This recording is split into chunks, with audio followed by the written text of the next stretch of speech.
Yeah, my kid's in a booster seat. He was ready to move up. He is ready, right? Her car seat looks like the right size. There are probably rules on when to move up to a booster seat, aren't there?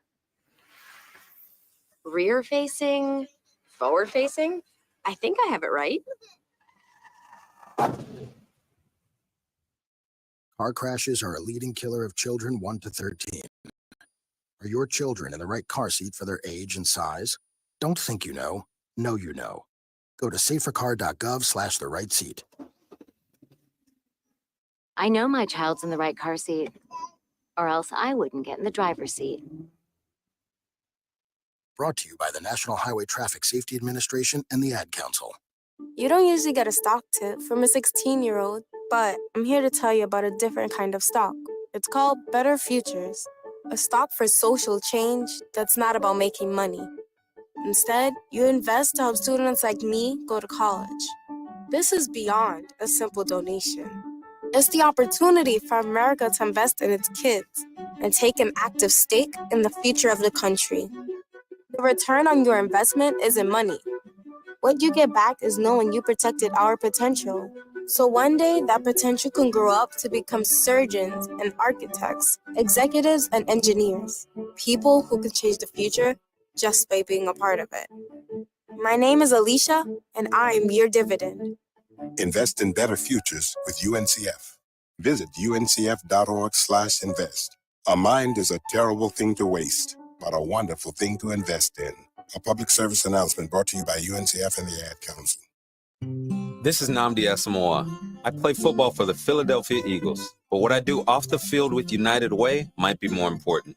I'm a volunteer tutor and mentor. Why? Because over 1 million kids a year drop out of school, and that's not okay. It takes 12 years to create a graduate, but it takes about the same time to create a dropout.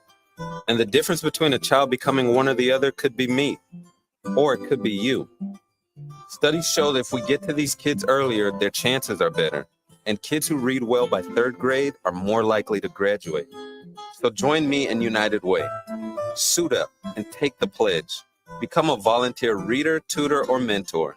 Because when a child succeeds, we all succeed. Give, advocate, volunteer, live united. Take the pledge at unitedway.org. Brought to you by United Way, the Ad Council, and the National Football League.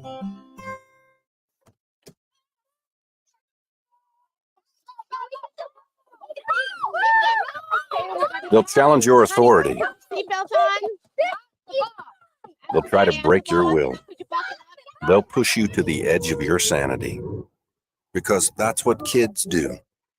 But this car is your territory, not theirs. Defend it. Who makes the payments? Who cleans it? Who drives it? You do. That's who. And in here, your word is law.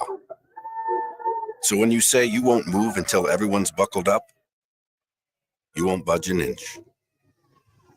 Until you hear that click. Never give up until they buckle up. A message from the National Highway Traffic Safety Administration and the Ad Council.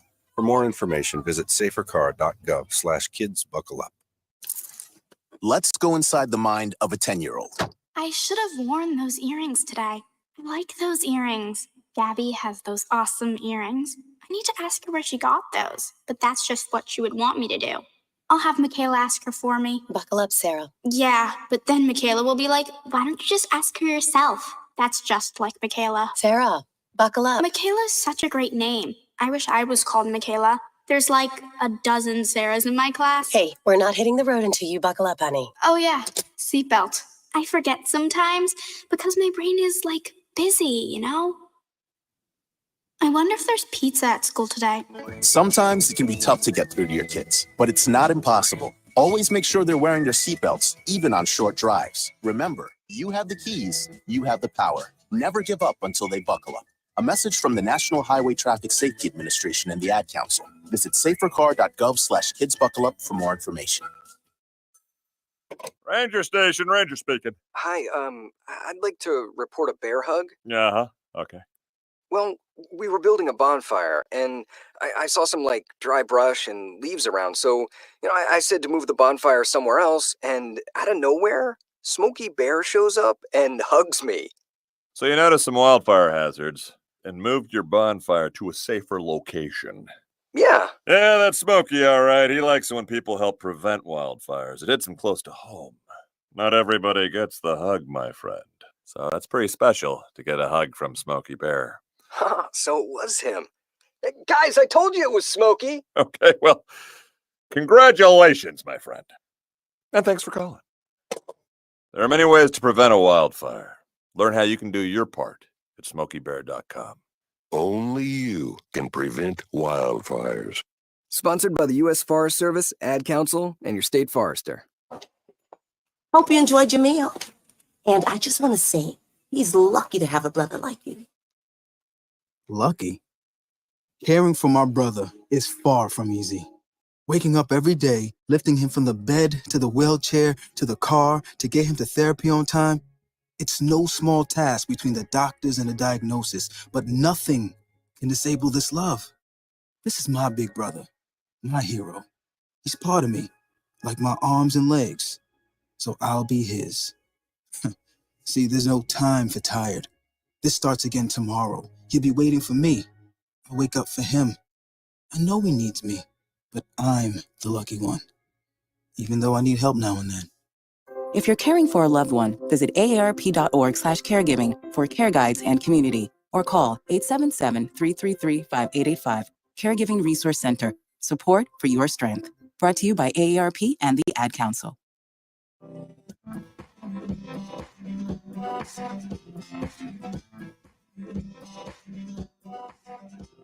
People been saying to your friend, get a different face, and posting on their feed, they're super ugly. The things they say to them online are cruel and they're not true. So tell your friend, I'll stand up for you.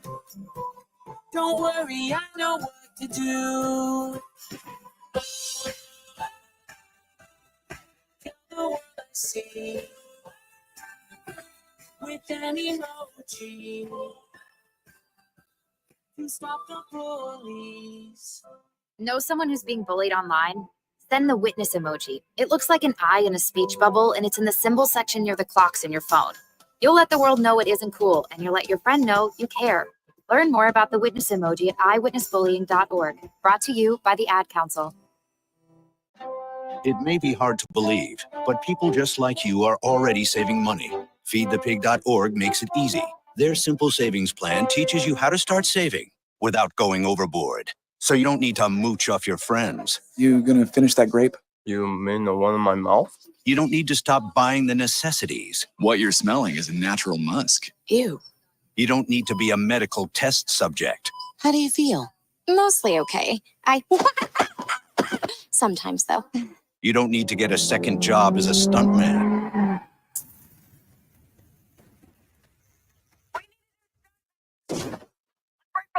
You just need an internet connection. Don't get left behind. Start your personal savings plan with the tips and tools on feedthepig.org. That way, you don't need to sell your soul to the devil. $15 is the best I can do. All right, deal. Brought to you by the American Institute of CPAs and the Ad Council. It's the Worldwide Sports Radio Network. Bambi is gone, ladies and gentlemen. The Jets fire Mr. Robert Saleh. Woody Johnson pleads. Haason Reddick, please come back. And the Patriots name Drake Maye as their starting quarterback. And much, much more on a new show of the Sports Loudmouth.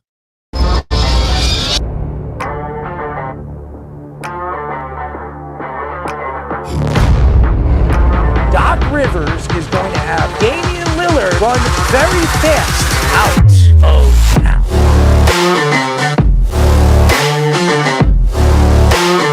Does he help them win? You're under 500. Aaron Judge helps the Yankees win. You're paying the player $300 million. You better be sure that that guy's going to help you get over the hump.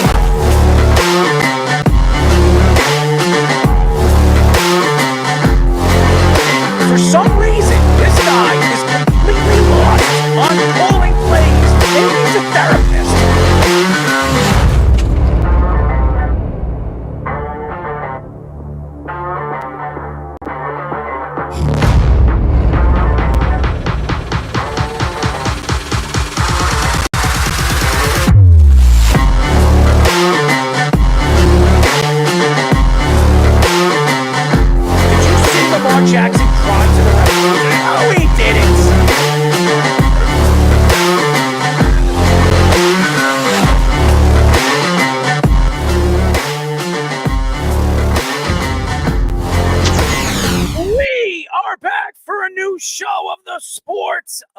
Loudmouth. I'm your host, Errol Marks, my co-host, Speedy Petey, our executive producer, Mr. Aaron Fishman. No scoops tonight. 631-672-3108 is the number to call. Go to our website at www.worldwidesportsradio.com. Check out all our shows throughout the week, including the Loudmouth with me and Speedy Petey every single Mondays and Wednesdays at 7:30 p.m. All you have to do to tune in and check out our local listings for all our shows is go to our website at www.worldwidesportsradio.com. Ladies and gentlemen, I am excited to have a show tonight. And you know why? Because there's no more Bambi. There is no more Robert Saleh. And for all you Jet fans, you should be excited. I'm excited that we don't have to see just horrific coaching from the New York Jets. So I'm excited that Ulbrich is getting his first coaching opportunity, and maybe the Jets move forward at the end of the season. We'll have to see what this team is going to be moving forward, but very happy about that. Speedy, what's up, man? Well, I'm happy because Francisco Lindor just hit a grand slam, so the Mets now have a 4-1 lead over the Phillies. They can wrap it up if they can hold it for another 3 more innings. The Mets bullpen has been good. Let's hope it stays that way. I'm not surprised, and I did predict this was going to happen, especially Philadelphia going down in the game number 1. And usually when the Philadelphia Phillies go down in game number 1, which they have never won a series in the playoffs in their history, when going down after game number 1. So I'm not surprised. And the Mets look like they're going to the NLDS. I'm sorry, the NLCS. And it's good for the Mets and for all you Met fans because they didn't expect this. And usually with the Mets, you never expect it. In 2015, 2016, did you expect the Mets to go all the way to the World Series? No, this might be another year. New coach, new team, new GM, new president. And this team is completely different. Do you go into the offseason and go hunting? And I don't think they should. If this team is winning right now, you don't need to add too many pieces to be a contender. And again, the Mets could win the World Series this year. Why not? We've seen hot teams win. We saw the Texas Rangers win last year. Arizona made it to the World Series last year in the National League. So anything is possible. And who knows, maybe there is a Subway Series. Nobody knows, but the Yankees, they got to get through the Royals, and it doesn't look like it's going to be very, very easy, like I have said before this series started. Now they have to start hitting against Mets legend Seth Lugo. I know. Seth Lugo in 3 innings, he's only pitched 22 pitches. 22 pitches in 3 innings. So it doesn't look more good. in the first inning. I don't even think the Yankees got a hit. I don't even think the Yankees I don't even think they touched it. Well, Aaron Judge in the first inning got a piece of it. So yeah, that was a hard. If Witt didn't, have an unbelievable catch, that probably is a single. But besides that, nothing's even come close. So the Yankees have not looked good at the plate, and the Mets have, and that's the difference right now. If you're a New York Met fan, at 9:30 we'll be talking to the Texas Rangers AAA infielder Jax Biggers. He will be joining us. We love Mr. Diggers, as he's digging away from the ditch. But very happy to have Jax on the show. It's a great name, by the way. Love that name. And we gave him the nickname Jacked Up Biggers last time. Jacked Up Biggers. Ooh, I love it. So we definitely got to get into it. But I just want to give a shout out to all the fans out there that reached out to me after the show. I think it was Monday.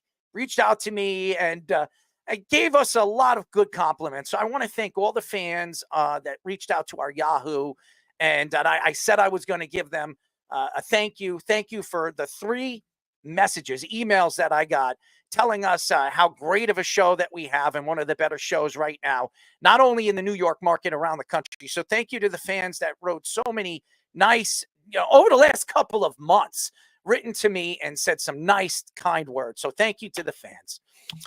Ian Rappaport reports that the Jets fired Robert Saleh and Jeff Ulbrich will be the interim head coach. Reports say that Saleh wanted to fire Nathaniel Hackett or get rid of the play calling duties from him before he got fired. Reports say that Ulbrich still could give play calling duties to Todd Downing instead of Nathaniel Hackett. Mike Greenberg said on First Take that the Jets will regret firing Saleh. What is he, on drugs? Woody Johnson said the decision to fire Saleh was his own and not Aaron Rodgers, as he believes Aaron Rodgers was blindsided. Rodgers said on the Pat McAfee show that he had nothing to do with Saleh's firing. Saleh's finishes as the New York Jets head coach, 20-36 in over 3 seasons of coaching for the New York Football Jets. Oh my God. When I heard this story in the morning, and a lot of people, I would like to thank Jeff, Josh Silverberg, and everybody in the world reached out to me when this story broke, telling me that Robert Saleh was fired. I wasn't surprised. I wasn't. And I said it before the season started. If Robert Saleh starts off slow this year, he is going to be fired before the trade deadline. I said it. Anybody that listens to the show knows what I feel about Robert Saleh. And I don't hate Robert Saleh. I don't hate him as a person. I just don't think he can coach. I think he lost the team last year, especially in the second half. They played a little bit better, trusting that Zach Wilson was the guy 2 years ago, and giving up on Sam Darnold wasn't a real big move, a really good move for that coaching staff and Joe Douglas. Look what Sam Darnold's doing this year with Minnesota.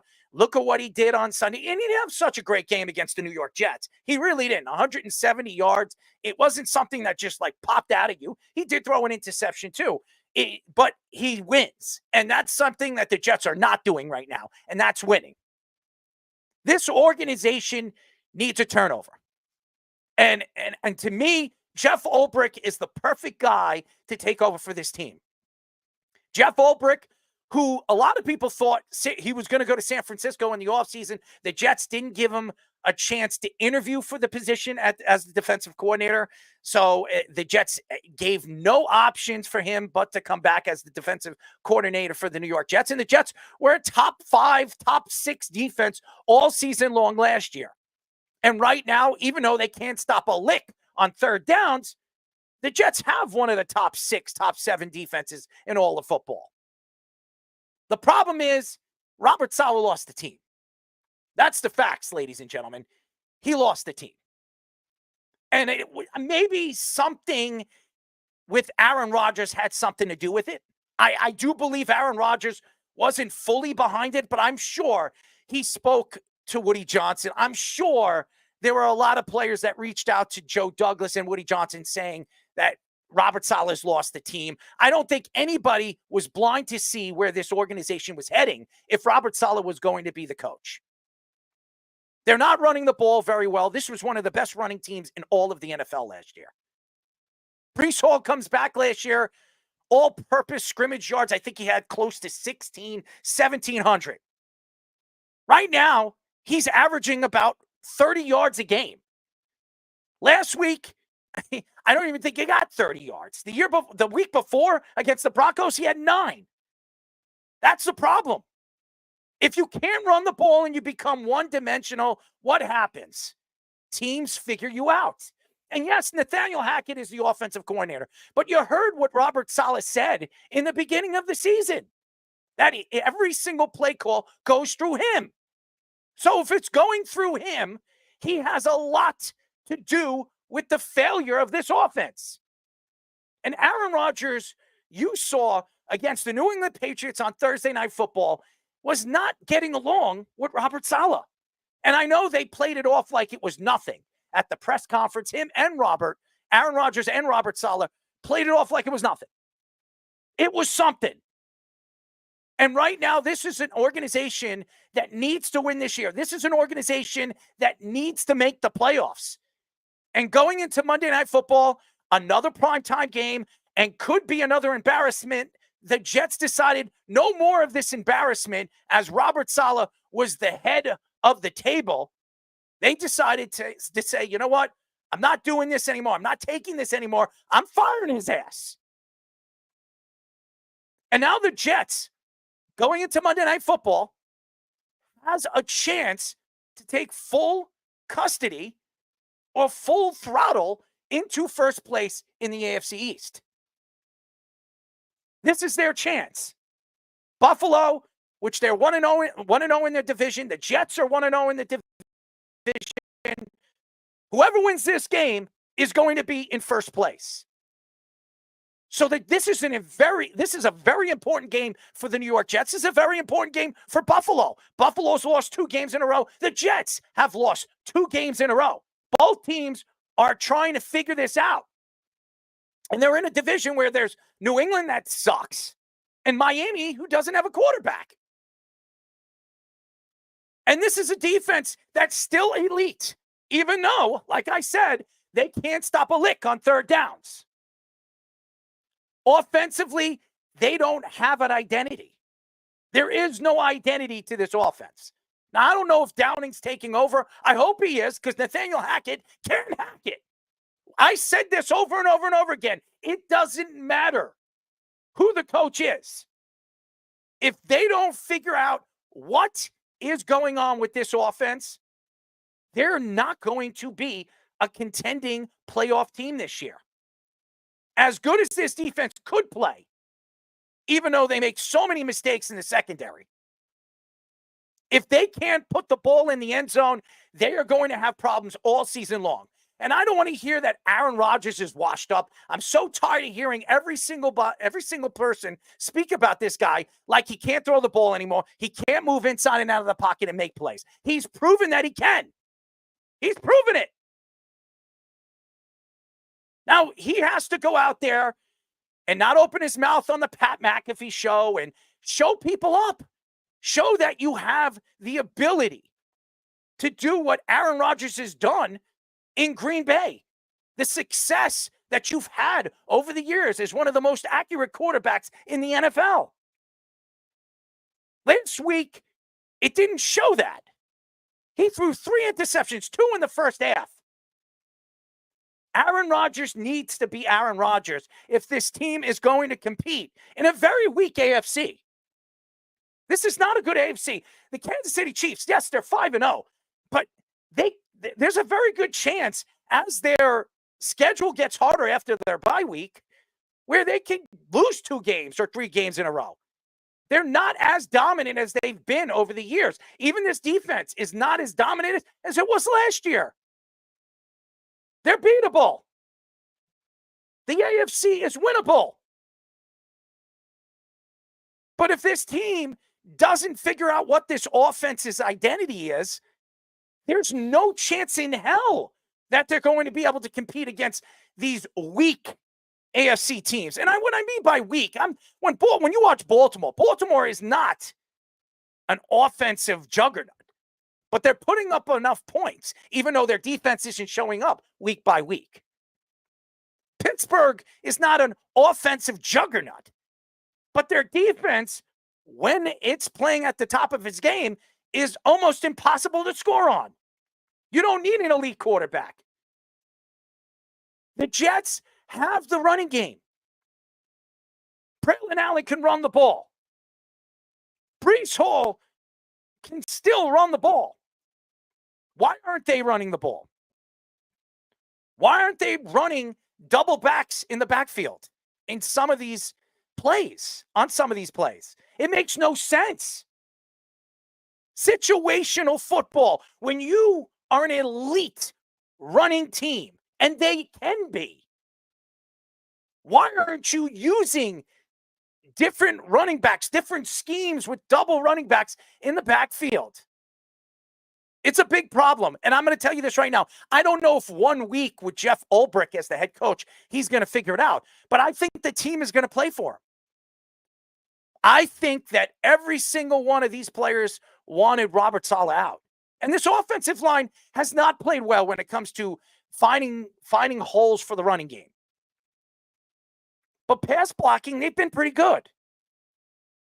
This past week, Olu wasn't as good as he was when he took over from Morgan Moses, but he was good enough. Smith is still healthy, which is surprising. Tippmann needs to figure out how to hold the ball because he's had problems for the last 2 weeks. The game against the Broncos, he made some mistakes at center, and even the game against Minnesota, he had problems. Elijah Vera Tucker's played very well, and Simpson has played very well. Their guard play has been elite. They just can't find those seams where they can run the ball through them. They're going to have to do that in this game against Buffalo if they expect to win. And I'm going to tell you this right now. This offense, Alan Lazard got to stop dropping the ball. The route running has been horrible for the New York Jets. Mike Williams needs to be added more and emphasized more into this offense. When he is emphasized into this offense, he's making plays. The tight end play hasn't been as good as I thought it was going to be this year. For the first season, Jeremy Rucker, where he's playing a significant amount of time, he's not seeing the ball. Conklin hasn't seen the ball as much as I thought he was going to this year. This Haason Reddick thing we will get into in just a few moments. It definitely needs to be figured out. Are the Jets making a move for Davante Adams, who I believe is sitting out right now? I do not believe that Davante Adams is hurt like everybody says he is. I think he's sitting out and waiting to be traded. He doesn't believe in the Raiders. The Raiders look like they're going with O'Connell. All of a sudden, with the whole Gardner Minshew, I thought Minshew was a good fit for them. Now they're going with the young kid again. I don't understand it. Makes no sense. Stuart Schweigert's boy. I think right now, if the Jets are going to make this move, they're making this move because they believe that this can change and open up the offense for Garrett Wilson and the running game. They need Davante Adams as much as Davante Adams needs the Jets. Yeah, and you look at the way that the Jets offense has been built for the last couple of years. They've been a lot more prevalent on using those three receiver sets, or at least trying to. They just had the bad quarterback play. But now you have somebody like Aaron Rodgers, and they're still not being able to use those three receiver sets accordingly to make that kind of thing work. And you're right about the two running back thing. It's definitely something that maybe Todd Downing is going to emphasize more if he starts taking over these play calling duties. And that kind of thing, they have to ride the hot hand with if Braylon Allen continues to play well, especially like Fish was discussing a few weeks ago when Braylon Allen is on the goal line. He's the bigger back. Run with him. Like those kinds of things are very easy coaching adjustments that you did not see Nathaniel Hackett make, and you didn't see Bambi Saleh, who's now fired, make. And yeah, it was a move for Bambi that I think had to be done at some point, because if the Jets got into more of a tailspin, whether they beat Buffalo or not, it would have been tough anyway. But still, like, you can't get embarrassed on Monday Night Football again, and that kind of thing. You needed a coaching change, a new voice. The three coaches we were thinking at the start of the year that could get fired, Saleh was one of them, Matt Eberflus, who still struggled this year, and Dennis Allen, who's been okay. But Eberflus has played, his team's played better under him over the last couple of weeks. For now, and yeah. Caleb Williams is starting to play at the top of his game. And if Caleb Williams is starting to develop, Eberflus will keep his job. It all matters about the development of the young quarterbacks. And Aaron Rodgers is not a young quarterback, but Robert Saleh wanted Aaron there. He wanted him there. Depending on what was going on and off the field so far this year, I don't know. But what I've seen so far with this team is trust. And I don't think Aaron Rodgers trusted Robert Saleh as the head coach. Now, is everybody going to blame Aaron Rodgers for the firing? Of course they are. He's the leader. He's the quarterback. He's the guy that everybody is looking to offensively, and he has not produced yet this year. He looked good with New England, and everybody thought it was going to be a great transitional game. It hasn't been a transitional game. He didn't look good against the Broncos. He didn't look good against Minnesota in London. So the Jets are going to have to figure out what this offense is going to be with Aaron Rodgers. But again, I think with a new coach, a new interim coach, and a trust in that coach now, because I know a lot of the Jet fans were so very much behind Robert Saleh when the season started. And a lot of people still like Robert Saleh. The Beef reached out to me today and told me that the Jets made a big mistake. He believes that in 5 games, it was too much of a rush to fire him. It's not too much of a rush when you're 20-36 as the New York Jets coach in 4 years. It's really humiliating if you really look at it. Maybe the Cowboys could hire Robert Saleh and the Jets could hire Mike McCarthy next offseason. We'll see how he likes it. I don't know what's going to happen moving forward with this team, but this team has a chance to be in first place in the AFC East. Their bye week is coming up soon. So they have a chance right now where they can compete for this division. This division is not a game-breaking division anymore. It's not where Buffalo looks like they're going to run away, or Miami's going to run away with this division, or even New England over the years running away with this division. The Jets have a chance winning probably 10 games to win this division, but they need to do it with an offensive side of the ball, and they're not getting enough of it with Aaron Rodgers. So maybe changing the coach with Jeff Ulbrich, and I think Woody Johnson made the right decision. Mike Greenberg coming out and saying this on First Take, it's ridiculous. Mike, you've been a Jet fan forever. Do you really think if Robert Saleh was still the coach of this team moving forward that they were going to figure this out?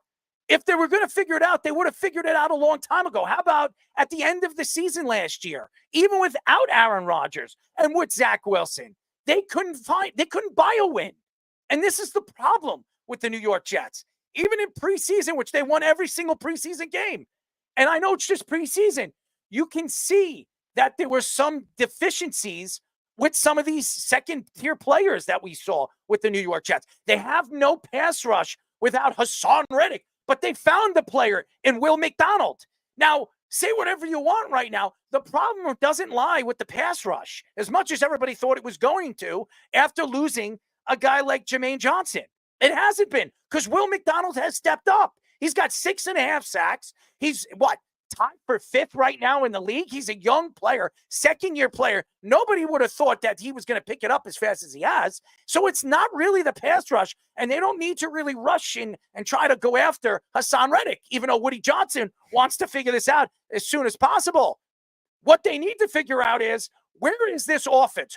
Who is going to lead this offense to a contending offensive juggernaut that we thought that this team was going to be this year? We thought Breece Hall was going to be a top 3 offensive player this year. We thought Garrett Wilson was going to have 1,600 yards. He hasn't even broken 300 yards yet in 5 games. So it is definitely worrisome if you're a New York Jet fan when you see there's no chemistry on the football field. Now, Devontae Adams could really change that, because him and Aaron have the ability to work together, and you could move then Garrett Wilson into that every down slot receiver where he can run those routes and be a lot more aggressive on the offensive side of the ball. But until that happens, the Jets needed a change, and I think Jeff Ulbrich was a slam dunk right now, as far as I'm concerned, because I did not think Bambi was the answer. Yeah, and Jeff Ulbrich's going to have to do a lot of things if he wants to be able to hold on to this job at long term, too. Obviously, you're right. They have to get to probably 10 wins to be a playoff team in order to get there, whether they win the division. I don't or even not. think he takes over this Jets job, even if he gets this team in the playoffs. Maybe not, but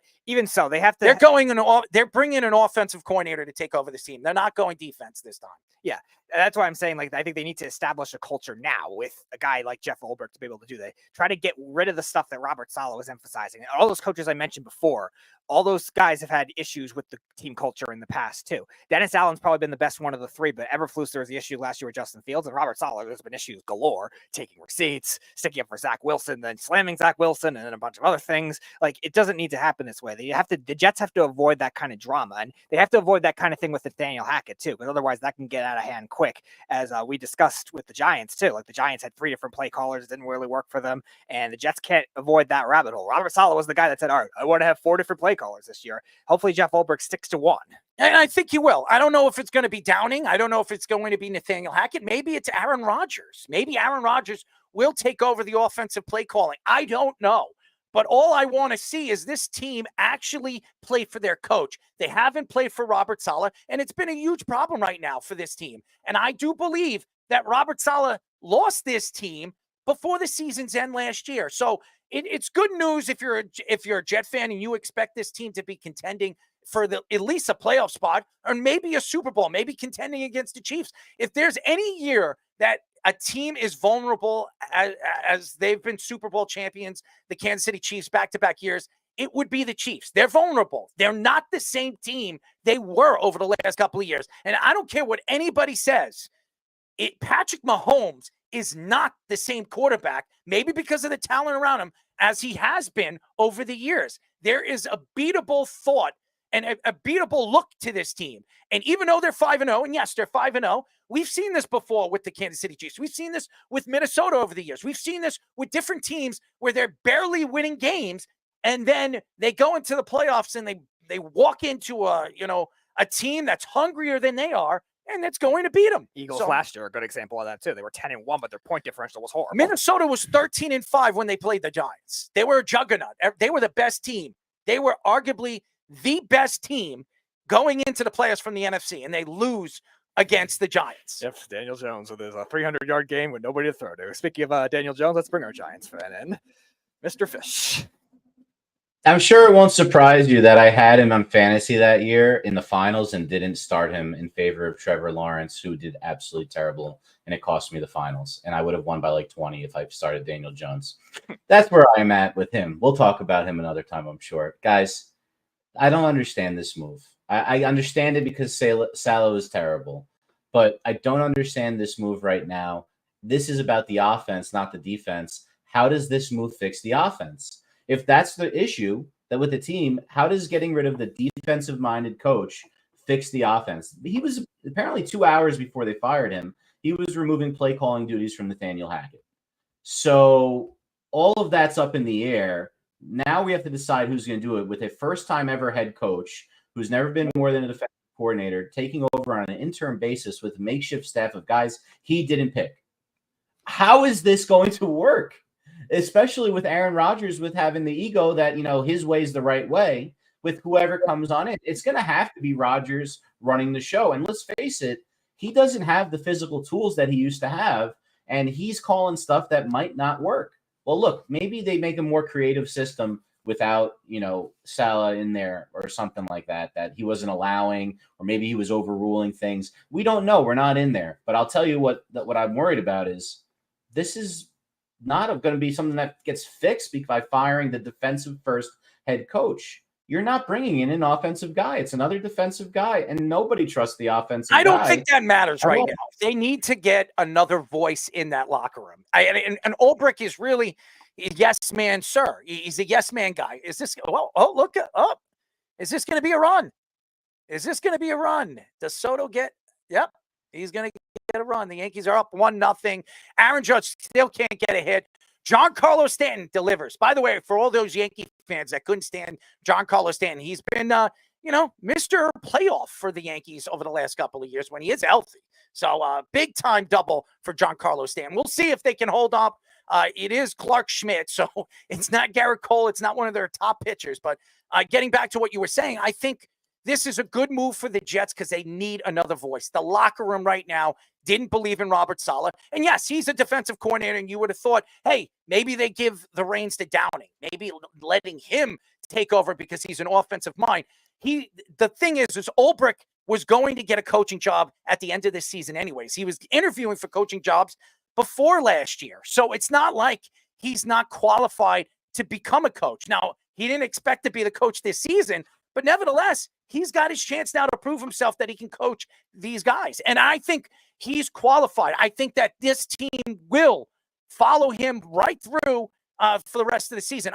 I worry that a lot of people are just pointing fingers right now at this team because of Aaron Rodgers. This is not Aaron Rodgers' fault. Now, again, Aaron Rodgers has not been Aaron Rodgers like everybody thought he was going to be. But nevertheless, obviously, we have seen parts of this season, early this season, that Aaron Rodgers is still the Aaron Rodgers. To say that he's washed up and old is ridiculous. He can still make accurate throws. He can still put the ball into places that other people can. So to say that he can't get it into the window and get this team working at the top of their game offensively moving forward is crazy. He can.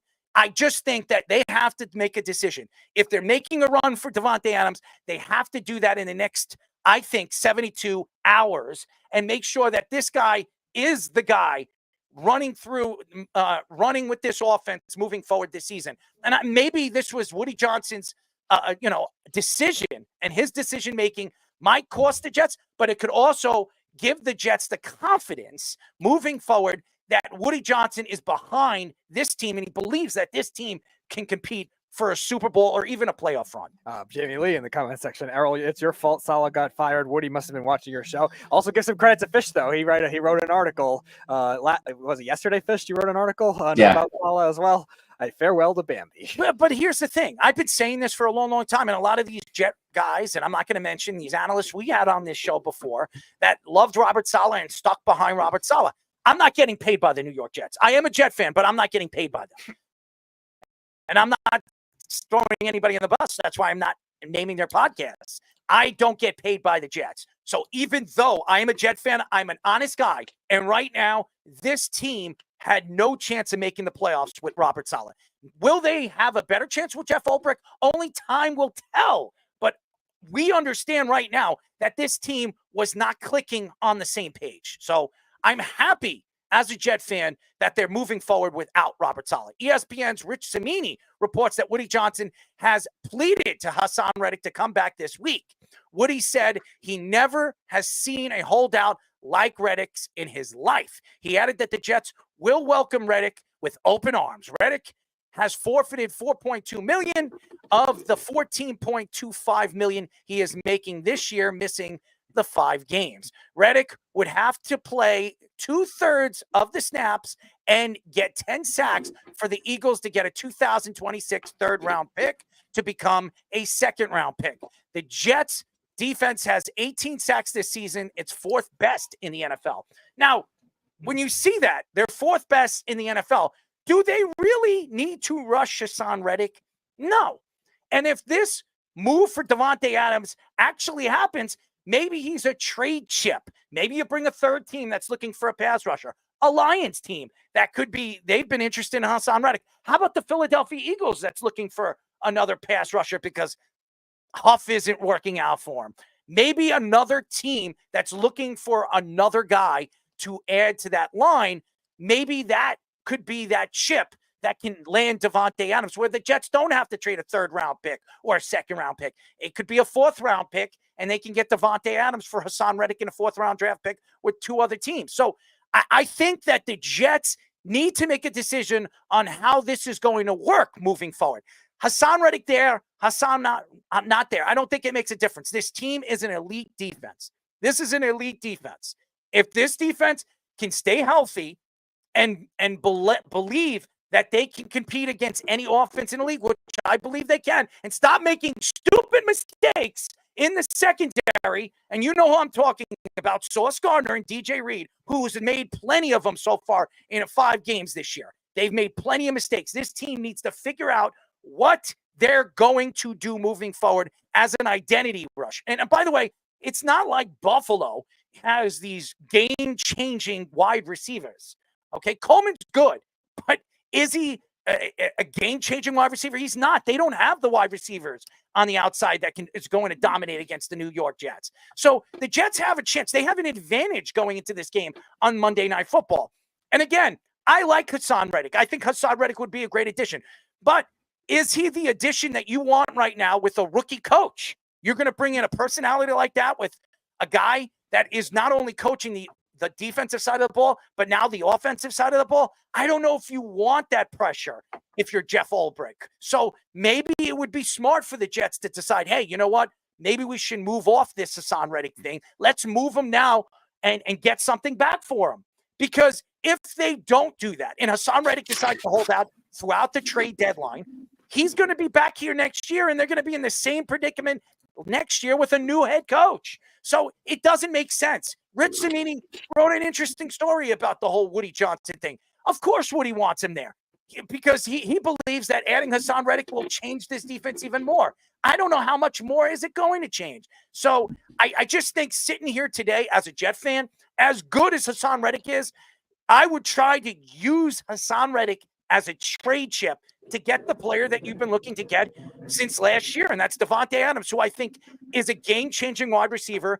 I think he changes this offense. I think he opens up this offense for guys like Garrett Wilson and even the running game, where now you'll see this offense click on all cylinders instead of clicking on just 2 or even 1. Yeah, you look at the trade packages that are going to be available for Reddick. It's definitely going to get more urgent closer to the trade deadline as well for teams needing edge rushers. It's a premier position. We were discussing that at the beginning of the year, where when you look at contending teams that could use a second guy or even a first guy as an edge rusher, and then you're always going to have surprise contenders too. How about Haason Reddick to the Washington Commanders, a team that just traded all their pass rushers last year and have a good interior with their defensive tackles and now a good defensive head coach in Dan Quinn. There's going to be options like that available if anyone gets hurt for whatever reason on a contending team. So that's where Haason Reddick, we were talking about him having the leverage maybe 2 months ago, but I think he's lost a little bit of it now because the Jets still can sack the quarterback. They still get pressure on the quarterback. And most of the Jets' issues on defense has not come because of that. The Jets have had a good red zone defense and the Jets have had a good pass rush, but you're mentioning third down has still been a question. And that's not going to make a difference with Haason Reddick. No, because Haason Reddick is also a stand-up linebacker now joining a new scheme. We'll see if Jeff Ulbrich evolves a little bit more from what Saleh did, obviously. Is it going to be a little bit different? But we've seen Reddick mostly in 3-4 defenses outside of Philadelphia. So is that kind of thing going to be a little bit different for him to handle? Also being very rusty too. He hasn't played all year and he's learning a new scheme, a new interim head coach. And the same thing we were talking about with Saleh before, the drama that the Jets need to avoid. And they have to make sure they come to a decision on it sooner rather than later. If they have to trade him, trade him. There's going to be teams open for it. Maybe you get a good player to help you out on another position back. Well, again, if they don't have to give up a significant draft pick, like a second-round pick, that's what the Raiders are looking. And maybe you do get a second-round draft pick, but you don't have to go. You don't have to go through your second-round or third-round picks. Right. You can use somebody else's pick. Send Haason Reddick there. You get Devontae Adams, and Haason Reddick goes wherever that third team is. So it works for each and every team that's involved with that trade. So I think that makes more sense than bringing Haason Reddick there. And by the way, you still have to pay Devontae Adams. He's still got to go part. He's got to be a part of your cap. So, and by the way, this is a problem. If Schmidt is walking somebody, this is not good. Hopefully he can get through 5.5 innings so the Yankees could go to the bullpen, but this is not good. 1 out, a man on first, and Mr. Terra's up, Mr. Perez, Mr. Big beer drinking himself. But yeah, I think it makes a lot of sense if they can move Haason Reddick in a trade to land Devontae Adams. Yeah, and Fish was mentioning even too, where we're talking about Reddick as well, like that kind of defensive scheme has to be there available to that team where the Jets either have to try to make him work quickly or the Jets have to trade him quickly because there's really no other in between. The trade deadline's in 3 weeks and they can't let any more drama linger as a result of this. They're going to move him. I don't see him coming here if the Jets land Devontae Adams. They can't fit with the contracts. There's no money. And by the way, that's gone. Nope. It's caught. Oh, that looked gone off his bat. It really did. I don't trust when you see Perez smack that ball and he's looking up. I always think it's gone against the Yankees. He always kills the Yankees every single time I see Perez up. I'm licking my lips because I don't know what to expect when he clobbers that ball. But there's 2 outs, man on first. Hopefully Clark Schmidt can get out of this inning. This isn't enough. The Yankees need to put up at least 2 or maybe even 3 more runs if they're going to win this game. And here's Mr. Killer himself too. Oh yeah, the former Astro, Gurriel, who likes to swing for the fences as well. But again, I do believe that Haason Reddick is a chip that the Jets can move to get the guys the guy that they want. So it makes a lot of sense if you're a Jet fan and if you're Woody Johnson. I think you're looking at they keep smacking the ball out there. I'm still worried. I hate watching the Yankee game when I'm doing a live show. It makes me sick. Yeah, 2 hard hit fly balls are not. It's starting to get me worried that they're starting to see the ball out of his hands. But again, I just think that it makes a lot more sense to go after Devontae Adams because you have to pay him and move Haason Reddick right now where he's worth every bit of who Devontae Adams and what Devontae Adams is bringing to the table. Look, the Raiders might be a good fit because they just lost their big free agent acquisition for indefinite foot surgery and Christian Wilkins.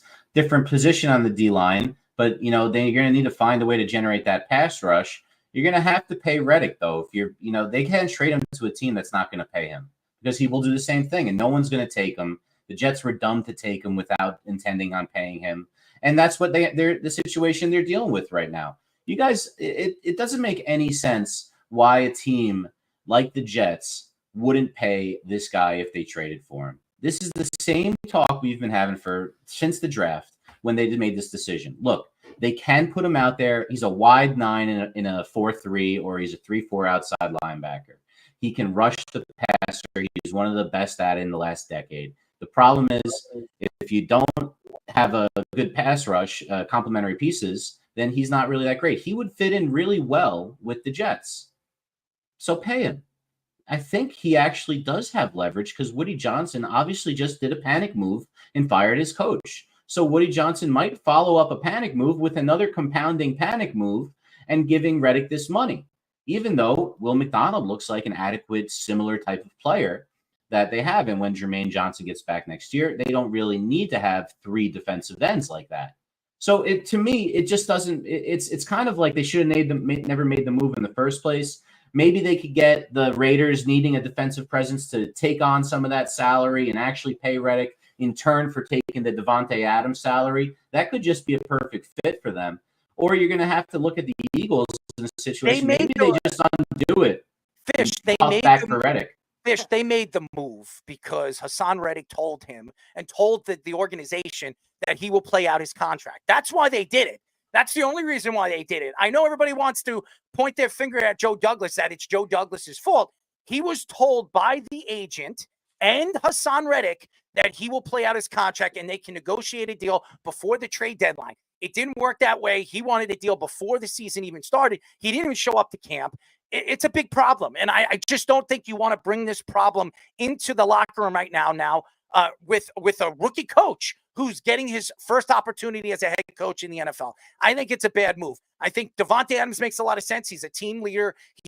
Aaron Rodgers knows how to control him. And I think now you have weapons on both sides of the field and even down the middle where you can run the ball. If you have a weapon like that on the outside and you could put Garrett Wilson in the slot throughout the whole game now, he's going to create so many mismatches. Garrett Wilson will create all the mismatches that you need to open up the field for Mike Williams if he's still there, or even Devontae Adams and Alan Lazard. I think this offense will be explosive if they add Devontae Adams. The question is, what team is going to get involved? What third team is going to get involved with this trade where the Jets can absolutely trade away Haason Reddick and get back at Devontae Adams? So that's really the question right now where the Jets are sitting. And I don't blame Joe Douglas. I don't blame the organization right now sitting on Haason Reddick because Haason Reddick decided, hey, I'm not playing this year until I get my contract. It's not their fault. I think there's a lot more behind the issues on what happened with Haason Reddick before the season started than we even know. Adam Schefter reports that the Patriots will start Drake Maye this week versus the Texans. ESPN's Dan Orlovsky says that the Patriots' decision to start Maye is the worst thing for him behind the Patriots' offensive line. CJ Stroud called Drake Maye the most pro-ready quarterback among the rookies this season. Since Tom Brady, ladies and gentlemen, made his debut in 2001, Patriots quarterbacks are 5-1 in their first game as a starter. The Patriots offense is averaging 12.4 points per game, second worst in the NFL. The Patriots wide receivers are last in the NFL with 39 catches and 342 receiving yards. The Patriots have allowed 19 sacks, second most in the NFL. Well, the offensive line is bad. I mean, it's pretty obvious. It's not good. All right. And Drake Maye is a young guy. He's going to get his chances as starting quarterback in the league. If they were going to start him, I probably would have started him after the trade deadline, after their bye week. That's what I would have done. I wouldn't have rushed this right away. I think they realized that Jacoby Brissett has done as much as he could.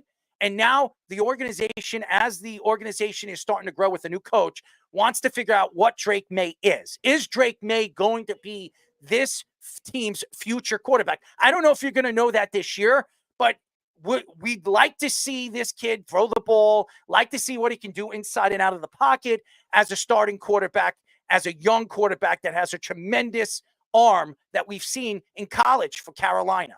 I just think that if you're a Patriot fan, you got to pump your brakes, because I've read some different things on social media. A lot of Patriot fans wanted to see this. They wanted to see this early this season. I think the Patriots were right not starting him as the starting quarterback. But again, what were they going to do if they were going to go into the season? You're telling the fans that you're willing to lose this year with Jacoby Brissett. You didn't honestly think that Jacoby Brissett was going to make you a contender or a playoff team. So you obviously going into the season expecting to lose.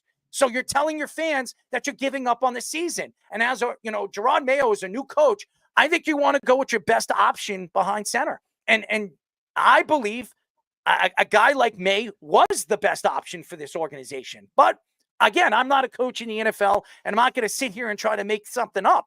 I think they're putting him in a bad situation. The offensive line's bad. You don't have any star wide receivers here.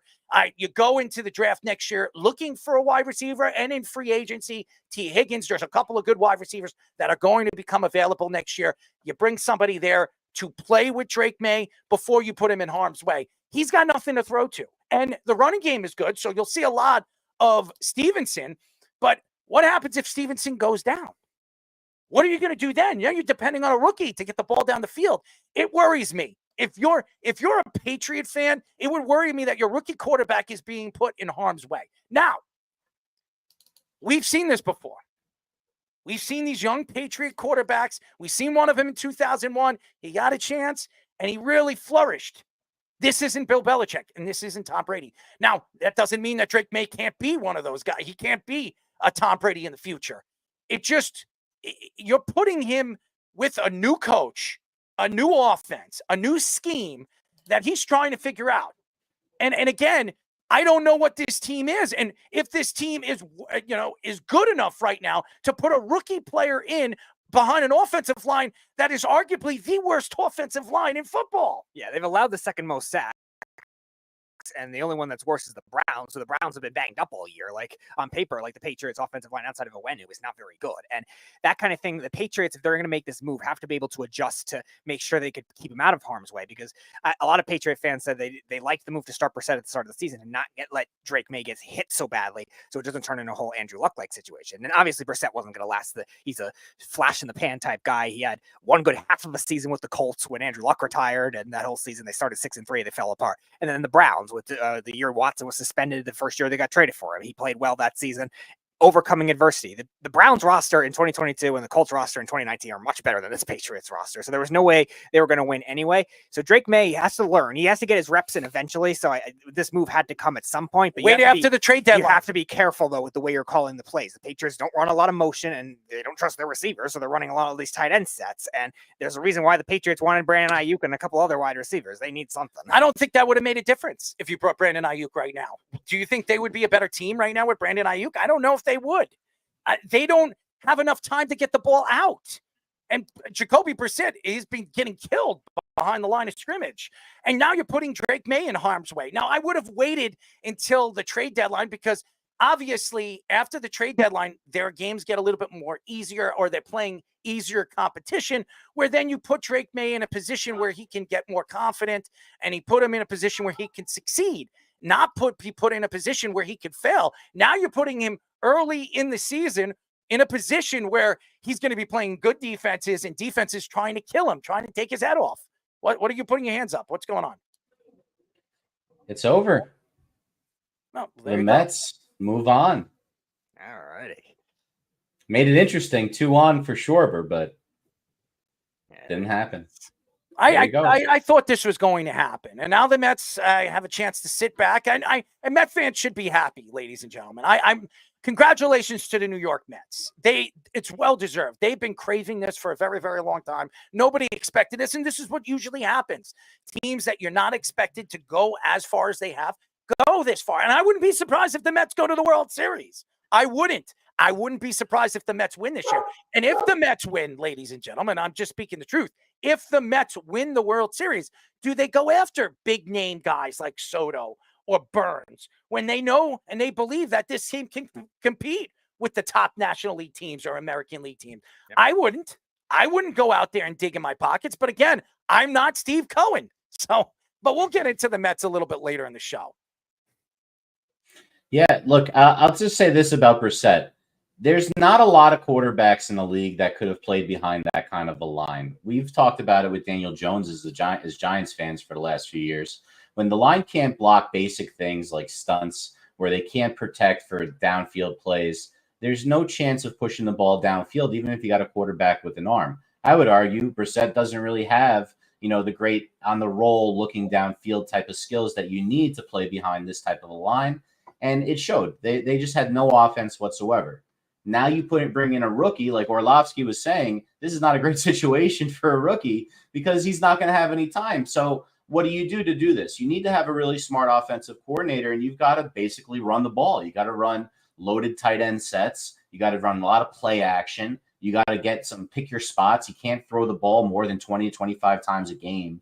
And you have to be really selective with the plays that you call for that and like really work on getting him time, using motion, rollouts away from motion. Try to see if the defensive line will slant to the motion so you can have a little bit more time if you roll opposite. Little tricks of the trade that you're just going to need to do to try to hit big plays. And that means you only have like 3 or 4 shots. You have a very game, and you don't have much margin for error that way. And that's the way the Patriots have to play. Or you just spread it out and hope for the best and hope Maye doesn't get killed, kind of like Burrow got killed that first year. So it's really what you got to look for. But the top 2 picks in the draft look really great at quarterback. Now we'll take a look at what number 3 looks like. I'm a little worried, though. Yeah, and I compared it at the time when we were talking about Drake Maye, when he wasn't the name of the starter at the time, to the rookie year with Josh Allen. Josh Allen had Robert Foster and a overweight Kelvin Benjamin to throw the ball to. They had LaShawn McCoy there, but still, like, they didn't have much other weapons at that time. Now, their offensive line was better than the Patriots are currently, but still, like, they let Josh Allen be him and still be able to test it out that way. And I think Drake Maye getting that kind of chance to at least show that he has the adversity factor to do it, because I think he's not raw and he has good talent. I think he has enough time to learn. I don't think he's as raw as Patriots fans are making out to be in the preseason. So this is your chance to learn that kind of adversity, make good players out of these weapons. I also think that if you're a Patriot fan or you're a football fan, you want to see what Drake Maye can do on a football field. We've seen him in college. He's fantastic. He's got a fantastic arm. He's sensational, what we've seen over the last couple of years in college football. But again, the NFL football fields is a lot faster. It's a lot different. And the Patriots believed in him. A lot of teams, I know the Giants were trying possibly to move up to get a guy like Drake Maye, but Maye hasn't had his opportunity. He's going to get his chance. So again, if you're a Patriot fan, I would pump the brakes. If he does get hit a lot in his first game as an NFL player, I think that the Patriots at the end of the game have to decide maybe it's not smart putting him out there. Maybe we wait a little bit longer. Give him a chance, see what you have. And by the way, Aaron Judge hits a pop-up again. He cannot get out of his own way. He really cannot get out of his own way. It's horrible. It's horrible to watch, man. This guy is one of the best hitters in baseball, and the guy can't buy a hit in the playoffs. It's horrible to watch. Soto got he gets the RBI. He pops it out in the outfield, and he gets the RBI. But Aaron Judge pops it up again. He can't buy a run. He can't buy a hit. Anyways, but again, hopefully the Patriots do right by this kid. I think in the position that they are in, they have to see what they have, and I understand it. But again, you don't want to put him in harm's way where he's going to fail. And then, 2 years down the road, you're going to be saying, well, we made a mistake at number 3. We're going to have to start looking for another quarterback in the top 5. Go ask the Jets. Go ask the Browns. Go ask Arizona. Go ask half the teams in the NFL that have failed to find a quarterback in the top 10 in the last 10 seasons. It's really horrible when you look at the statistics. It's not good. So I'm not saying Drake Maye is going to be one of those guys, but it is worrisome when you've seen over the last couple of years these great arm quarterbacks come out of the draft. AK, by the way, yes, Josh, the Mets win, and let's go Mets. Good for you. I'm happy that the Mets won, but again, this is the perfect year. All the Met fans sitting there and saying, we're going to go after this guy and we're going to go after that guy. Maybe you need to pump your brakes at the end of the season. Win or lose coming out of the NLCS, I wouldn't go out and dig in your pockets and spend the money for Soto, Burns, or any of these guys if you think that you can win with the roster that you have and you just need to get a piece and you get a piece there and here to win what you have. And by the way, all those Met fans that gave up on Pete Alonso, are you giving up on him now? Are you?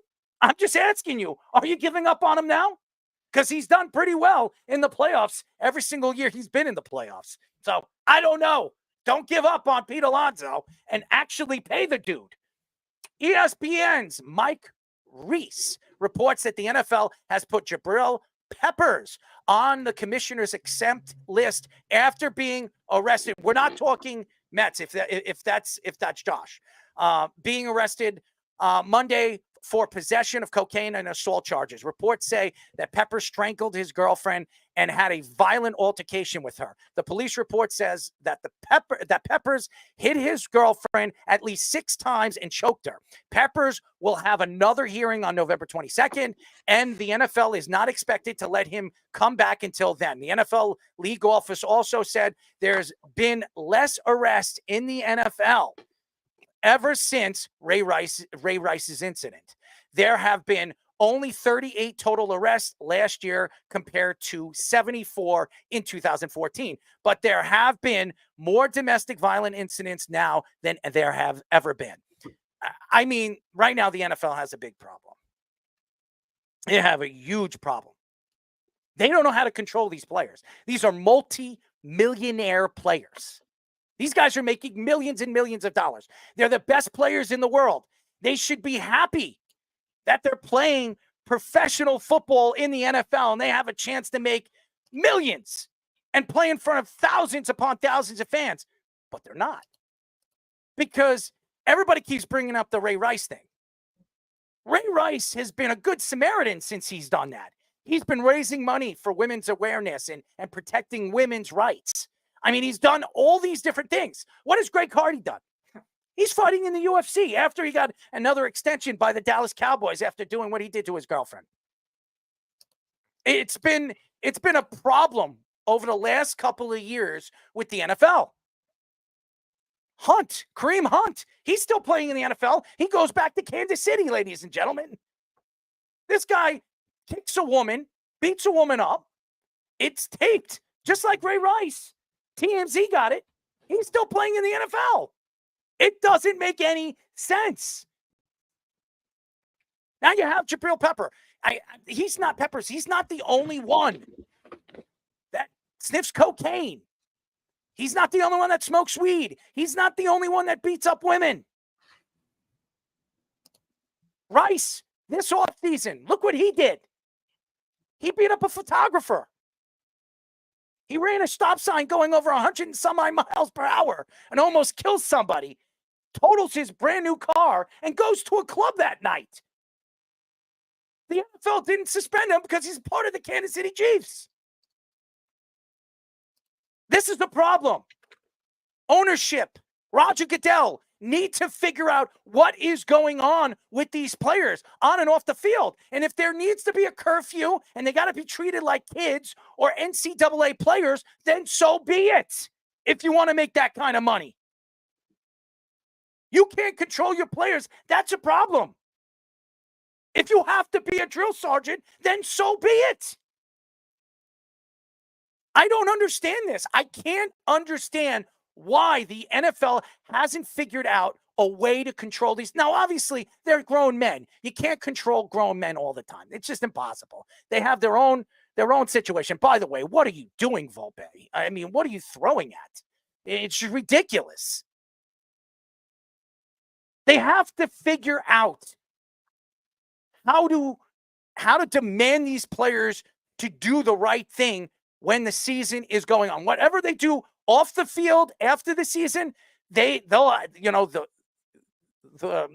the community, the county, or wherever they live, the city will have to deal with them.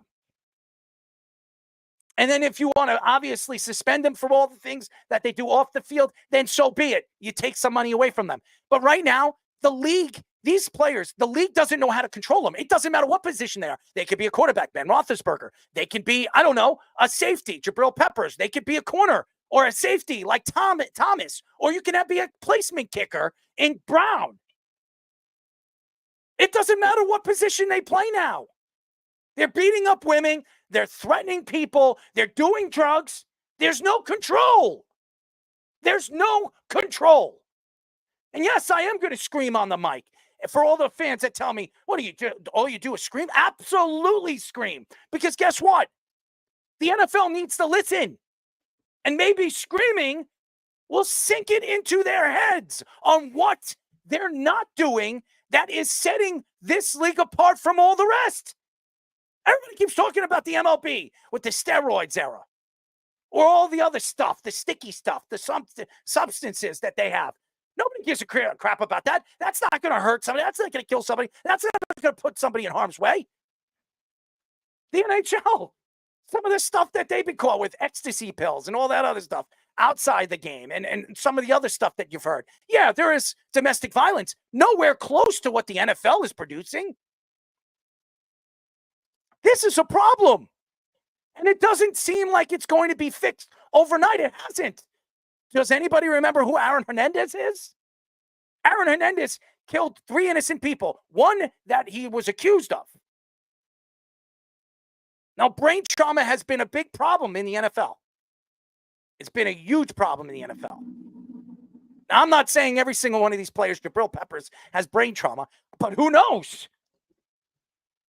They need to figure out what is right for this league, how this league is going to be able to figure out when these players are doing it during the regular season, how to suspend these guys for putting their hands on a woman, putting their hands on a kid, or doing something of that magnitude, which will make the league look bad. Every time you hear a domestic violence thing in sports, you know it's the NFL. You know it is. And that's a problem when everybody's pointing their fingers at the NFL. I don't understand this. I don't get it. I don't get it. And I don't care how great of a player he is. I don't care how good he produces on the football field. If he's doing something wrong and he's putting his hands on innocent women, and I don't care what the woman did to him, she's innocent. A man is 60 times stronger than a woman. He should not be putting his hands on a woman. He should not. It is a problem. And the NFL needs to figure this out now before somebody gets killed. They needed to figure it out for 10 years, really. No, now before somebody gets killed, because it's going to get worse. Yeah, it is. And it still is a problem that the NFL has dealt with when it comes to hypocrisy. Like baseball, you mentioned, like their domestic violence cases, there's still a good amount of them, but they handle it by suspending these guys the whole year pretty much. Like 80 games, I think, was like what Herman got, which was the rest of that year. Jose Reyes, when he got suspended in his second tenure with the Mets, they cut him right away. He was suspended the rest of that season. Juris Familia, same kind of thing. 2-1, by the way, and I think the Yankees need to pull Clark Schmidt. I think it's done. I think he's done enough. He's done good for 5 innings. Take him out. They're putting themselves in harm's way again. Yeah, another hard hit ball as well. So 3 of the 4th inning, then more in the 5th inning. But going back to what I was saying with the domestic violence with baseball, like they actually know how to discipline it, and that's why you don't see as many cases of that kind of thing that at least they're known of. And maybe there's some in their other countries, Venezuela, Dominican Republic, stuff like that. We've seen issues of those players having those kinds of, it's just the way their culture is. And they're going to keep them in again. They're going to keep them in. This is so stupid. This is dumb. This is the only thing that I attack Aaron Boone on is he knows that it's time to take the kid out, and he keeps him in too long. They're going to score. They're going to tie the game, and this inning's going to keep on going. They might even take the lead. He might even hit a home run here and really put the Yankees in a bad position. But go ahead. I'm sorry. Yeah, I was going to say the NFL is the opposite case where they're very, I don't know if they want to call it selective as much as it is like hypocritical in terms of like there's no consistency with it. Ray Rice got suspended for the entire year. Adrian Peterson got suspended for the entire year. Then Kareem Hunt only gets suspended for, I think, 4 games or something like that season. Now the Chiefs got him. The Browns signed him in free agency later that year. But the standard is trying to be created by the league, not necessarily by the teams. And now you're seeing it with, like you were talking about, Rasheed Rice. Rasheed Rice had 2 separate instances, repeat offender, and they do nothing. They just keep investigating it. This commissioner exempt list is created to suspend guys until we know a conclusion of an investigation. There's going to be another hearing November 22nd, like you were saying. Suspend him until then. If there's a ruling that he didn't do as bad as he thinks, I don't think he did. I think he's definitely guilty of that. But if there isn't, then you can let him play again. It's really not that hard. But yet the NFL likes to jumping. Oh, this guy suspended 4. This guy suspended 6. He was found with cocaine. He should be suspended for the season. Agreed. Okay. It doesn't matter if it was true or not true. There has to be some kind of truth. What he's going to do is he's going to do what his girlfriend is when he does have that November 22nd review. His girlfriend's going to say that he never put his hands on him, and it's going to be waved off. And that's what usually happens. They get off of it because they pay off their girlfriend or pay off their fiance. This is what happens. Greg Hardy did it too. I don't trust that for the situation. There's another one. And there's the tie game. Again, Aaron Boone is just terrible managing. Terrible managing. RBI triple ties it up. It just doesn't make sense why you leave him in there after he's getting hit. What are you trying to get him to win? Are you trying to get him to 5 innings to get him to win? Now he's going to pull him out. Now he will. Fish, I don't even think a lot of these other managers care about that. I think Cleveland pulled Bambi at 4 2/3 in game 1. Now he'll pull him out, and then they'll bring in a relief pitcher where a relief pitcher is cold, and somebody's going to get a hit, and they're going to take the lead. This is what happens to the Yankees. It's just terrible managing. It's terrible. I knew it as soon as I pull him out. There he goes. He's going to take him out. Just terrible managing. That is Aaron Boone's fault. If the Yankees lose this game, ladies and gentlemen, you heard it from me, Aaron Boone's fault. That was Aaron Boone's fault. I can tell you right now, he doesn't have it anymore. Pull him out of the damn game. I don't know. I'm sure we'll talk about this as the game goes on, I'm sure. But just to talk about Peppers for a little bit, I was coaching in North Jersey when he was there in the Catholic schools. He started at Don Bosco and went to Paramus Catholic, a rival, and jumped ship in the middle of his high school career. And it was a big deal back then. Everyone knew he was an elite talent, obviously, that was going to be in the NFL or top D1 type of kid. He was one of the top kids coming out of high school that year. But there were always stories about him with the partying and the steroids and the things like that. And then when he was on the Giants, I thought, yo, look at this guy. Maybe he turned it around. He's home. He's going to make good coming home. And it turns out he's still kind of the same guy. I mean, listen, we didn't know any of the stories about the women or anything like that, but I don't want to touch on it. But look, there's a lot of smoke around this guy his whole life. So this doesn't surprise me. And look, I think this is the Greg Hardy rule, Errol. I think that's why this commissioner's exempt list exists, so that guys like Jerry Jones can't just put that guy back on the field so he can get a couple of sacks and give him the money because I don't care about that stuff. I need to win, even though he doesn't know what the heck he's doing, like Jerry Jones does very often. I think this is like one of those types of rules because technically we don't know exactly what he said, she said, until it goes through a due process in a court of law. So they came up with this as a convenient way not to screw up saying 2 games, 4 games, 6 games type of deal. It's just you're out indefinitely. We'll figure it out later, but you're not coming back. And I guess that's the right thing to do. I wish there was a simpler or maybe a clearer solution for these types of issues. But what I think is that the NFL is really dumb for saying, oh, look at these 3 guys, Von Miller, Rashee Rice over in the offseason, Jabrill Peppers. Oh, well, that's really bad, but we're down by 50% in the last 10 years of these guys getting arrested. So it's not really so bad what they did. Not the right time to try to give that PR message, in my opinion. That's just really kind of cold and calculated by the NFL, and I think they miscalculated. You shouldn't be talking like that when someone was clearly hurt. By the way, you see him running into the Yankee fan. I guess it's one of his boys running into. Well, he has part ownership of the Royals. So. Not part ownership. He has not even 5%. I mean, give me a break. He's jumping around. He's a Met fan. He should be happy that the Mets won, not jumping around in a Kansas City Royals freaking jersey. I don't understand that. That makes me even want to see the Royals go down tonight. So let's get him out. Let's get him out so we can stick in the back. We need Wes and Patrick Mahomes. I mean, seriously. Before we move on, I came up with a solution for all of these, commissioners exempt list types of guys. By the way, this is what. By the way, I'm sorry to cut you off. Holmes, you brought Holmes in. That's the perfect guy when there's a man on third to bring in. What a great management. Look, he's going to walk this guy too. This is ridiculous. Go ahead. I'm sorry. I'm just sick. I hate watching the damn football games of my teams during the show. It makes me sick to my stomach. Oh, you should have seen the Week 15 Jets game. Makes me sick. I can't sit and watch this. I don't remember I've seen him that angry. I can't sit and watch this. This is absolutely ridiculous. Well, let me cheer you up a little bit. I got a solution for all these commissioner exempt list guys. This is what you do. You make them go mano-a-mano with the big Hawaiian and slap boxing. Kaboom! Right in the face. You got no shot. This is what your punishment is. You got to deal with this, and then maybe we'll think about letting you come back. You got to go up against the big Hawaiian right here. Look at that smack. Unreal. Look, in all seriousness, it's a huge problem and an epidemic. I wish there was a simple solution, but they've got to do something. There's got to be more outreach. They've got to be really hard coming down on these guys so that they don't just let guys, have a little slap on the wrist and be able to come back. And I think that's been going on for way too long, boys. I don't think the idea of the indefinite suspension is that bad. Like, make it, send it a message. You cannot be on the field. You cannot be on the premises of the franchise. Ray Rice dealt with it. Adrian Peterson dealt with it. It's not hard to do, but yet they're throwing out all the, like you said, Fish, they're calculating and miscalculating all these different numbers. All right, this guy's suspended for 4 games. Josh Brown only got 1 game, and I think the Giants eventually cut him later in the season. But that was a really bad look for the Giants and for the NFL. So it just makes no sense. It's an absolute embarrassment what I'm watching right now with this Yankee game. It is embarrassment. It really is. I cannot sit here and watch this team just completely fall apart right on national television. It just, and you put Clay Holmes in. You put Holmes in. It just doesn't make any sense. None of it does.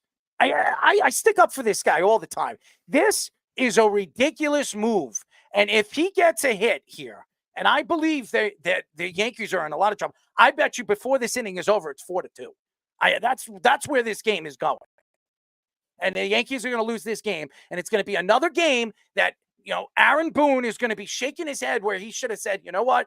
He just gave up that run. I'm pulling him out right now before he puts himself in harm's way. It just makes no sense. And why bring in Clay Holmes when there is a guy on third base? He is the worst guy under pressure to bring in. It's a pop-up. We got lucky on this There one. is a guy. You know what? I think our guest the other on Monday, Jimmy Leyritz, said it best. They're just doing pure analytics out here. They're not letting Aaron Boone just use his eyes and say, hey, Clark Schmidt's washed up right now. Let's get him out of here.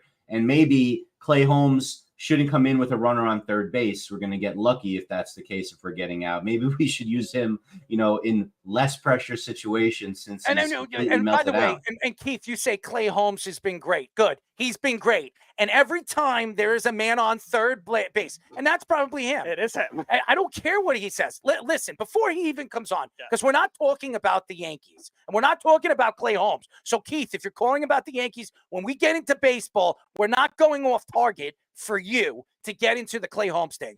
I'm going to tell you this. I don't give a crap what Clay Holmes is doing over the past month. What I do remember of Clay Holmes, when a man is on third base and they bring him in the 8th or 9th inning, he chokes. He chokes. So I don't care. And what I've been watching, you've been telling me how good Clay Holmes has looked over the past month. I could give a crap. So if you're calling about the Yankees, don't call. I don't want to hear about it right now. I don't want to hear it. So put him on. If he's talking. He hung up. All right, good. Because I don't want to talk about the Yankees. I don't want to talk about the Yankees. There is no way I'm getting into the Yankees right now when there's other things that we want to talk about. Okay? I am sick and tired. And by the way, I do, he was supposed to call me after he went to visit a friend. We were on the phone with Jeff, and he kisses Jeff's ass, man. You want to talk about a guy that kisses Jeff's ass? That's Keith. Keith Rooney. I love Keith. He's a father figure to me. Nice guy. Okay? But whenever he gets on the phone, and I put him on the phone with Jeff, he just wants to. I'm surprised he doesn't lick his ass. I'm dead serious. I've never seen somebody go all over the place. I've never seen anything like it. It makes me sick. Okay? I'm just saying. Would Keith use the skin flute on Jeff, though? I think he's used the skin flute on Jeff in his own private area, maybe in his own dreams. Him and Jeff are nice buddies. By the way, what is he saying? Right? Love your real G-Man era, Errol. Thank you, Long Brain TV. Oh, Kenny. Thank you. Anyways, that's Kenny. I don't know if that's Kenny's one of his shows. I think his name's Long Brain TV. I don't know. I didn't even know. I wonder if he chases geese on that one too. No, I'm just honest to God. When you see the situation that the NFL has been in, and by the way, look at Patrick Mahomes sitting on his ass now. Yeah, look at him, go running to his friend and hitting him and bumping into. I don't even know who that is. Does anybody know? I think at first I thought it was Travis Kelce, but it's not. No, but it's got to be one of his pals. I don't know who it is, but he's not. He obviously knows that it doesn't look good for the New York Yankees. But anyways, I think the NFL needs to look more deeper into this. I think they need to realize that this situation is unclear, and the NFL needs to figure out how to make it more clear to these players that if you put your hands on a woman, you are going to be suspended for the season. And if demanding that they don't do it. And if it's even worse than they think it is, that they should either be thrown out of football or being, suspended without a certain amount of time of pay in a 2-year span. I don't know how they're going to figure this out, but there has to be something put together where these players realize that if they do something wrong on and off the field, that they're going to pay for it. And they think that they're invincible and they can get away. Ask Tyreek Hill. Ask Tyreek Hill on some of the things that he's done. Okay? Tyreek Hill is like a little of nothing. I mean, how big is Tyreek Hill? 5'7", 5'8"? He's going out there smacking people up because he's Tyreek Hill. I mean, seriously. Yeah, there was because he's a multimillionaire. Yeah, there were 2 of them last year alone. There was that woman that her son beat her in a rout or something like that. Him beat him in a rout or something, and then something happened, and then there was that marina employee. So you're gonna brush that. Yeah, that story was crazy when we did it, Speedy. The woman, he was like, her son was in his all-star camp, and he was hitting on the woman, and he was like, "Oh, let's do one-on-ones," and she like press coveraged him and actually knocked him back. So he's like next rep, like was like, "Oh yeah, you're gonna hit me." Like he like actually hurt her, like trying to like get back at her. It's just crazy, this stuff that some of these guys think is okay. It's just crazy. And I'm not surprised. They're NFL players and they have millions and millions of dollars. Look, Giancarlo Stanton again, another hit. He could buy a hit, but Aaron Judge can't. It doesn't make sense. How does Aaron Judge have 1 hit in this series? Does he even have a hit? He was 0 for 9. I don't think he's gotten anything. No, he has his batting average. He's still got a batting average. So he's got 1 hit. He's got a couple of walks, and that's it. He looks terrible. Horrible. He's pressing. It's just horrible. It's horrible to watch.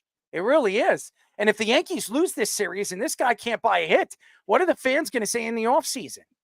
I mean, this guy is not a winner. This guy can't. I'm not going to doubt him, though.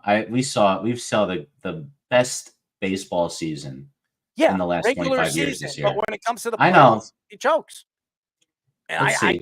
Let's see.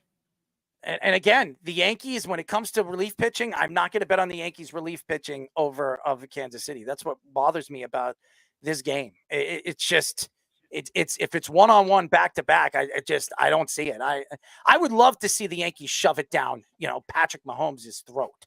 I would love to see it, but and I know that it doesn't usually work in the Yankees' favor. It hasn't done that in over the last 20 years. It hasn't worked in the Yankees' favor. Only in 2009, which, a hot Alex Rodriguez, that was what changed everything. So maybe that's what you have to hope for with Aaron Judge. Maybe he has one of those years, like after 5 really bad ones. Maybe it's because he's there. The Royals get all the calls now. Like that's a big the one that was skill. reviewed for a while was a foul ball. I thought it was, but it was close. But they just had to call up Patrick and see if it was okay with him. That's all it is, Yeah. Now the real question: will we get West Ham like we did with the Alabama game? The Padres lead in the NLDS 2-1 over the Dodgers after winning Game 3 in San Diego 6-5. There was a controversy if Manny Machado fired a baseball in the direction of Dave Roberts, which Machado denied he did on purpose. The Tigers lead the Guardians 2-1 after winning Game 3 in Detroit. If the Tigers and the Mets both win their series, which the Mets did, 4 out of the 6 teams that were number 6 seeds would reach the conference championship since the MLB expanded the playoffs in 2022. The Yankees will pitch Clark Schmidt, which they are tonight, versus the Royals, and Seth Lugo, which we've seen. Both pitchers pulled out, as we have just seen. And by the way, 2 outs, man on first for the Yankees, and they're pulling. Who's that right there, number 61? I don't know. Zerpa. Garrett Cole has been announced as the Game 4 starter for the New York Yankees, win or lose, which is a good sign because Garrett Cole's numbers away are some of the best in baseball. So I think a Garrett Cole away is better than a Garrett Cole at home. So I guess you're going to see Luis Gil in game number 5 if it goes to a game. You're not going to see Carlos Rodon. I think the Yankees would be smart enough to keep him off the mound at Yankee Stadium. But here's the thing. Congratulations to the New York Mets, by the way. Congratulations. I'm happy for the Mets and the Met fans. I know they're going to be all over social media if the Yankees lose and we swept you 4-0 and now we're going to the NLCS. Listen, I'm so happy for the Mets, and the Met fans should be happy. But here's the problem with the Mets, and I'm going to say this honest to God truth. If the Mets weren't here, all the Met fans were talking about is the offseason and how much money they're going to spend. That's all I hear. We're going to go after Soto. We're going to go after Burns. We're going to go after this guy and that guy. And we have Steve Cohen.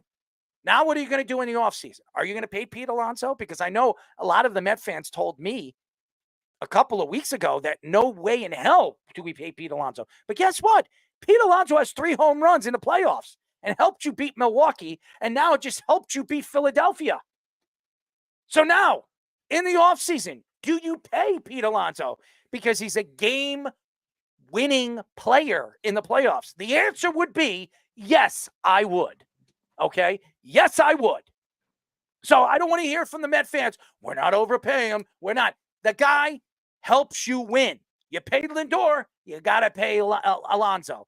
And now, what do the Mets do in the offseason, win or lose? If the Mets win the World Series, do you go out and spend a ton of money for players when you don't need it?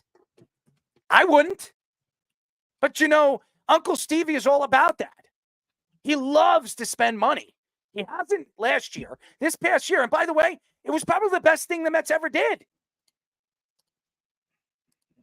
Now, the thing is with the Mets is they got to stay the course. And the Yankees in the 90s, they stood they stayed the course. They kept their veterans. They built around their youth. What do they call that? The core 4, or I would say core 5. People forget how good Bernie Williams was, but he came before them. I mean, they had a core 5 of players, and they built around those players and brought in veteran players that can play. The Mets should be doing the same thing right now.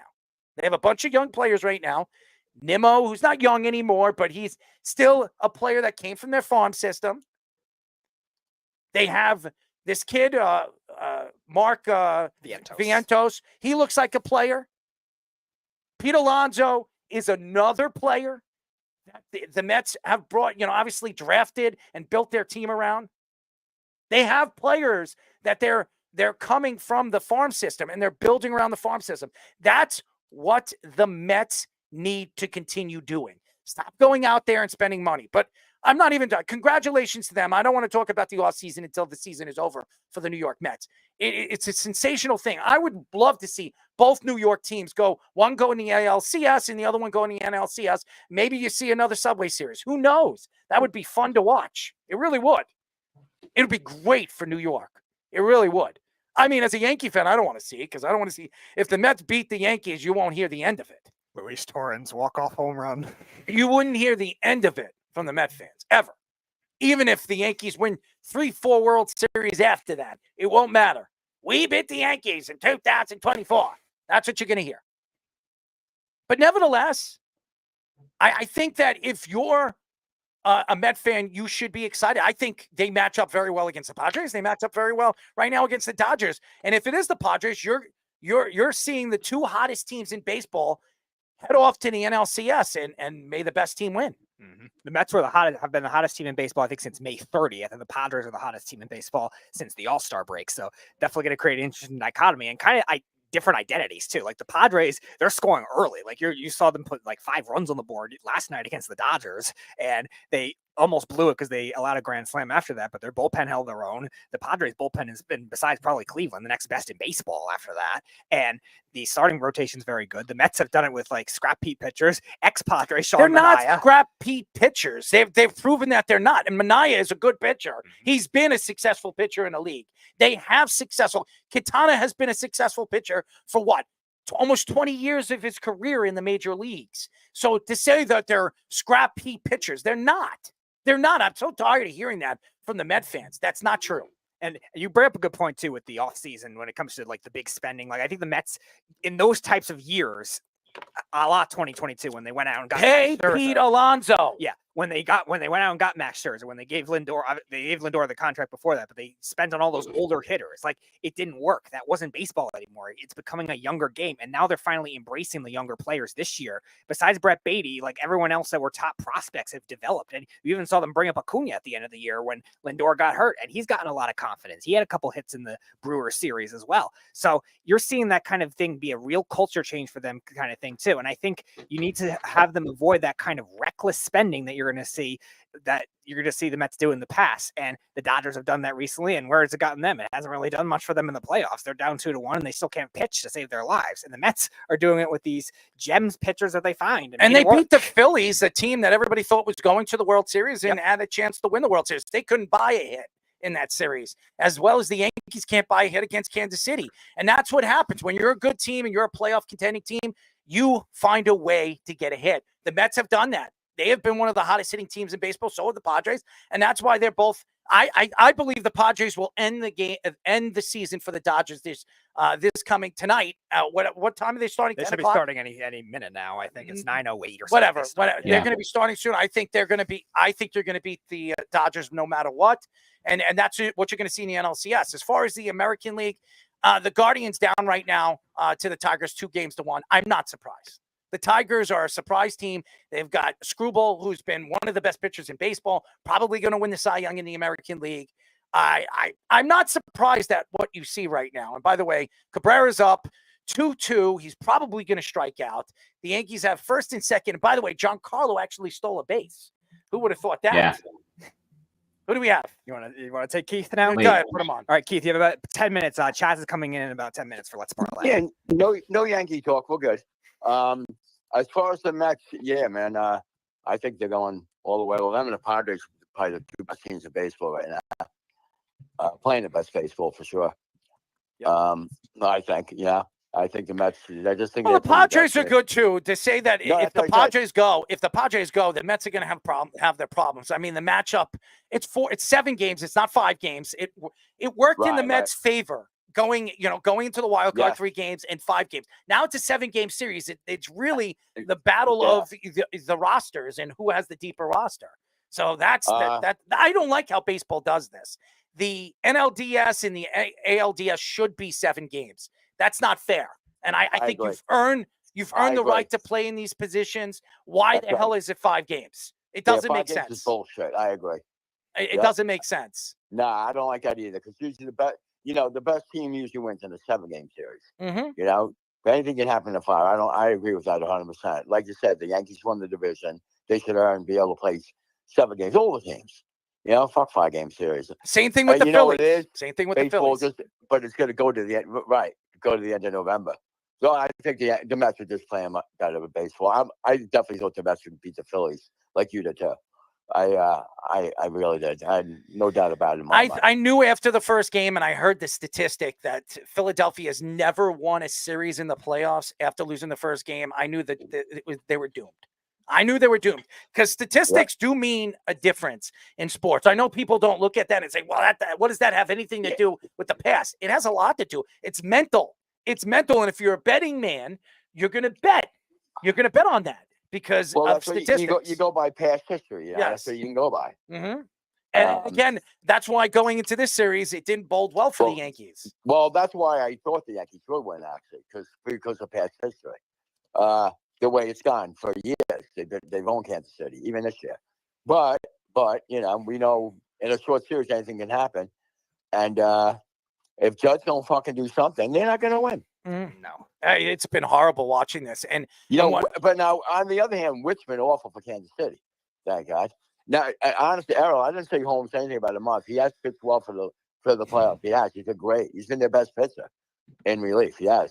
I don't trust Holmes. I know, in the important part. But you got to go with what's working right now. But Boone is using him in the right spots. He was. I thought it was the perfect spot to bring him. I just don't understand. I don't understand how you're in second. He hits. And by the way, do something. Whoever's calling. No, dude, Speedy, close it up and hang up on him.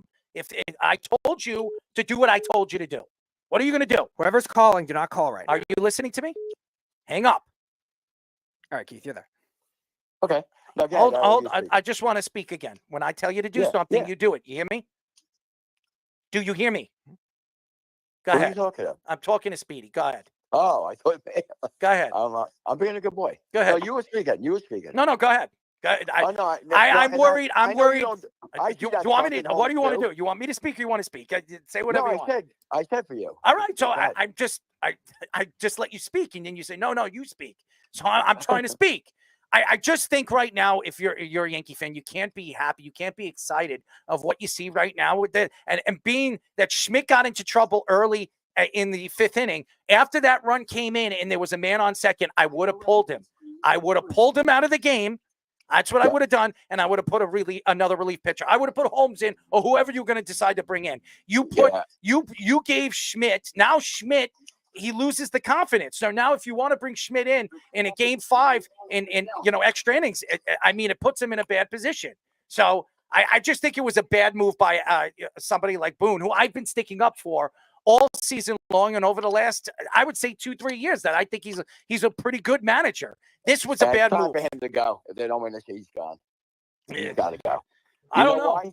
He's a puppet. You know why? How many? Well, you know what? They have been very loyal to him, but how long do you put up with it if it don't work again? Especially if they lose the series, he's gone. He's gone. If you don't win the American League, he's gone. I think so. I would get rid of him. You know one thing, Errol? He doesn't handle pitching well. And that's what he doesn't. A lot of time, he really doesn't. And he's too much of a player's guy and too analytical bullshit. Sometimes you got to go by feel.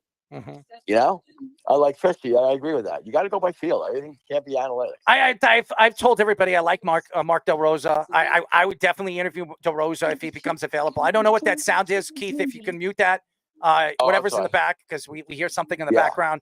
I think that the position that the Yankees are going to be in the offseason, if they don't win, is what are they doing with Soto? And if Garrett Cole opts out, what are they doing with Garrett Cole? There's a lot of different things that the Yankees are going to have to make, not just Aaron Boone.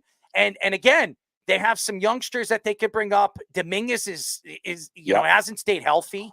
I mean, they trusted that this guy was going to be like a freak of nature. The guy can't stay on a baseball field. So, he at least he came up. He did okay at the end. You know, he's got a long way to go, but if he stays healthy, he'll be fine. Soto, you got to try and sign him, absolutely. Because let me tell you, Judge isn't going to have that kind of year without Soto. That's why that helped a lot. But when is he going to do something? I can't. You know, we don't have to talk about it. It's every goddamn year. Every year he don't come through. Every friggin' year. It bothers me. And I mean, if the Yankees don't win this series and he doesn't do anything in this series, I mean, Yankee fans would definitely have to be worried about that. Oh, yeah. I mean, that's something that they're going to have to talk about in the offseason. He's got to hope he busts out of it. One thing, he's had a lot better swings tonight. I'll say that. He's got better swings, but he's not getting it out. Well, he's not getting results. He hit a couple bullets tonight. So yeah, he did, but that he needs to figure it out. He needs to figure it out soon. It's a short series. Can't help that. Yeah, you're right. Hopefully tonight, buddy. Hopefully he hits one tonight, because they got to win this game, obviously. If they don't win this game, they're done. I think they lose tomorrow. I wouldn't go that far. I would, because even with Garrett Cole, there's a lot of pressure on the Cole Yankees. in game 4, and then he'll have 5. I feel okay. And have fun with Cole Reagans. Yeah, that's true. Reagans is really good, man. And the Yankees haven't hit against Reagans all season long. So hey, Holmes is still killing it. He really is. He's been pitching great. Yeah, that's what I'm worried about. You saying that, and as it comes to home run. I mean, you keep jinxing him, and that's what's going to happen. You keep saying it, and you're going to throw him under the bus. You keep stop with under the bus. I was underneath one. How many times I got to tell you? Well, then don't say it. How's that? You said under the bus, not me. Yeah, but don't say anything, so I don't use that term. It's kind of scary when you watch the Yankees, because it's kind of scary being underneath the bus. Well, I've never been on the bus, so I wouldn't even know. I mean, that's pretty. Getting dragged 100 feet and dying twice. I like your memories, buddy. So when you wonder why, Errol, I'm fucked in the head, remember that. I got you. You knew me before the bus accident. Yes, I did. I was crazy, but not this bad. Well, I'm crazy, period. I just and Scoops isn't here, James. So, and by the way, what's going on over here? That's a pop-up. Thank God. At least Judge is playing the outfield, so they get out of the inning. Clay Holmes gets out of the inning. They got to get a hit. They got to buy a hit. Yeah. Right now, buddy, this is the ending. All right, I'll let you go. Let's see what happens. All right, are you going to dance naked if they do outside when you go outside? Yeah, so I didn't get back to you last time. I got a That's all right. What I wanted you to do, if the Yankees score in this We'll inning, talk when the Yankees score in this inning, I want you to go outside. I want you to go outside in the middle of the, you're in the middle of nowhere anyways. I want you to strip, and I want you to run up and down the block one time. Well, you know what? One thing about it, nobody will see anything. That's true. Okay, and if they do, they're not going to see much of it. I was born on my mother's penis, after all. I do have the bird. All right, boys. I enjoy this call. See, we had a good one, Al. We respected each other. I listened. And I just might do that. I'll talk to you later. Hopefully somebody gets it, gets to run here. I mean, watching the Yankees makes me want to hurl. Okay, let me tell you something. And I'm not going to be surprised if the Guardians get eliminated. Their relief pitching, which has been the best in the league, has not been as good in this series as we thought it was going to be. Maybe because it's a short series. And also, I just think that the Tigers, they have nothing to lose. That's the problem. The Tigers have nothing to lose, and Kansas City has nothing to lose. And I said that with the Padres and the Mets. It's the teams that have nothing to lose are the teams that you would have to be scared about. And I'm scared. I'm scared because if the Yankees can't win this game, and this is a close game, it's going to be, I wouldn't be surprised that tomorrow, what time is tomorrow's game? 7 o'clock, 8 o'clock, or is it an early game? I don't know what it is, but it doesn't bode well for the Yankees, even with Garrett Cole on the mound. 8 o'clock. Yeah. Great. Yeah. So before we move on, I did want to mention first off, it's always like one of the hot wild card teams from each league that always goes far. I don't know if it's going to be the Tigers or it's the Royals, but it's going to be one of them. And the Mets are clearly that team on the other side in the NL.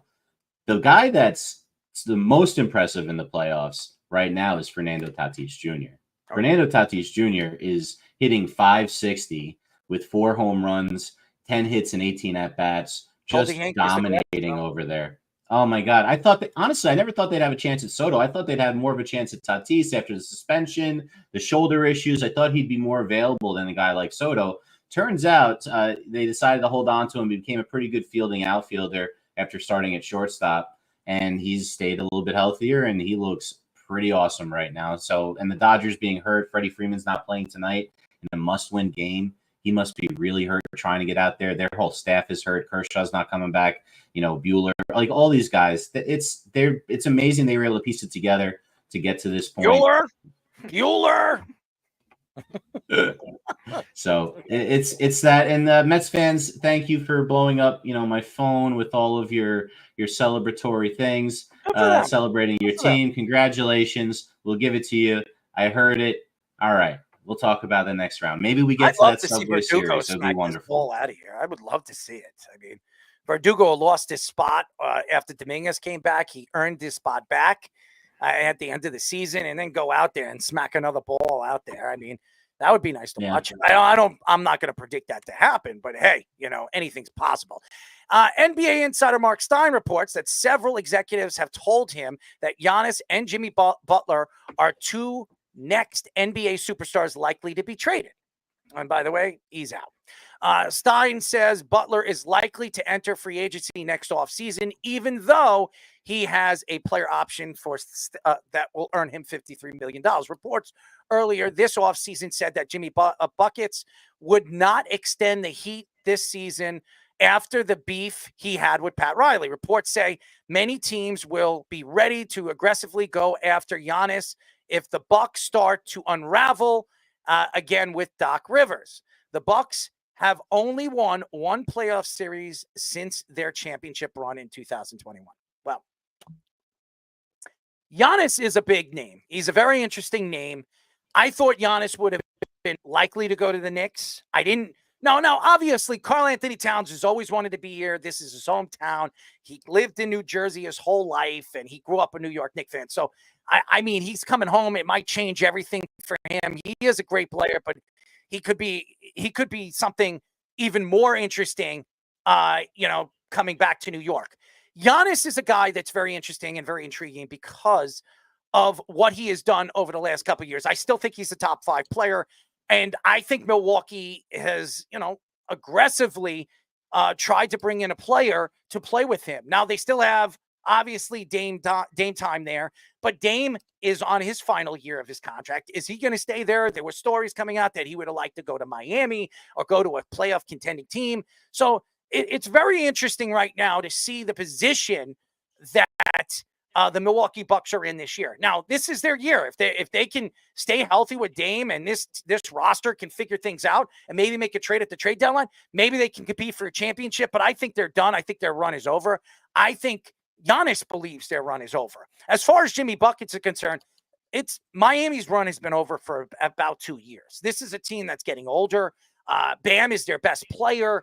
Maybe they build around Bam. Maybe they go and look to try to build around the draft in the future. But they're still good enough to make the playoffs. So they're not going to have they're not going to get a franchise player unless they get lucky in a draft at number 15, number 16, or even in the late teens. So now you sit here and you're wondering, where does Miami go now that Pat Riley and him are not getting along? And my opinion is, if I was Pat Riley, if this team starts off slow, I'd move Jimmy Buckets, try to get as much as I possibly can for him. Maybe get a young player from another roster, maybe Houston, one of these teams that are willing to trade one of their top young players. OKC could trade Williams or one of those guys to bring in Jimmy Buckets because they think they're one player away from winning the championship. And we all know Jimmy is a completely different player in the playoffs. Maybe that's the way they go. But right now, I just think that the position that both these organizations are in, they're very close. I mean, Milwaukee's not in a rebuilding stage, but they're almost there because they have no depth. Right. And Miami, they are kind of in the rebuilding stage right now. They don't really have anything besides Bam and Jimmy. I mean, they have nothing. I don't want to hear about, Mr. 3-point shooter and they don't have enough now where I think Miami should look to trade Jimmy Buckets and remember, Jimmy's 35, 36 years old at the tail end of his career, maybe two more good years at best.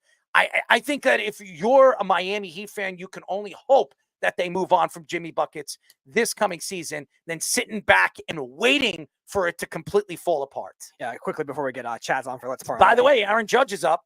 Aaron Judge is up. We'll see if he gets a second hit of the series. Quickly, just both teams are in their downward trajectory right now, not ideal circumstances. You're right. The Bucks have lost a lot of depth. They've lost a lot of size that maybe they wanted to get back from the offensive standpoint. And Miami is just dealing with all these guys just being so fragile outside of Bam Adebayo. Like Tyler Hero, once he got his contract, has not been the same player. Duncan Robinson's contract is really bad right now, and they've had trouble moving it. They got out of Kyle Lowry, which was pretty lucky, but still, it's Kyle Lowry's old. Yeah, no, but that contract is the same player he was. No, I know that, and that contract with Miami was really bad. They got out of it. He went to Philly last year, but Pat Riley's gonna have to do a lot of masterclass in order to make that kind of thing work. As far as the Bucks, yeah, they really need to figure something out to either keep him there, get more a player that he wants to play with to stay there, or they're gonna have to trade him next offseason easily.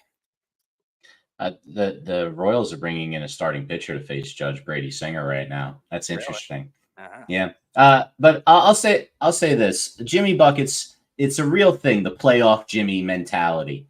For all the, I was down in Florida, and by the way, everyone in Florida, really be safe right now. I hope you guys are able to evacuate everyone on the west coast of Florida.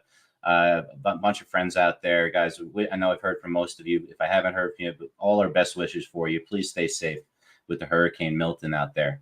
But look, Jimmy Buckets, he's getting older. He's almost my age. It's amazing he's been able to be this good this long. He's getting hurt a little bit more now. It should not be surprising. But this is the team that has the best coach in the league in Eric Spoelstra. And Eric Spoelstra isn't going to just say, oh, let's tear it down. It's going to be a reload type of a thing. They always seem to find a way to hover around playoff contention no matter what, because they have great coaching and they have a great front office with Pat Riley. They will figure it out. Jimmy Buckets will get moved. They'll get some kind of future asset that's ready sooner than people think, because they just know how to craft guys. I really like what they did with Jaquez in the draft not so long ago. He was a nice steal. I think it was just after the lottery they got him, or his late lottery, one of the two. And he's, they just find these guys and they develop them. So it's not surprising that they're always in contention. They need to move on from him. As far as the Bucks, I don't know about Giannis. Giannis is such a great player. He's signed long-term, but Dame is near the end as well. Same as Jimmy Buckets, maybe not as old, but very close. And those guys, when they're undersized guards like Dame is, it goes faster than a guy like Jimmy Buckets. So I'm really concerned for the Bucks. Giannis will take him as far as he can. But again, Giannis has some limitations late in the game with not being a great shooter. So you wonder what's going to happen. Like you said, Errol, I thought he was a good candidate for the Knicks before Towns was traded to them. It just would have cost a lot more than what the Knicks ended up paying for Towns. So I'm glad they didn't have to give up more than that. And I'm glad the Knicks look like a real top 3 contender, according to Vegas, number 3 odds to win the NBA championships. I don't know when the last time that was. Well, not very. It hasn't been sooner. more later. Anyways, when we come back, ladies and gentlemen, we will have Mr. Chazzy on Let's Parlay. But first, our sports minute for the first time on this show, Mr. Aaron Fishman. This is the Sports Loudmouth Sports Minute. Are you ready to get loud? With Tommy Scoops. Hey guys, it's Aaron Fishman filling in for Tommy Scoops this evening. To start off, just some injury news in the NFL. The Saints are going to have to go with Spencer Rattler, the rookie, for a quarterback this week with an oblique injury to Derek Carr. Other major injuries, Christian Wilkins, we talked about, is getting foot surgery. He's on the IR. Giants might have to put Kayvon Thibodeau on the IR. He had wrist surgery. They're saying 4 to 6 weeks.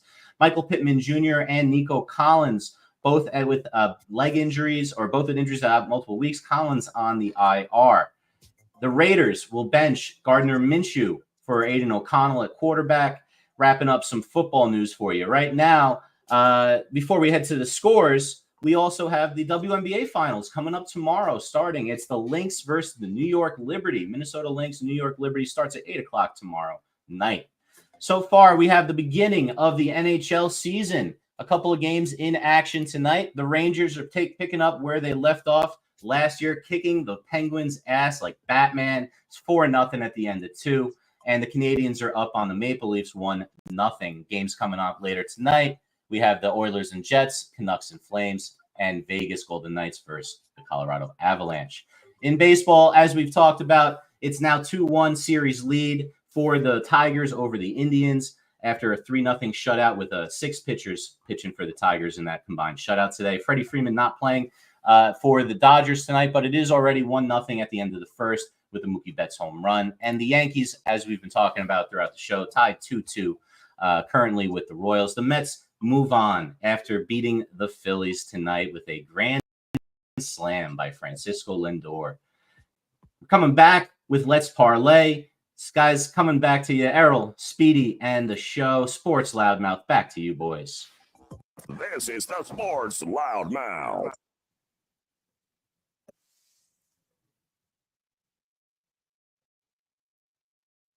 631-672-3108 is the number to call. You're listening to the Sports Loudmouth. I'm your host, Errol Marks, my co-host, Speedy. Remember, you can go to our website at www.worldwidesportsradio.com. Check out all our shows throughout the week, including the Loudmouth with me and Speedy every single Mondays and Wednesdays at 7:30 p.m. All you have to do to tune in and check out our local listings for all our shows is go to our website at www.worldwidesportsradio.com. I know we got to get him on. We have a guest coming right in. So now we call this segment Let's Parlay.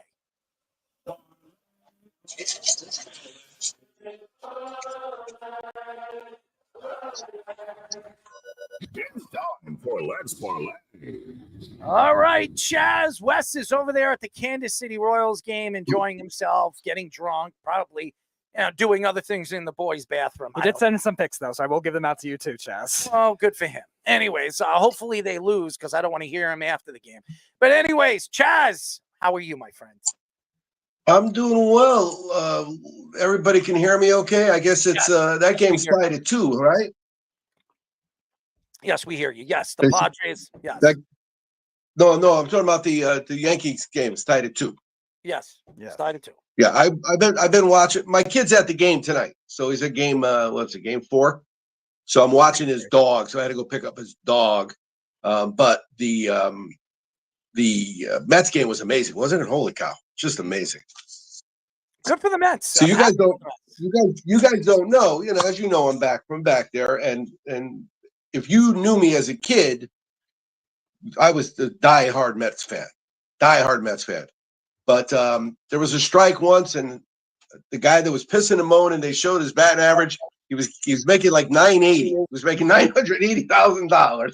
He was batting like 178, and that was it. I was done with baseball from that moment. I only own one hat, as you guys know, probably because you've heard me say the story. It was a Mets hat, and then it became an Aztecs hat, and it remains an Aztecs hat. But it was definitely an exciting game. There's no doubt about it. There's no question, and if you're again a Met fan, you should be excited. The Mets are heading to the the NLCS and have a chance possibly to go to the World Series. They haven't been there since 2000. Well, you know, they could be showing up right here, right? Yeah, well, maybe. I mean, obviously, if the Padres got to win one of two. You got to win one of two. You'd rather win tonight, though. I think if you were a Padre. You know what? Because if you go back to LA, they'll throw things at you. Yeah. I don't even want to get into that. But are you ready to make your picks? I am. So what I did last week, remember, Wednesdays just ain't working for me. God bless those guys that can be ready on Wednesday. When I was getting paid to write, I was ready on Wednesday because I had no choice. But right now, I'm just chasing my tail. But so last week, I ended up going 6-4. But Petey, you might remember there was the second half that went over in a game, and I won it on a weird play. What was it? Was it a 2-point conversion? That's what it was. It was on a 2-point conversion. Tell me about that. Yep. Yeah. So I did the same thing this week. It was with, there was a coin flip on the trends that I was betting, but the one that came up twice was San Francisco in the first half, team total to score, and I won it on a blocked field goal. Now, how many blocked field goals were there this weekend? 2 of them, right? Came back for touchdowns, I think. You never see that on the guys that get paid on Sundays, you know. Mm-hmm. So it's funny because it really becomes the whole how you bet versus who you bet. You got to pick and choose your numbers and catch. I mean, like last night you saw with Wes, I caught over 10.5 and under 15.5 in that game. They scored 11 runs and then they didn't score again. So that right there is part of the reason why I really do love sports betting. But I came up with 4 plays for you. These are my 4 abbreviated plays. I will have these plays. They may not be big plays by the time I finish handicapping, but I'm starting with Jacksonville's team total under. That's for the game. The reason I'm doing that is because last week we had Chicago that in the game, they allowed 21 or less in 10 of 10. It's now 11 of 11. And so they're playing Chicago. Jacksonville, as you know, his offense is sputtering to say the least. So we're going to stick with that one. And then we're coming right back with San Francisco team total over. Now, you guys know Vicky's a big Baltimore fan, and we watch the games together. So she didn't understand why I was so excited on that block punt for a touchdown, or block field goal for a touchdown, when I didn't care after that. So the game was on in the second half, and I wanted nothing to do with it because the bet was only for the first half. And guess what? I look like a genius because I don't think the 49ers scored again. I'm going with the over in the Washington-Baltimore game for 2 reasons. You may know that Vicky's a big Baltimore fan, and they have no defense. People are running up and down the field on them, and on them. And Washington just came out of Cleveland. That was an over, but that was a Cleveland trend. I'm sticking with the over in this game. The kid is playing real well. I mean, he looks like Cy Young winner or what you call it, a Heisman winner. He's doing all the right things. That team has been down. Remember, I'm old enough to remember when Washington was good. I don't think either you two could do that. And then finally, I got Detroit. Now, Detroit is a game. This is the only game of these 4 that has nothing to do with the trends because I haven't looked yet. So I glanced while I was listening to who was that? Alex? Who's before me? Who's before you on what? What are you talking about? Just on your show talking. Oh, Aaron Fishman. Aaron, yeah. I've always liked that guy. He's got a good tone. He's smart. He says good things. I just really enjoyed it. So, but while he was talking, I was looking, and Detroit's 10-2 against the spread on the road. But here's the thing: I'm pissed at you, bet, because Dallas screwed me. I had Pittsburgh in the second half. What was that, Monday night? I love football season. We got football every day for 45 days now or something?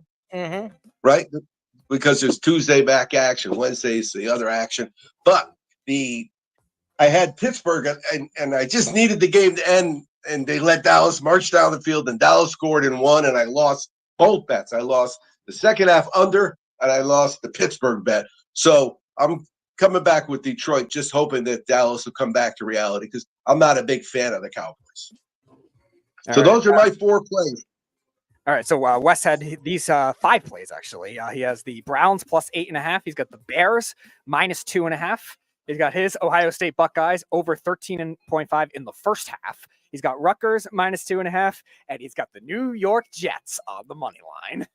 I think I would bet the Jets too. I would bet. I've said it already. I think honestly, and I know why he went with the Jets. New coach, and usually that's the way he goes when you have a new coach. You get a bump. You get a bump, no doubt. So, and I think that the Jets are going to play for Ulbrich, which they haven't been doing over the last couple of weeks for Saleh.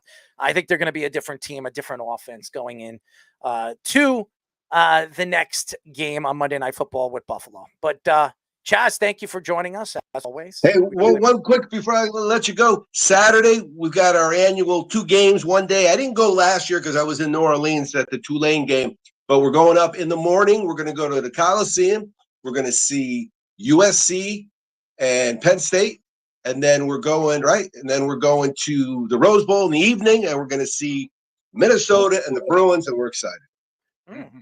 Very nice. That's a 14 parlay. I got to figure out what it is, though. Chaz, thank you. Always be cashing, guys. I'll talk to you soon, my friend. And I just want to let everybody know, I had Ilio's pizza before the show, and I don't know what I did, but I think I didn't chew it.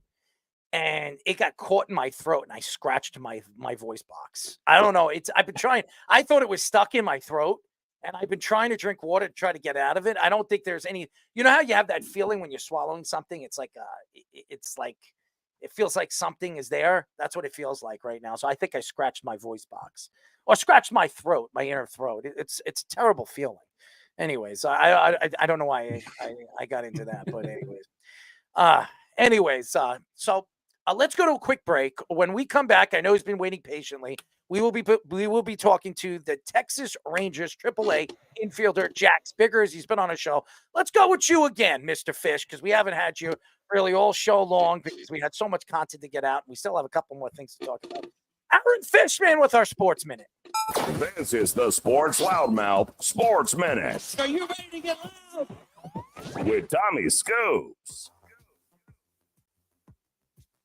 All right, guys. Well, take 2.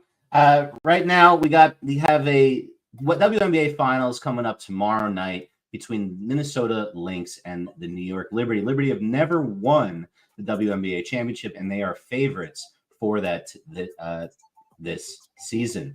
Let's see what they can do. Also, news in the NFL, we have a number of injury news to take care of. We have Derek Carr with an oblique injury going to lead to Spencer Rattler with his first start of the season at quarterback. And as a rookie, he was one of these guys that we were talking about a lot before the NFL draft as someone who's a very polarizing prospect. We have Nico Collins on the IR for the Texans. Michael Pittman Jr. injured for the Colts.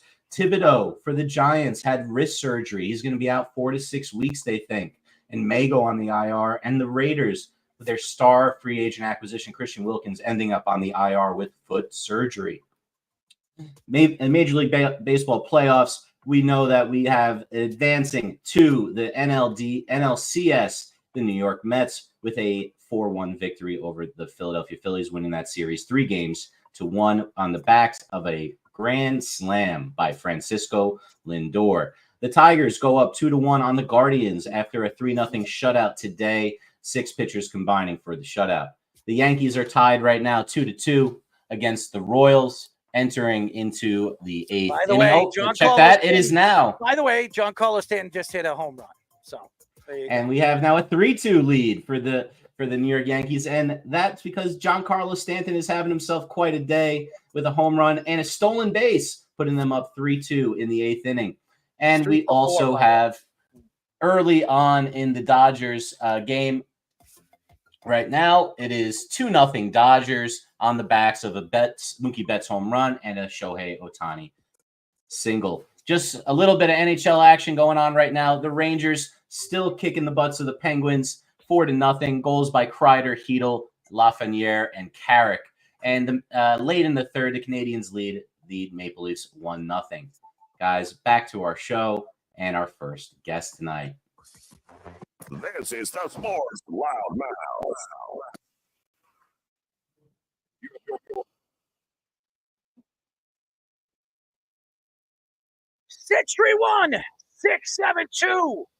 631-672-3108 is the number to call. You're listening to the Sports Loudmouth. I'm your host, Merrill Marks, my co-host, Speedy. Petey, go to our website at www.worldwidesportsradio.com. Check out all those shows throughout the week, including the Loudmouth with me and Speedy Petey every single Mondays and Wednesdays at 7:30 p.m. All you have to do to tune in and check out our local listings for all our shows is go to our website at www.worldwidesportsradio.com. He's been waiting patiently, and I'd like to invite him in as he's probably watching the Yankee game too. I don't know why. I'm going to just let everybody know. Yes, the Yankees are up 3-2, but it's still going to be the bottom of the 8th, and they have 6 more outs they need to get out. So before the Yankees win this game, if they win this game. So I'm not going to bet on it yet, but let's just hope it works out. But anyways, we are now talking to Texas Rangers AAA infielder, our friend, Jax Biggers. Jax, what's up, buddy? What's up, fellas? Good to see y'all again. Well, it's good to see you, my friend, as your Texas Rangers won a World Series last year. They didn't make the playoffs this year, so maybe we'll see you in the majors a lot sooner than later. But, it's so crazy watching playoff baseball. You can't predict. I think it's the only sport you cannot predict when a team gets into the playoffs, how far they're going to go, if they're going to win, or are they going to be one and done in a wild card series. You just don't know, and baseball is so unpredictable. Are you surprised the way the playoffs have gone so far? Are you surprised right now that all the number ones could be knocked out in the NLDS and the NLCS? I mean the NLDS. I'm sorry, Right. I'm talking about divisional series. Yeah, very not very surprised because I feel like playoffs is just who's ever hot. And every team in the playoffs is a good team, obviously. But it's just weird this year. Like the Yankees are the 1 seed and the Dodgers are the 1 seed, and we both know that like they're the best in their side for sure. But then it's like, okay, well the Padres are playing the Dodgers, and they were just 2 games back from the regular season record of the Dodgers. So it's like there's not really like a huge gap between like the top and the bottom who are in the playoffs. And so I think just who's ever hot is going to get rolling, and baseball's baseball. And now you got the Mets who were like this close from not making playoffs, and now they're going to the NLCS. So it's crazy. It really is crazy. They get hot, and the Mets got hot at the right time. I think the last 2 months of baseball, besides the Padres, they were just lightning hot. And wouldn't it be fitting that the 2 hottest teams in baseball going into the playoffs, the Padres and the Mets, meet up at the NLCS? And then I wouldn't be surprised if you see the Royals in Detroit go to the ALCS. and who would have thought Detroit versus Kansas City in the ALCS to fight to go and represent the American League? It's unusual, but it's the only sport it would happen. It wouldn't happen in hockey. I'm sorry, hockey fans. And everybody keeps saying hockey's the hardest sport to win a championship. That is not true. I absolutely believe baseball is the hardest just because of the way baseball is set up. And it's really about who's hot at the proper time. Yep. Hockey's tough, but I don't know much about hockey. I'm a Texas guy, so it's not cold enough for me to have my knowledge wrapped around hockey at all. So in addition to the lower seed movement, we've also seen younger teams be a big movement ever since the lockout, the new rules in place for even some of the drafts. And you being a younger player who was on an organization that won a World Series, do you think that movement is going across baseball where you're seeing teams like the Mets, who were once an old team, now be a young team and do well, and the Padres, same kind of thing? I think so. I think just the game is so much younger now because I feel like teams don't want to pay certain players anymore who are older. The older guys, they require more money. Whereas you call up the 24-year-old who's a rookie, you're paying him from age 24 to age 27, 28, the league minimum. Whereas you got the 35 to 37-year-old, you got to pay him probably 7-8 mil for the year.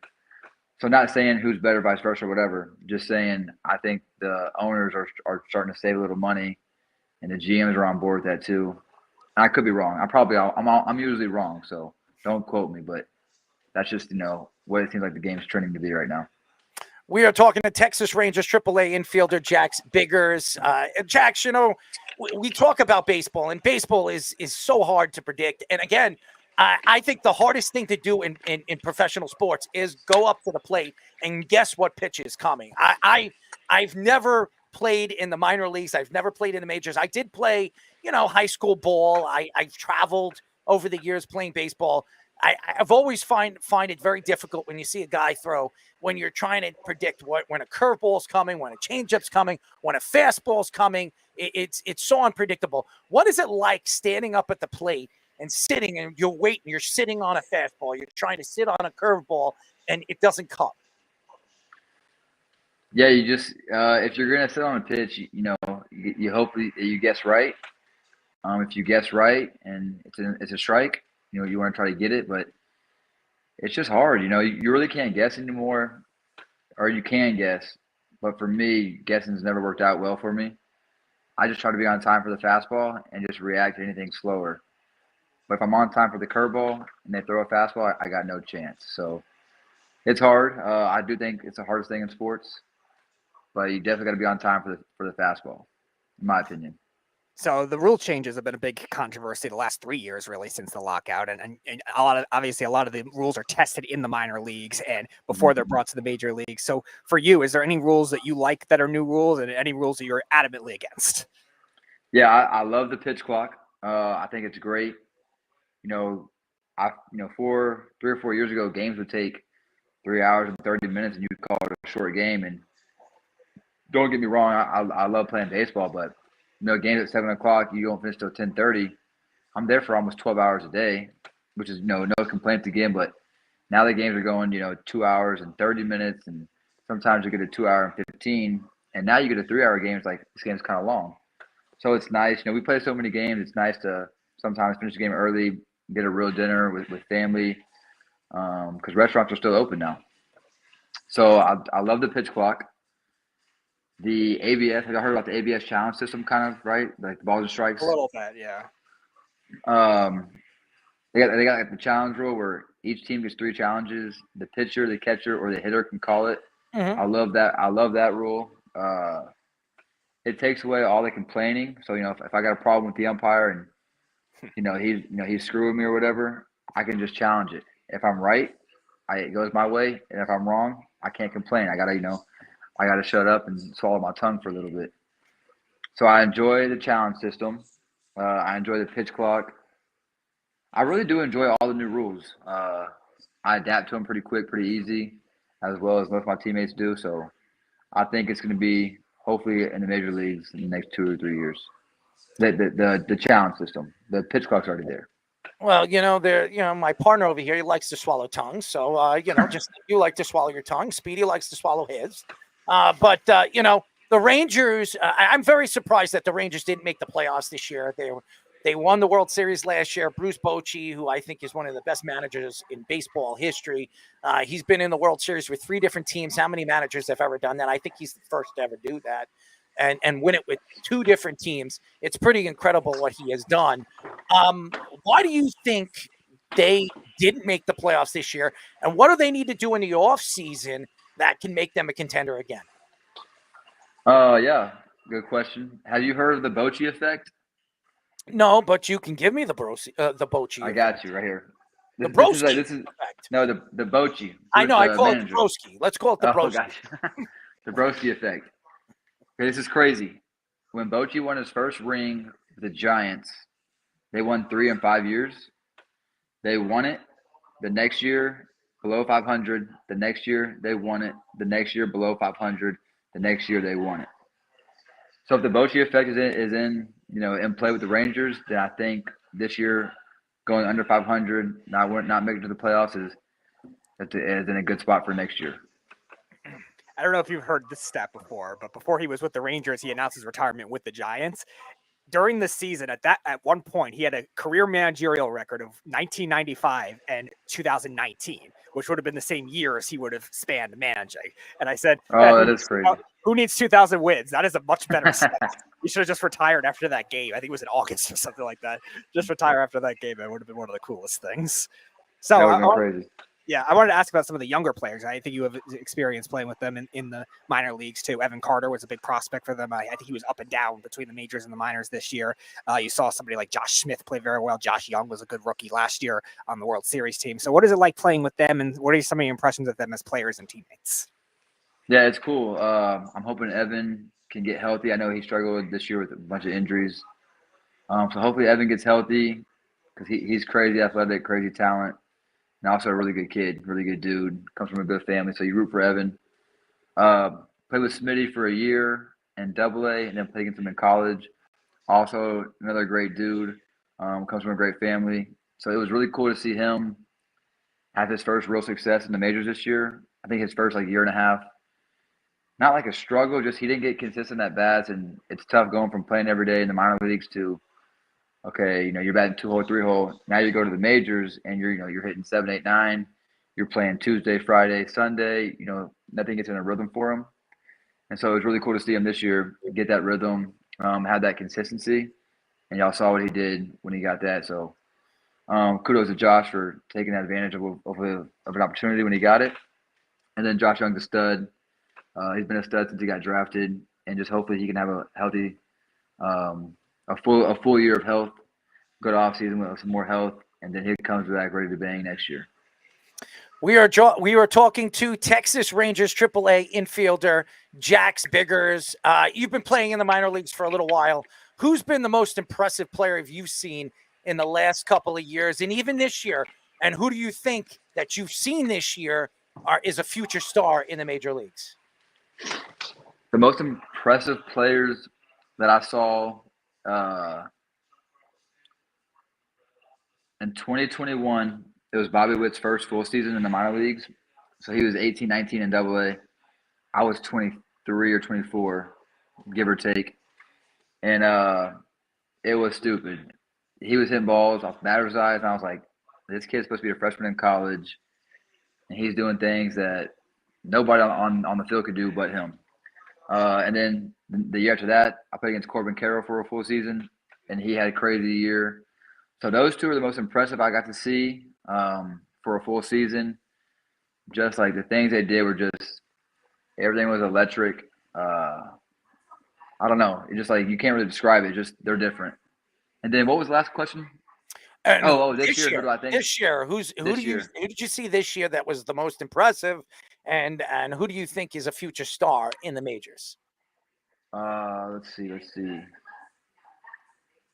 The Astros had or the Sugarland, their AAA team, Shea Whitcomb, which he ended up debuting this year, the Astros, but he was in the minors, I think, for majority of the first half or majority of the whole year.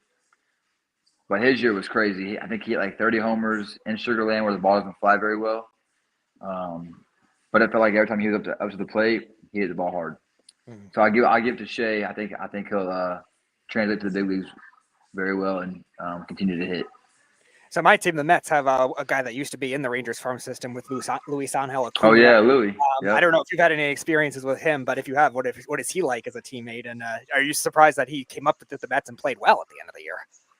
Yeah, I played with Louis last year he got traded when we were in AA together from the Rangers to the Mets for Scherzer. And so I was there on the day he got traded. It was cool because I was playing about 4 out of 6 games a week, 3 to 4 games a week, and then he gets traded, and now I'm playing 5 to 6 games a week. So I was happy for Louis because it's a great opportunity for him. We knew he was going to be in the big leagues as soon as possible, which ended up being this year. And I'm surprised at what he did just because it's unheard of. It's it happened so quick, but I never thought he couldn't do it. He hits balls super hard. He's extremely fast. His game just plays really well at every level. And I hope he gets to enjoy the playoff experience. But he was fun to play with. He's fun to watch. His English is getting better, but it wasn't very good back then. So Not a ton of conversations as far as like real meaningful conversations. Just kind of like you yell out Louis or whatever, and they call me Topo, all the Latin, so he would yell out Topo, and that would kind of be our way of communicating. Jax, you obviously been in the minors for a while, and usually when you're in AAA, you're right there on a borderline of making it to the majors. Do you see yourself in the next year or year and a half where you're going to get that call up, where you're going to get the opportunity to step up to the plate and get your opportunity to swing at top Major League Baseball pitchers? We'll see. I'll be, if I ever do get that chance, that opportunity, I'll for sure be ready for it. But the Rangers got a good team, so there's not a lot of room up there, and I understand that. But if I ever do get the chance, I'll be ready for it. So you also look at the versatility now. You play 3 different positions in AAA, and we've seen a lot of these combinations of guys playing first base and corner outfield or center field and shortstop. So I think some of the Royals have a couple of guys that could do that, and some of the other teams left in the playoffs. Like, do you think versatility is something that really matters in today's game when judging these prospects just to get the bats in the lineup? I think it does for that last point right there of getting certain guys in the lineup. So, if you got a guy who's a really good shortstop like Louis, Louis is not going to play over Lindor. It's just, they're paying Lindor too much money for that to ever happen. And so, Lindor gets hurt and Louis goes up there, fills his shoes for, the time while he's hurt, ends up playing really well. It's like, okay, well, he can play second and third, so let's plug him in at second. And just to give Louis, it just adds more golf clubs to his bag.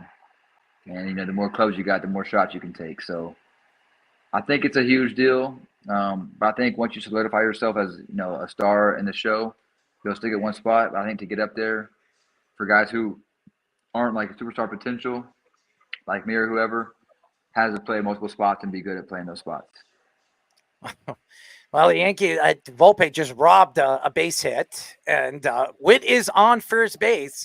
And his kind of speed, that was an unbelievable catch. That was a nice play. Yeah, that was a beautiful play. He read it. You're ahead of me. You're ahead of me by like 7 seconds. Oh, we're in New York. An hour and 7 seconds. You're ahead of me. Time zone differences, streaming, yeah, same thing. It sounds about right.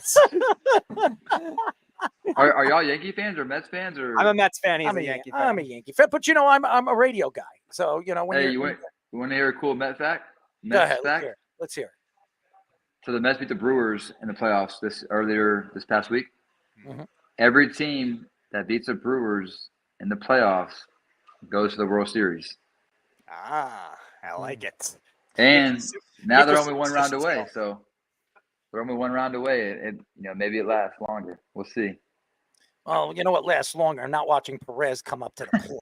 Okay, this guy kills the Yankees, and I hate looking at Patrick Mahomes. If it's not football, I don't want to see his ugly face on my picture. I want to throw up every time I look. At least it's not Taylor Swift. Well, that's true too. That was the internet. Who wants to see Taylor Swift? Are you a Swiftie, by the way, Mr. Dig? Are you a Swiftie? Me? Yeah, you a Swiftie. Yeah. You. No. I got Travis Kelce on my fantasy team, so I was happy when I heard Taylor was going to the game Monday night because I knew he would perform better. Yeah, is that what you really believe? Seriously? Yeah, that's my thoughts. When Taylor's there, Travis plays well. All right, now who is your favorite artist? Is there a particular? Obviously, you like country music. So who's your favorite artist? I do like country music, but I'm actually a Drake fan. Drake's my guy. So Drake's your guy. Just so don't have him rooting for your sports team, or he might curse it. Yeah, no kidding. Drake doesn't know who I am, so we don't have to worry about that at all. Well, just keep them away from any of your kids. Yeah, no kidding. The whole Diddy thing coming out. No setting. I'm gonna get myself into trouble on this show. I don't have Errol screaming during one of those games either. You don't want me singing. That's for damn sure. Or singing for that matter either. I mean, I can scare a possum away. I mean, seriously, Speedy, you're the worst singer. You talking about me?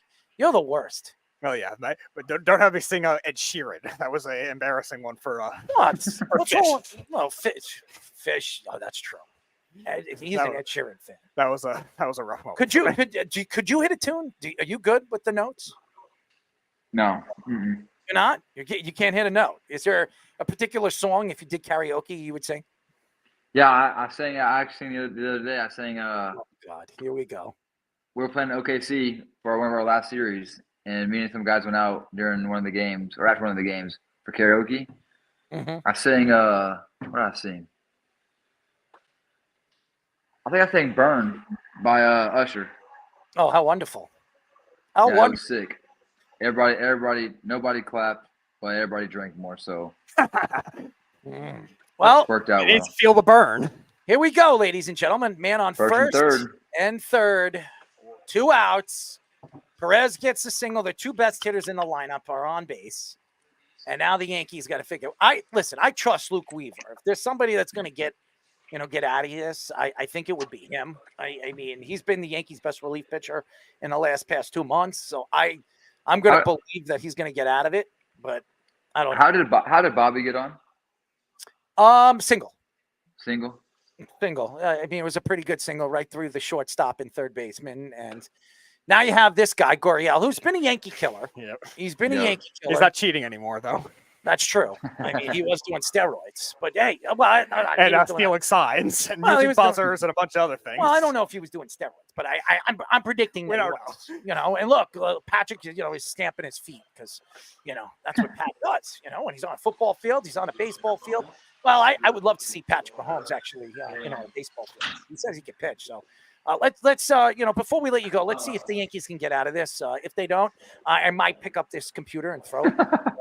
I mean, that's something that I would do. So I'm going to say if he gets a base hit, it goes to right center. The base hit will go to right center. That's right my center. guess. Why is that? Is he a right center hitter?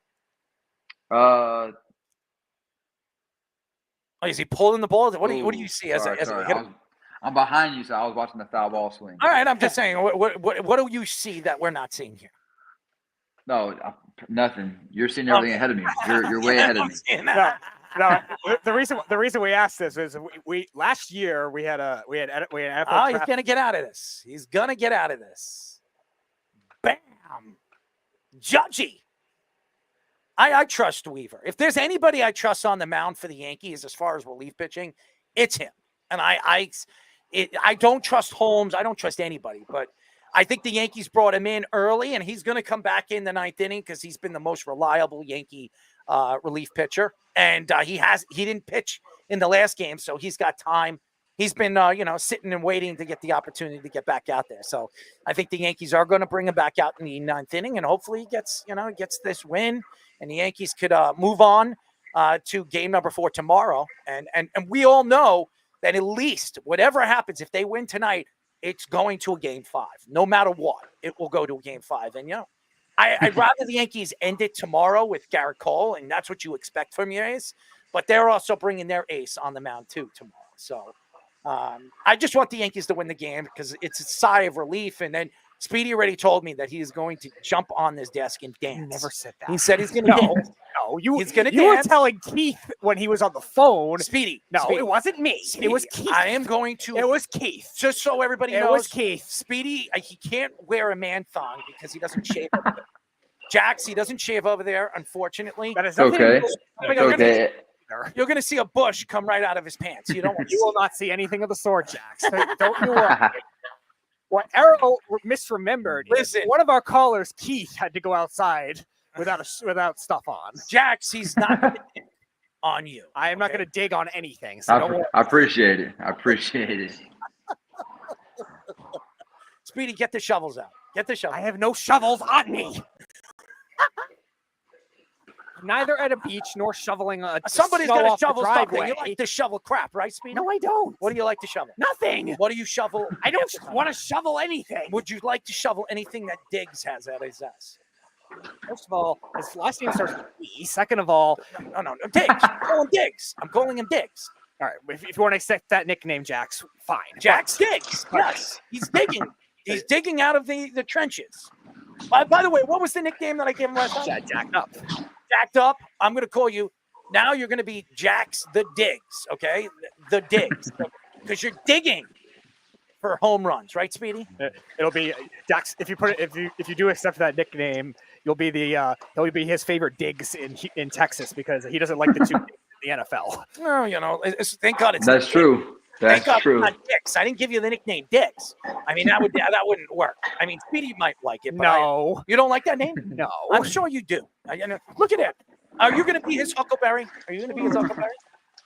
I mean, No. Mr. Biggers. What'd you say? Mr. Biggers, I think he wants to be your Huckleberry. No, I don't. I'm flattered. I'm flattered. He's attracted to you. I think he is. But Jax, we do have to introduce you on those wanted posters to Mr. Mike Doris Day as well. He doesn't even know who Mike Doris Day is. I don't. He's wanted. I am one. There it is. There he is.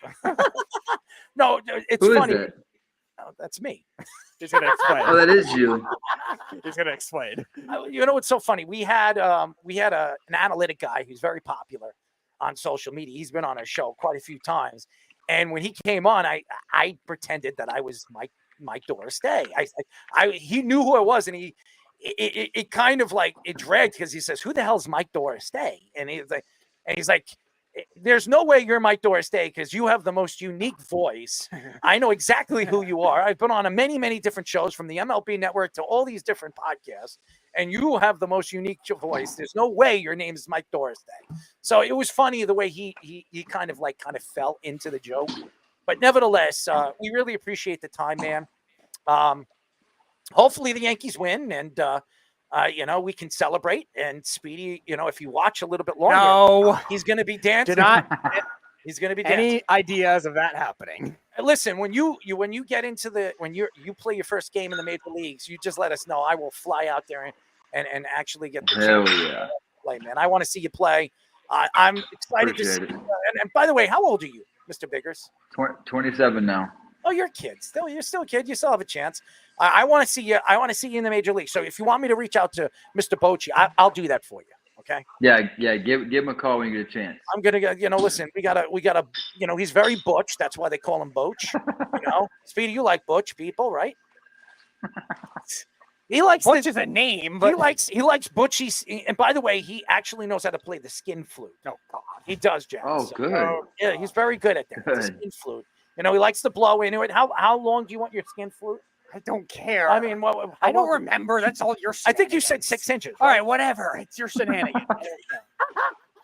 You and our friend Jock Jones loved it. Yeah, well, Jock.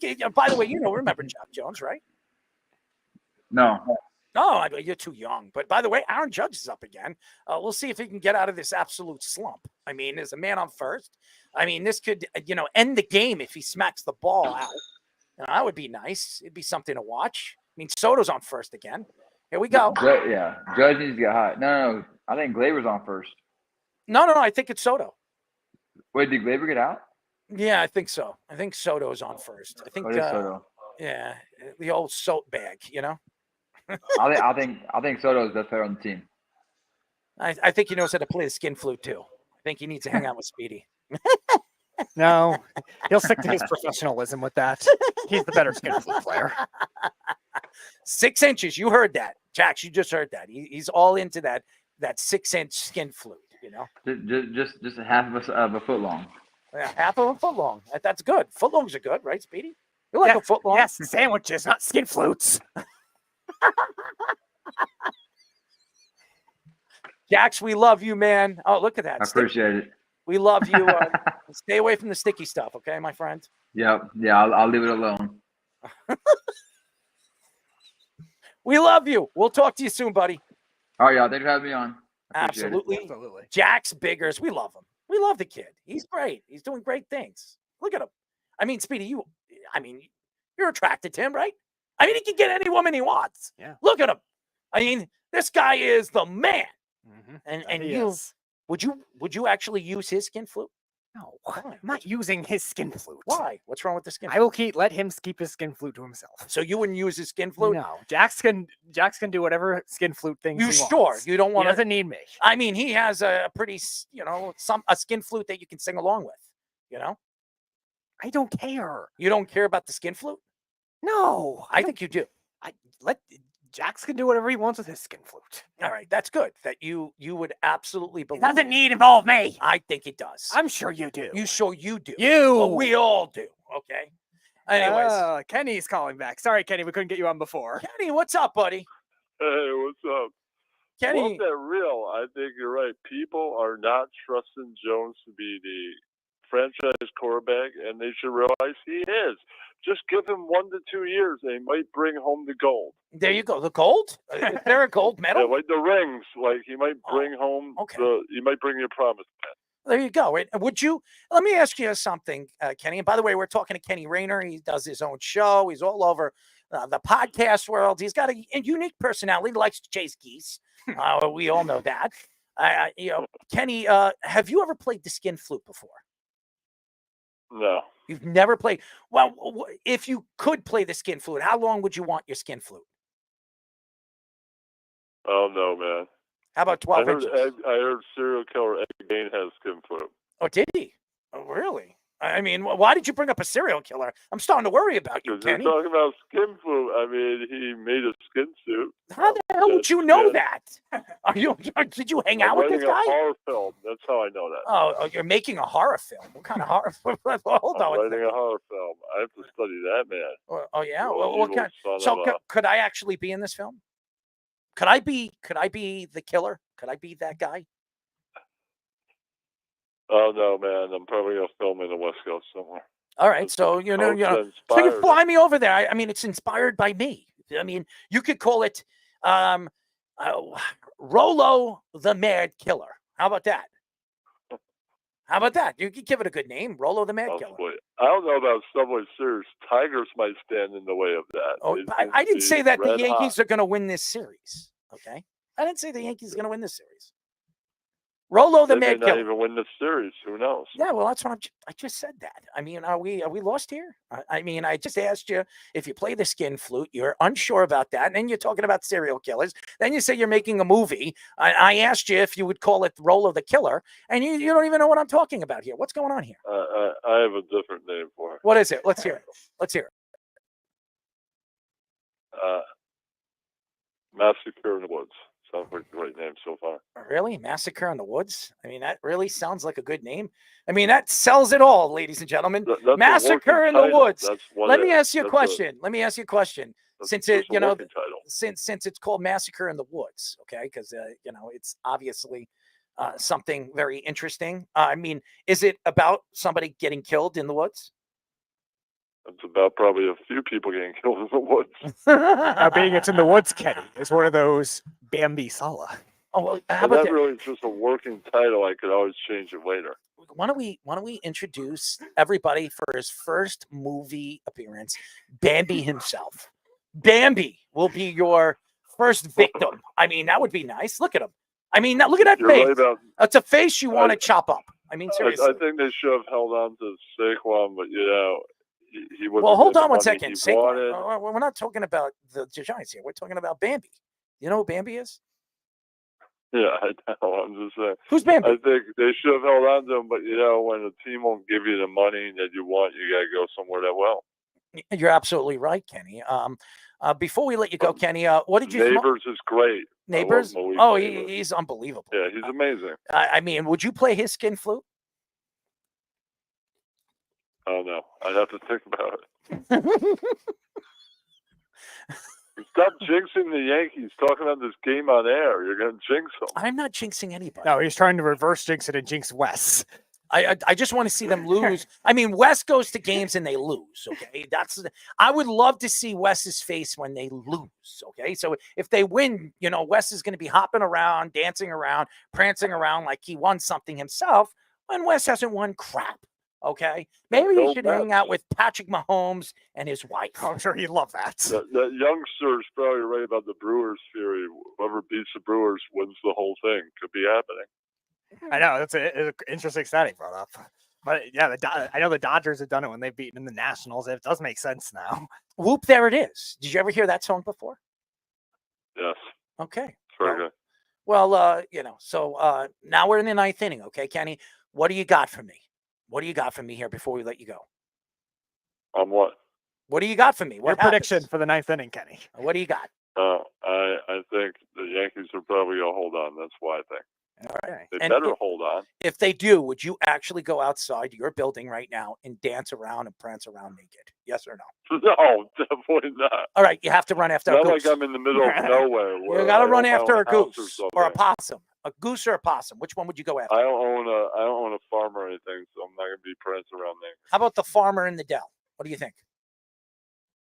Not even near any of that. How about Ronald McDonald? Are you gonna do that? I mean, are you so? I'll tell you what. If the just Yankees prance around win, naked? I might do something crazy. Crazy. Okay, so just stay tuned for that. Thank you, Kenny, for calling. All right, thanks for taking the call. Yeah, there he is, Kenny. I mean, if the Yankees win, I might do something crazy. I might. The goose hunter himself. I mean, it's MJ. What was it? Melendez? Who the hell is this? He's a nice player. You like him? Yeah, no, I think he had 22 home runs or something this year. 17. 17? Okay. 17 home runs. We got the best relief pitcher the Yankees have to offer in this game. You got to get him out. You got to get the first guy out. Get the first guy out, and then you roll with the punches, right, Speedy? Yeah, that seems. Would you roll with anybody's punches? Maybe. I just want to finish watching this game before we finish up with the last segment of the show. Because I am a little uptight with this. I get very uptight watching these games. Oh, Verdugo, please catch the ball. There you go. VD. Keith says, Geese lover. Yes, you did, Kenny. You know what is interesting about Kenny? I love Kenny. I almost call him the Geese lover. But you know what I love about Kenny? His personality. When he comes on the show, when he disappears off the face of the earth. But who brings up about, I'm talking about, something else. He brings up Daniel Jones. Then he goes from Daniel Jones to serial killers. I mean, where did that come in? I mean, I'm a little lost with that one. Kenny needed the full information on Bambi Saleh. He didn't want it. I'd be a serial killer if I saw Bambi actually coach my team. Watching Bambi actually coach my team for the last 3 years made me want to kill myself. That would be an interesting thing if I killed myself in the woods. Massacre in the woods. It's about me killing myself. Keith also says Kenny is a serial killer. Kenny, the king of doobage. I'm like that. I'm calling the FBI. Oh, Kenny, you better be ready for a call from the FBI or change your identity now, Kenny. Keith is on to you. Keith is always on to everybody. Speedy, you're on to the skin flutes, right? No. You said you were. No, you accuse me of that. So does not mean it's a viable theory. Just like Keith saying Kennedy is a serial killer.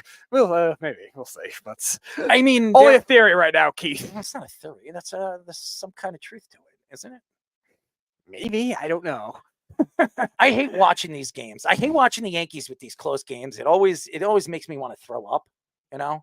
It just there we go. Catch the ball. Don't drop the ball. There you go. One more out.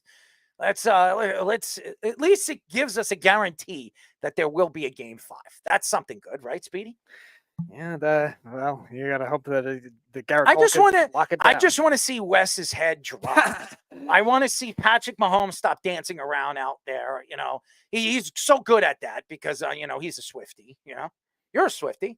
Me, no. You don't like Swift?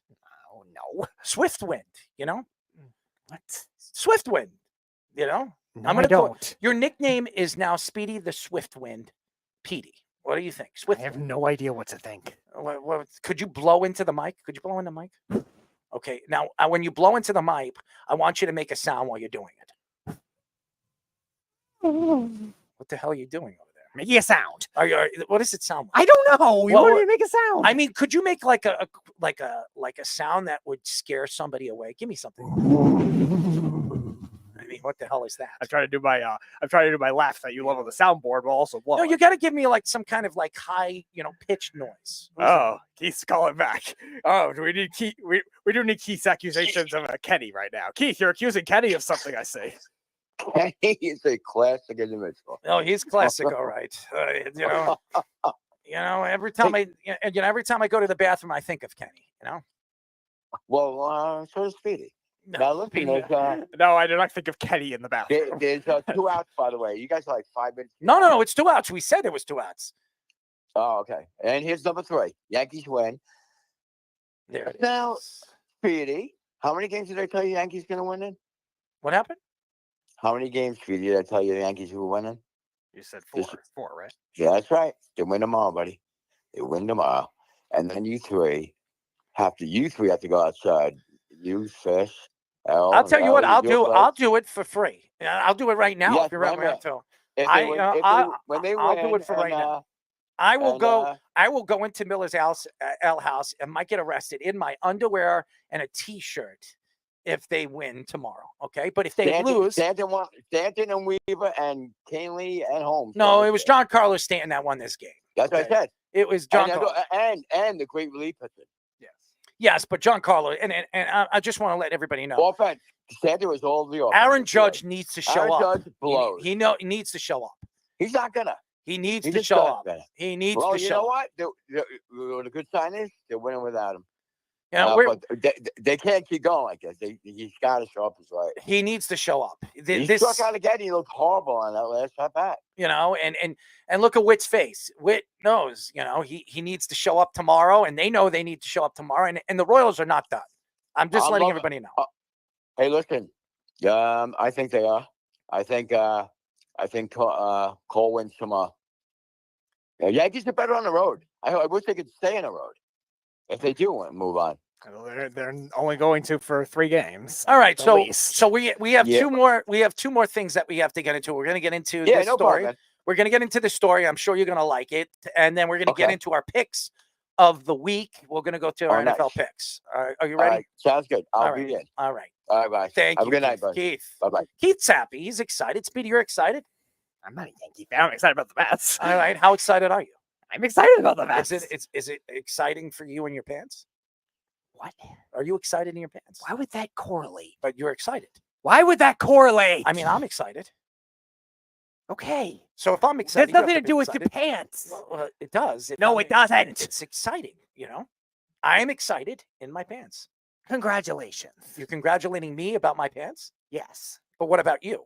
I had no correlation with my emotions to my pants. Well, your pants is shared with my pants. I mean, you wearing my pants. Okay. That doesn't matter. All right. So if you're wearing my pants, that doesn't matter. We share emotion together. No, we don't. We do. I'm sharing. We do not share emotion together. Yes, we do. I mean, a handshake, you know? We don't share the same skin fluid. No, we don't. I mean, if you want, we could. No. Okay. I'm just asking you. I think it'd be good. No, I think it'd be good. You can grab mine. I can grab yours. I'm not grabbing any skin float. The NCAA announced that there are no longer forcing college athletes to sign a formal letter of intent during the recruiting process. They will also allow college athletes to negotiate financial aid with companies that they will be signing NIL deals during the recruiting process. Ooh, this is nice. The new recruiting process rules will also allow more flexible during the transfer portal, allowing them to transfer during their freshman year or after 1 year. These deals can't be negotiated before National Signing Day, which is November 13th, for all sports besides football and basketball. Football is December 24th, and basketball is April 16th. These changes, along with the new NCAA rule allowing programs to pay a combined $20 million to student athletes, will begin in 2025. I like this. I really, really do. And the reason why is now they can negotiate deals. Well, the colleges don't have to pay the financial aid. They don't have to pay that. The NIL deal, whoever they're getting the NIL deal with, whatever organization, let's say it's Netflix, let's say it's ShopRite or one of these organizations, they're the ones that are going to pay for these colleges, these college athletes, tuition. I mean, that's what I'm getting here. I mean, am I wrong, Speedy? Mm-hmm. Is that what it is? I mean, this is a good sign because now colleges and programs don't have to worry about paying these athletes that are probably only going to be there for 2 years. The athletes can make whatever they want to make through the NIL deals. One, that'll help them pay for their college tuition. The other will help them pay for extra money that they can get, as far as, food and maybe buying a car or whatever they decide to do with those organizations and companies. And another, it helps out the thought of the transfer portal. Now, it gives the transfer portal a little bit more flexibility and understanding on what these athletes could do transferring on in their freshman year or even after the first year. So I think it's starting. The NCAA has to find rules of negotiation makes some sense where these players are not getting overpaid. I mean, Bryce Young, when the NIL deal came out, it was allowed. Bryce Young was making $3 million a year. Caleb Williams last year was making $5 to $6 million. A lot of people have been complaining that these players are making too much money. They're too young to make that kind of money. But these coaches are bringing in $12 to $13 million a year coaching these players because they're recruiting them. So now when you look at the NCAA and forcing college athletes to sign a formal letter of intent, it gives them a little bit more time to negotiate the deals with these NIL, deals from all these different negotiations and companies that are going to be offering that kind of money before they even step on a college football field. I think it's great. And also, I think that this is not going to be the end of this. I think there'll be another path after this. If this works, they'll probably still, figure out how it will work moving forward by adding options to those NIL deals after this. Because they're still trying to figure out how it works and why it hasn't worked over the last couple of years. There's so much money that could be made by these players. They don't want to overpay these players. And $20 million, it makes sense. I mean, now you have $20 million to pay the students. Now, if you have, obviously, UCLA, now it's not just the football, it's baseball, it's hockey. If you have top-end programs, you got $20 million to spend. So you have to divide that money out fairly where it makes sense, where each, if you have a good football program, you have a good basketball program, and the other programs aren't good, where you can divvy it out the right way so your programs can still grow and rise up in the ranks, either in the SEC or the Pac-12 or one of these big, conferences. So I think it makes good sense, and it opens up options for these players. Yeah, and you bring up a good point, though, too, because every team, every school is going to do things differently because the strengths of the programs are going to be varied based on where it is and based on the strength of the program. And maybe they give those top athletes in those top sports more money. Maybe they say, all right, we'll use that money to try to build our other programs and trust the program's success to try to build up the rest. And NIL is going to be a prevalent thing, especially in football, forever. So these kinds of things had to be made when it comes to getting these athletes to get other types of benefits too. And financial aid, I think, is brilliant. I think that's a great way to get these deals done quickly, get these deals done when they're younger too, because there's a lot of hype going into high school football too. A lot of these prospects. And it doesn't have to come out of the college's pockets. Correct. So they're saving money. So it's good for the colleges. If you really look at the big picture, this is perfect because now these NIL deals, whatever company is offering this superstar player that great NIL deal, they have to worry also about paying the tuition and making sure they're making money on the offset of it. So, look, Caleb Williams was getting an NIL deal from whatever company he was working with for $5 million, or three companies for $5 million, and he was getting a full ride playing college football. That's different now. If this is going to be implicated into the new rules, it helps out in many different other ways. One, that college, that scholarship that was going to the player could go to a student or a scientist or a future superstar lawyer. You know what I mean? So it saves them the option to put that money back into the academic end of it. So I think it's a good move. Yeah, that's a good point too, because you also look at the spreading of the wealth that is going to go on with even just a community as well. Like we talk about all the time with the big schools, there's always going to be a lot of boosters, but a lot of these schools that are in these what are called college towns too, that's a lot of their economy that goes into it. A lot of it is funded by the school, and they rally around those kinds of things. So I think they're going to end up getting beneficial growth even too, that these non-Power 5 schools or even Power 5 schools that are not as big of cities are going to get that same level of benefit too, with trying to be able to promote either that one player, trying to promote that one NIL deal, and grow these other programs in a way as well for all sports. And I think that kind of thing needs to happen because sports are going to be very variance based on different factors. Like, for example, there's a lot of Olympic gymnasts that are also in college right now too, but at the same time, those programs are going to grow because of those other players, and the Suni Lee, for example, I think does for Auburn. Those gymnasts are going to get money based on that kind of thing too. It's going to help the whole team getting these other boosts. I'm still reading about this, and I don't know how it's going to fully work. Sure. I'm just reading what we've put together for the show. And again, there's going to be other rules added to it where it's going to make a little bit more sense to this story. But again, it does benefit the school to bring, obviously the NIL deals, it benefits the players because now the players are getting it from the NIL deals and they don't have to worry about getting it from the schools. And then they could play out, if they want to move forward in 3 years to go to the NFL, they do so. Or if they want to finish up their college education, they can do that and still, or they could go into the NFL and still finish their college education because they got that NIL deal early in their college career. So I think it makes sense. I think it works out in both different, on both ends. It works out for the colleges and it works out for the player. Fish, before you give your thoughts, I just want to say as well, like you also mentioned, like the players that grow up in a lot of bad situations as well, that getting financial aid quickly right away will definitely help a lot of those families too. Yeah, and there were some weird catches in the old system that didn't work with the new NIL, so that they couldn't really get financial aid after they signed their letter of intent from outside resources, unless it was literally from the school that they signed with. Now this kind of opens it up to all the different NIL factors, so there's more money available at the time where they need it before they get into college and all those things on their way in.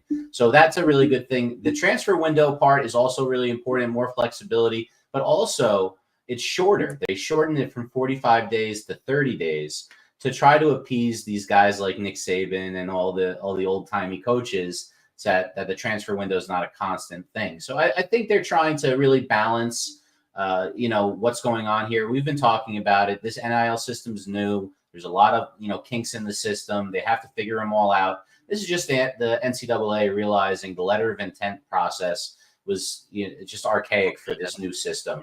It's not that it's not needed. It actually is counterproductive. So they're going to replace it with something that's going to be kind of like signing a contract for an NIL deal, as well as an intent to go to the school at the same time. That way you can still get your money. And so you're not going to leave necessarily right away because you have a contract to get that money. But, there could be other, it's still very early in all of this. These are the things they're saying that they're going to do. It's not official. It's kind of like these new ways of them trying to be the new NCAA, where they're not just on everyone's case for trying to survive and have money for their family, even though they're playing sports for a school that's making millions. They're still got to pay all those other lawsuits from like 6 years ago too. I think it's cool that they're trying to figure out ways how this is going to work, where I know that a lot of these coaches have been complaining over the last year and a half about the money that these players are making. But now there's some kind of rule where there's $20 million that these students could be making through NIL deals. And you got to figure out who you're going to invest it into, where this money is going and what sport it's going into. Do you have a better football team? Do you have a better basketball team? So let's say you put $15 million into your basketball program and $5 million in your football team because your football team doesn't really recruit that many great players. I don't know how it's going to work, how each school is going to define the rules and how the NCAA is going to work this, but I think it's cool that they're still trying to figure out how this is going to work moving forward, because obviously it's all over the place right now and any player can make any kind of money. So, and even though I think that it should, if they're a superstar player, they should be allowed to make whatever money they possibly can. I also believe that these kids they're kids. And the more money they make, the more money they throw it into things that will get them into trouble. Cocaine, drugs, buying cars, running those cars into stop signs, doing stupid things because, they're professional athletes that think they're going to be the next superstar, in the NFL. That's the problem. Or the NBA. That's the problem with this, because once they see hundreds of thousands of dollars that they never saw in their lives because they come from, poor families or poor neighborhoods, then they start to realize, hey, you know what? I'm a rich man now and I can do whatever the hell I want. I'm going to go out and buy this $500,000 chain, or I'm going to go out and buy this $500,000 car and I'm going to go speed 150 miles an hour on the highway and cause ruckus and trouble and pick up women and do drugs with those women and go to strip bars and they're not going to concentrate on the sport and where they are as they're going to college and they're still learning how to be professionals. So I think this is a good move. I just think there's something that has to be critiqued with it. But I think moving forward, I think the NCAA is trying to figure out ways where this could all work and stop with these bitches and this bitching and moaning of these coaches that they're just crying about, Dabo Swinney crying about it. Nick Saban walked away from the sport because he was crying about it. And Jim Harbaugh, who was behind all of this, is now in the NFL after he got offered $13 million before he decided to part ways because he knew he was going to deal with the, the accusations that were coming over the last year and a half. Thank you to the Ohio State Buckeyes. I think Michigan's unranked now. But you know what I'm saying. That's where the sport is going. That's where the sport is starting to move to, where these college players, because some of these college players, they're great at college players, but they're never going to go to the NFL or they're never going to get a chance to make that kind of money. Now they have a chance going to play college football where they can make a living for their families. They can make $1 million in 2 years and take that money and invest it into their futures or their family's futures. So I think it's a smart move. I just think, is it going right now where college football is going or college sports is going? Is it the safe move? And that's why the NCAA is trying to figure out the best way where each young player can handle the options of making this kind of money and getting their college education being paid for an NIL deal. So I think it's cool. And I also think that the colleges are going to benefit from it and students are going to benefit from it because now you're not going to have a certain amount of money that you can invest into the football team. Now you can take some of the money that you used to invest into the football team and invest it into the college, which I think, a lot of students that are going to those schools are going to like because there'll be more scholarships and more options for them for the future. So I think this is a good move. I think this is a great story. I mean, anybody that's going to complain about this, they shouldn't. Not even the athletes should complain about the money that they're making right now. It's optional right now where the NCAA is going to go fully with this. But again, it's still there and they're trying to figure it out. So there are all the stupid things the NCAA has done over the years. They're a lot smarter right now, I think, whoever's running the NCAA than the NFL, because Roger Goodell is out of control and he doesn't know how to control his own players. Obviously, as we heard about the Jabrill Peppers situation, and we've heard over the last couple of years with all the craziness, I think that the NCAA is trying, even though some of the NCAA young kids are driving and, Jalen Carter, remember that? The Georgia football experience. I mean, the crazy stuff that's happened. And that's what happens when you're a superstar player and you're going to be an NFL player and you're going to make millions and millions of dollars. You think you can get away with anything because of it. And I think that's something that the NCAA has to look into this. If they cause any ruckus, could the NIL deal get their money back? That's something that they should look at too. To get that kind of money, you have to become more professional as an athlete and make sure that you're doing the right thing if you're going to make that kind of money in college. I think the NCAA has to look at that as well, that there's no guarantees that they get to keep that money if they get themselves into trouble. That's something also that the NCAA should look into as well. All right, looks like we have our friend Nathan. He's in the car. He's going in. What are you driving? Where are you going now? You going to 7-Eleven or Wawa's? What are you doing? No, we did. We did a New York Rangers viewing party at the Woodbridge Brewing Company. And who was there? I saw a lot of people.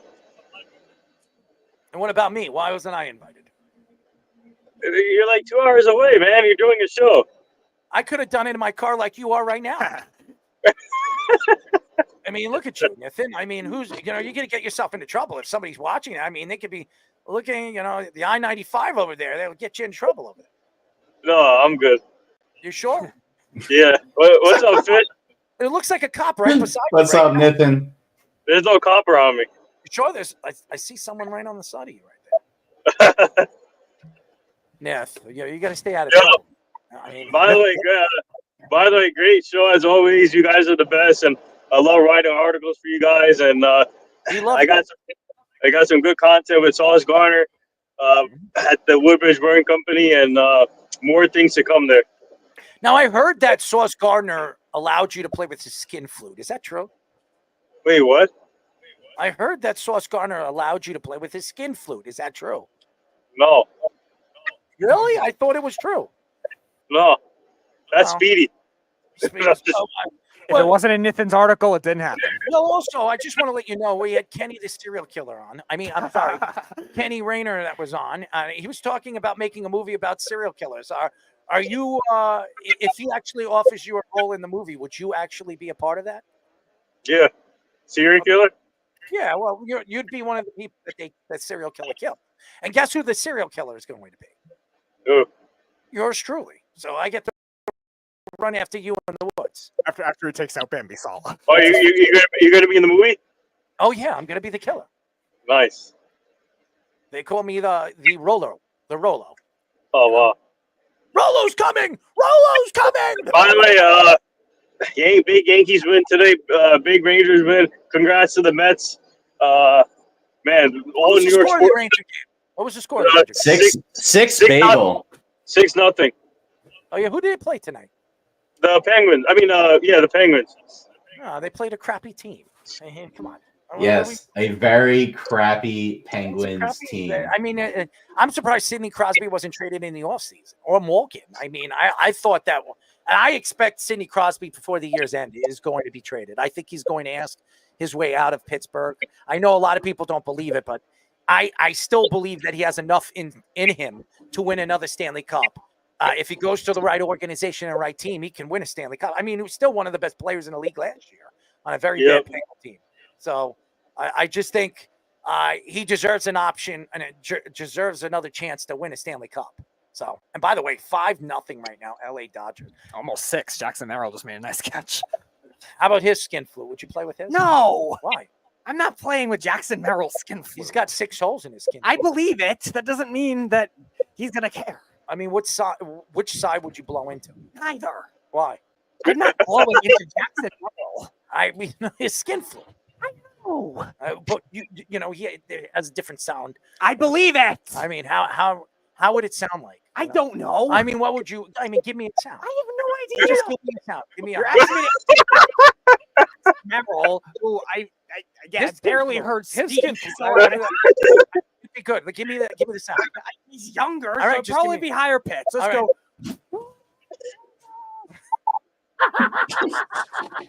He's younger. He's like 21 years old, so it probably would be a little. Oh man, you're pitched. Oh, he's got 6 holes, Speedy. Okay. Which one do you like, 5 or 6? 6. Why 6? No idea.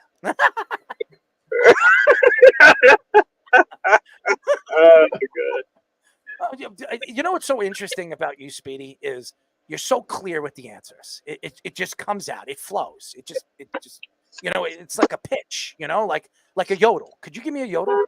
God.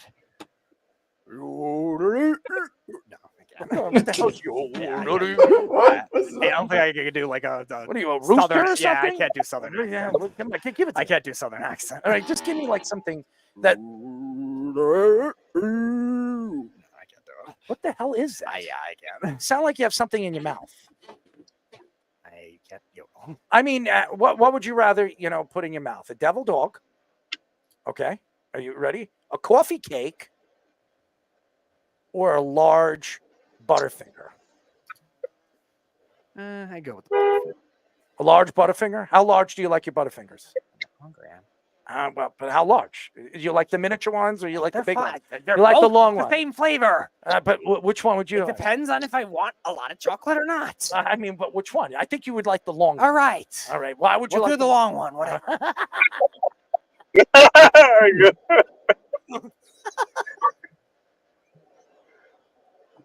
You don't like the miniature one?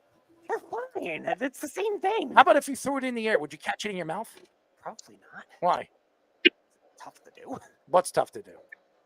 Catching food in your mouth? I mean, you catch a lot of things in your mouth, right?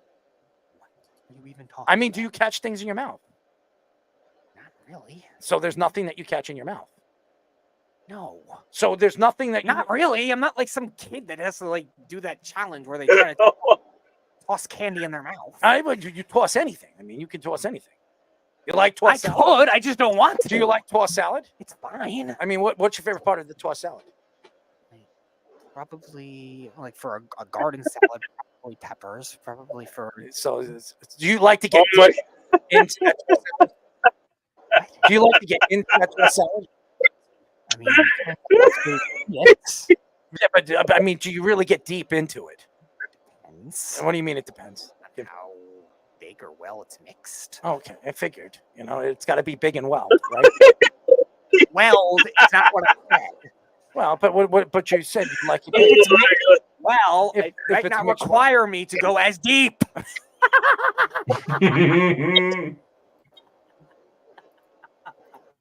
Nobody loves he's wonderful.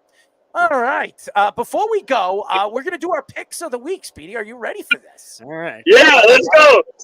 By the way, before we do that, Fish has to tell you his all 22 fantasy football name. Okay, what is it? Skin flu? Oh, EJ Perry's in there.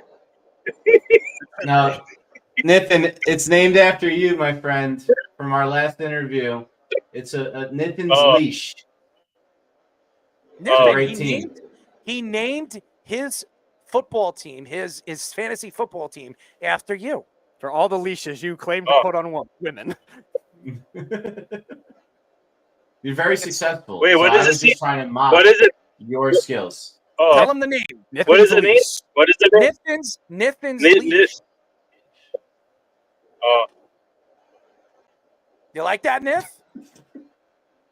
cool. Okay, yeah, cool. I guess. How about your salad? Do you like to toss it? Do you like your toss silence? Do you like When to I toss said, your salad? do you like your salad tossed? Do you like your salad toss? Yeah, actually I do. Actually, I do. Got a taste to it, let me tell you. Nice and wonderful. By the way, I just want to give a shout out to all the families out in Florida. I mean, Milton looks like. I know, Mom. My friend, I got a lot of friends in Florida, and also my parents.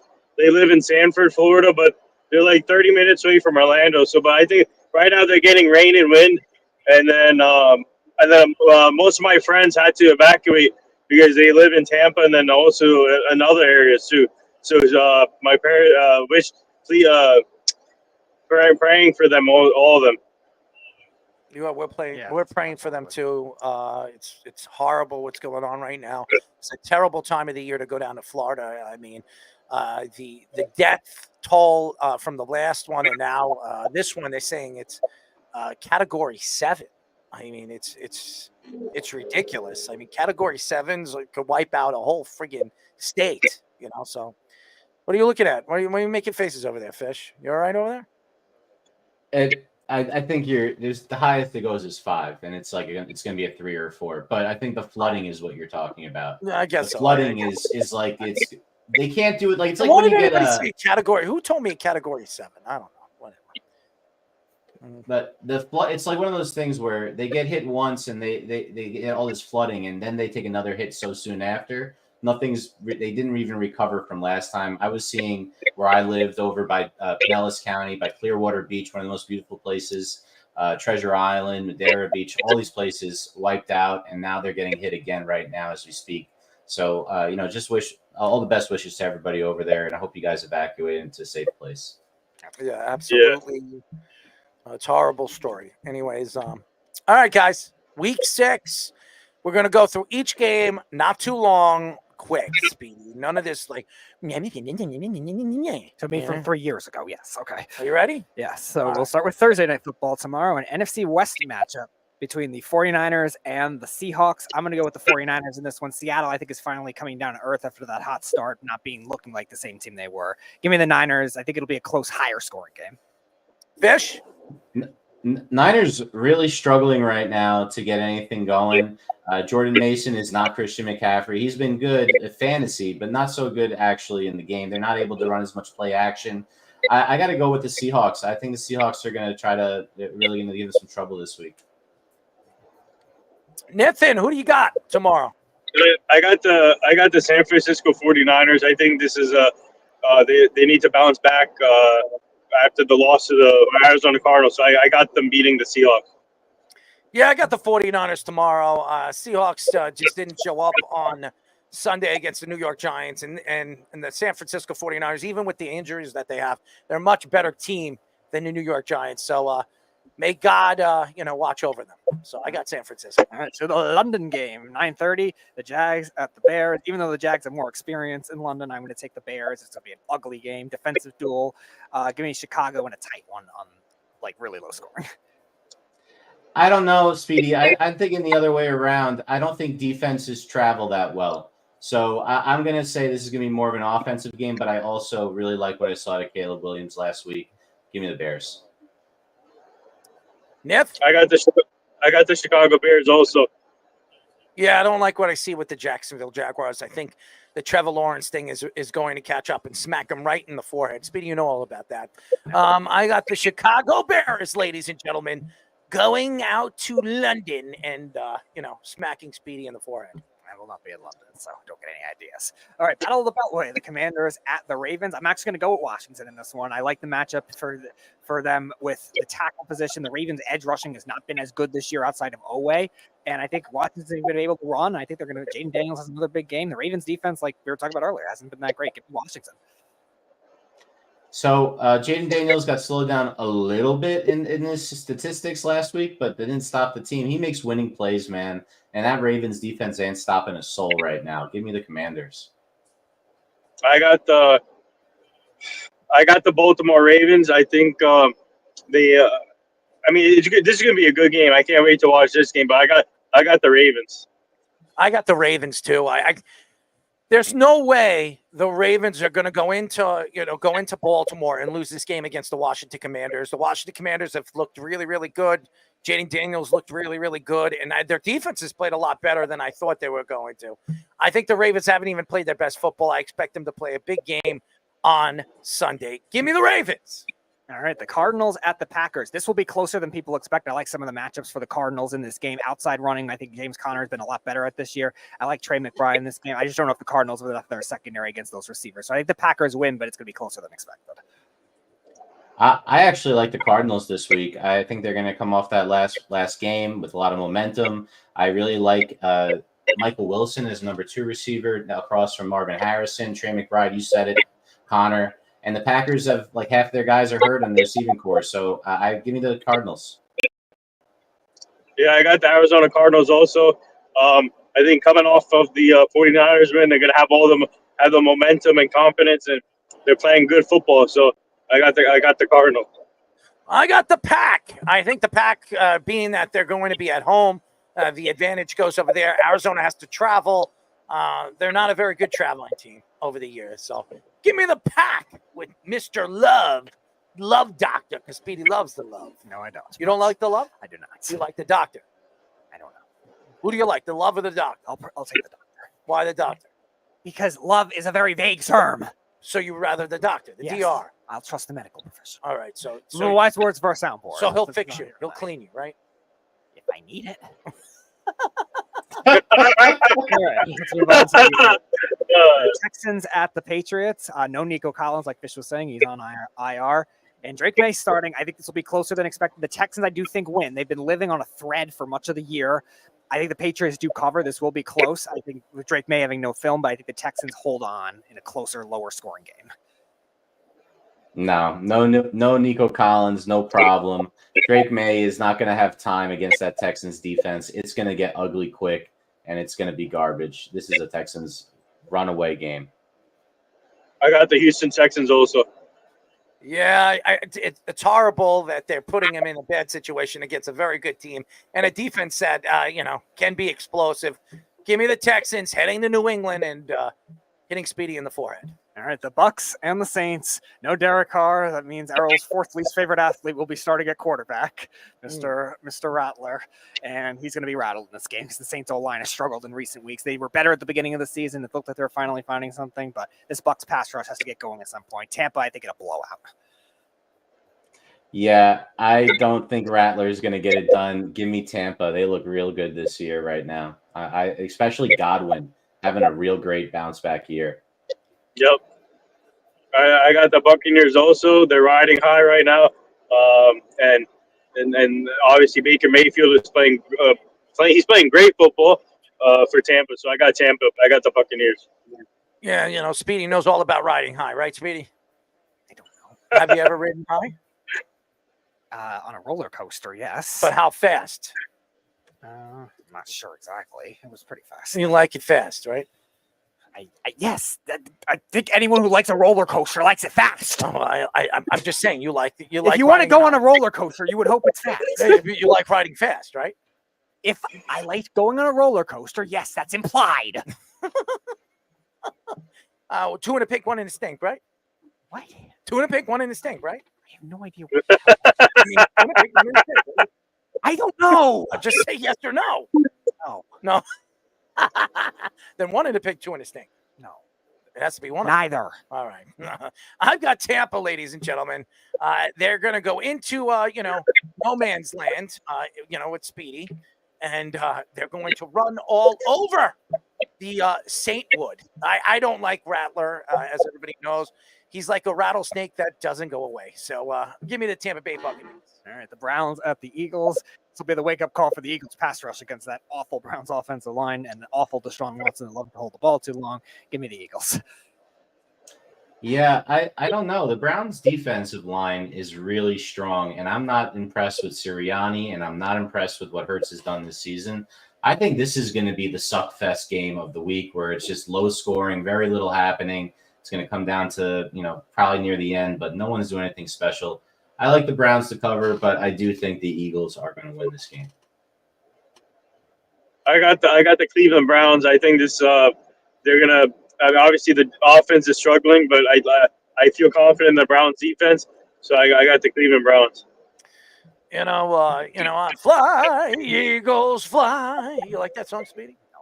Why? What's wrong with that? Because I'm not an Eagles fan. But you like it. I don't. It's got a good tune to it, right? No, I like our friend Fred Smoot's version better. Cry, Eagles, cry. So sing that part. Go ahead. Give it. No, give it to us. Fred's a better singer. All right, just give it to us. Hit it. I don't know. I don't know. Just say that part.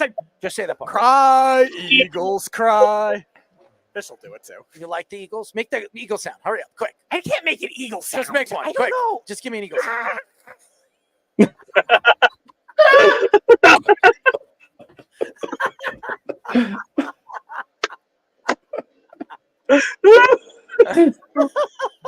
Wait, Speedy, is that a regular eagle? Is that a bald eagle? Like, would it sound different? That's an eagle. I don't know. That's an eagle constipated.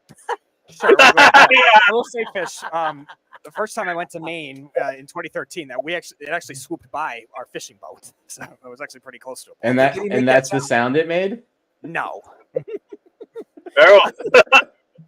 Eagles. Yes. What? That's an eagle riding high right there. Yeah. I'm not an Eagles fan. No, but you would like to ride high, right? Maybe with the Eagles though. You like the big blue, right? Yes, I am a Giants fan. No, but you like the big blue, right? Sure. You like it being blue? Yeah. All right. Blue as in what? The color. Even though the Giants.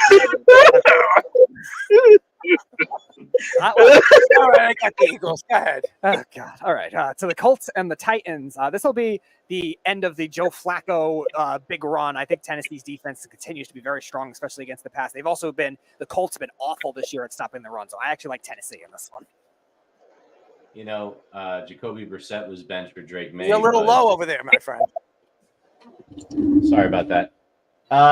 Yeah, it's pretty bad. Will Levis is the worst quarterback in all of football right now, including the guys that were benched for the rookies. So guess what? Zach Wilson's They're not the worst. winning. Let's not go too far. Starting quarterback. We're starting quarterback. All right. And the Colts lost Michael Pittman, but they have a bunch of good young guys as well. Downs and Adonai Mitchell, who's just starting to wake up a little bit. Give me the Colts. Niff, Colts, Titans. What do you got? No, I love. She's gone. Nith finally got caught riding dirty, and the police pulled him over. Nith is playing with Speedy's leash. There's a no. It's Nithin's leash. Get it right. Well, you're gonna ride on his Get leash. Fish's fantasy name right. Would you grab his leash? No, that's for the women. Nithin made that very clear. So Nithin made that very clear. But how do we know that in your past tense you are a woman? It's a DNA test. Oh, there he is, Nith. Who do you got, Nith? Colts, Titans. I got the Titans. Oh, I've got the Colts because he likes the flack on Speedy's right? Can you hear me? Yeah, can you hear me? We hear you. So I got the Titans. I got the Titans. Yeah. And Speedy likes the flack on right? No. You don't like the flack No. Who do you like? Flack is not a verb. But you like to Co is not a verb either. But you like to a flack. What do you like? I have no idea. You got to pick one or the other. Whatever. Why co? No idea. So co would be good for you. I don't know. CO, like sure, whatever. Like a company, like a CO, right? No. Would you be KO? KO. Like I would wish somebody would do to your head.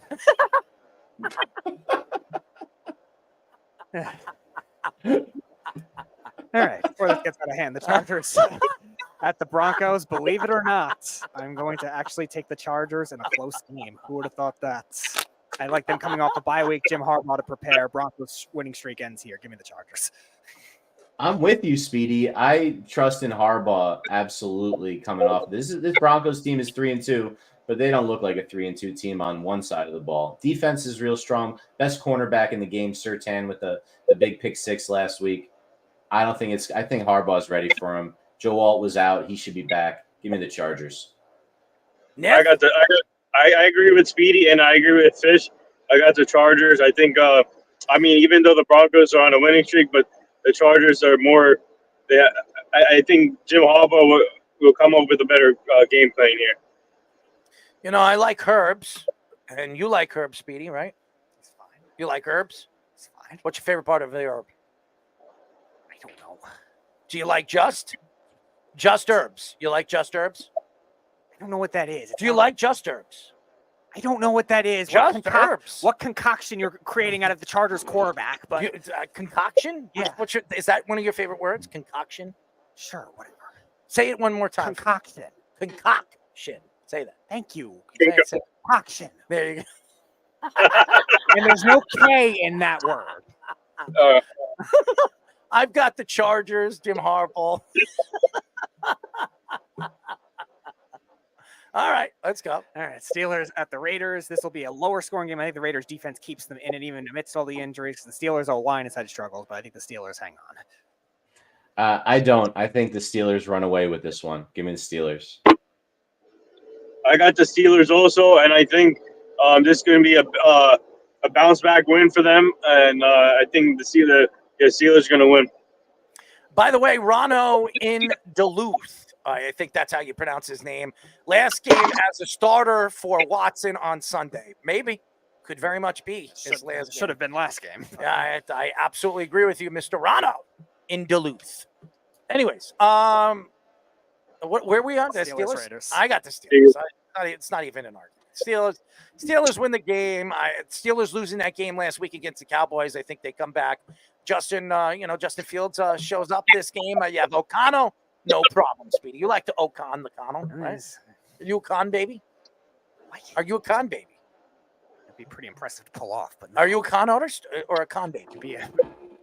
Be a pretty impressive con artist or con baby? Con baby, because I don't know what a con baby is. So I'm saying it would be very impressive to pull that off, but so you're a con baby. Sure, whatever. So you decided not a con artist. You're a con baby. Yes, I don't need to get arrested. I don't need to be like Nithin when he gets pulled over for his leashes. Well, you don't share his leash with him? No. Nithin specified this loud and clear the last time he was on the show. The leashes are only for But you should share it with him. Nithin's leashes are only for the hot women. All right. But he needs to share it with you. He doesn't need to share it with me. Nithin can have his so the cons... Nithin can have all the hot women to himself. But what about the women for you? I'm not going to use leashes. All right. I'm not Nithin. All right. So you're going to do it yourself. I'm not using leashes. So you're just going to hang out with the women by yourself? Are you going to share the leash? I'm not using a leash. What are you going to I'm not Nithin. You're going to use a rope? Yeah, I'm gonna be How about like garbage? I'm gonna be Jabrill Peppers and want to strangle a girl. Yeah. Okay. I didn't say that. Oh, Now, if you want to be a serial killer, you can go into No, Kansas. that's your job. You have to take out Bambi. You got to take out Keith. You got to take out everyone else in the woods. That's up to you. All right, let's go. Falcons, Panthers. Yeah, Falcons will win this. They'll find a way to keep it close. They like to do everything like that, but then they'll run away with it in the fourth quarter. Give me the Falcons. Panthers suck. I got the Falcons. I got the Crows. All right, Nathan, your Dallas Cowboys hosting the Detroit Lions.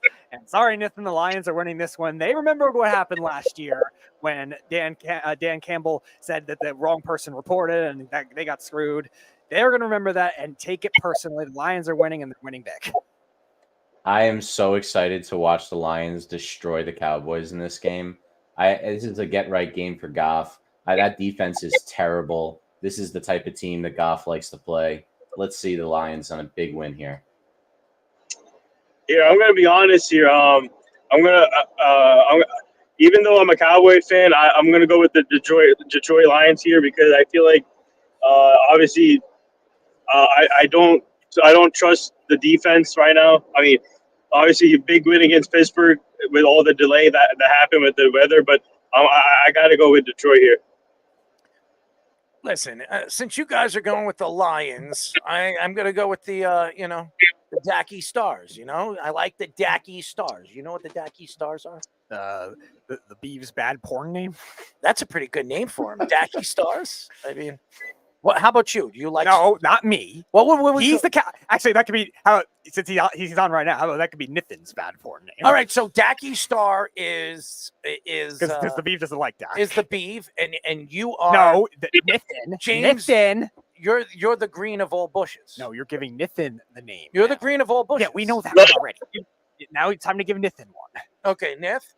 What is your middle name and what was the first street you were born on that you lived on?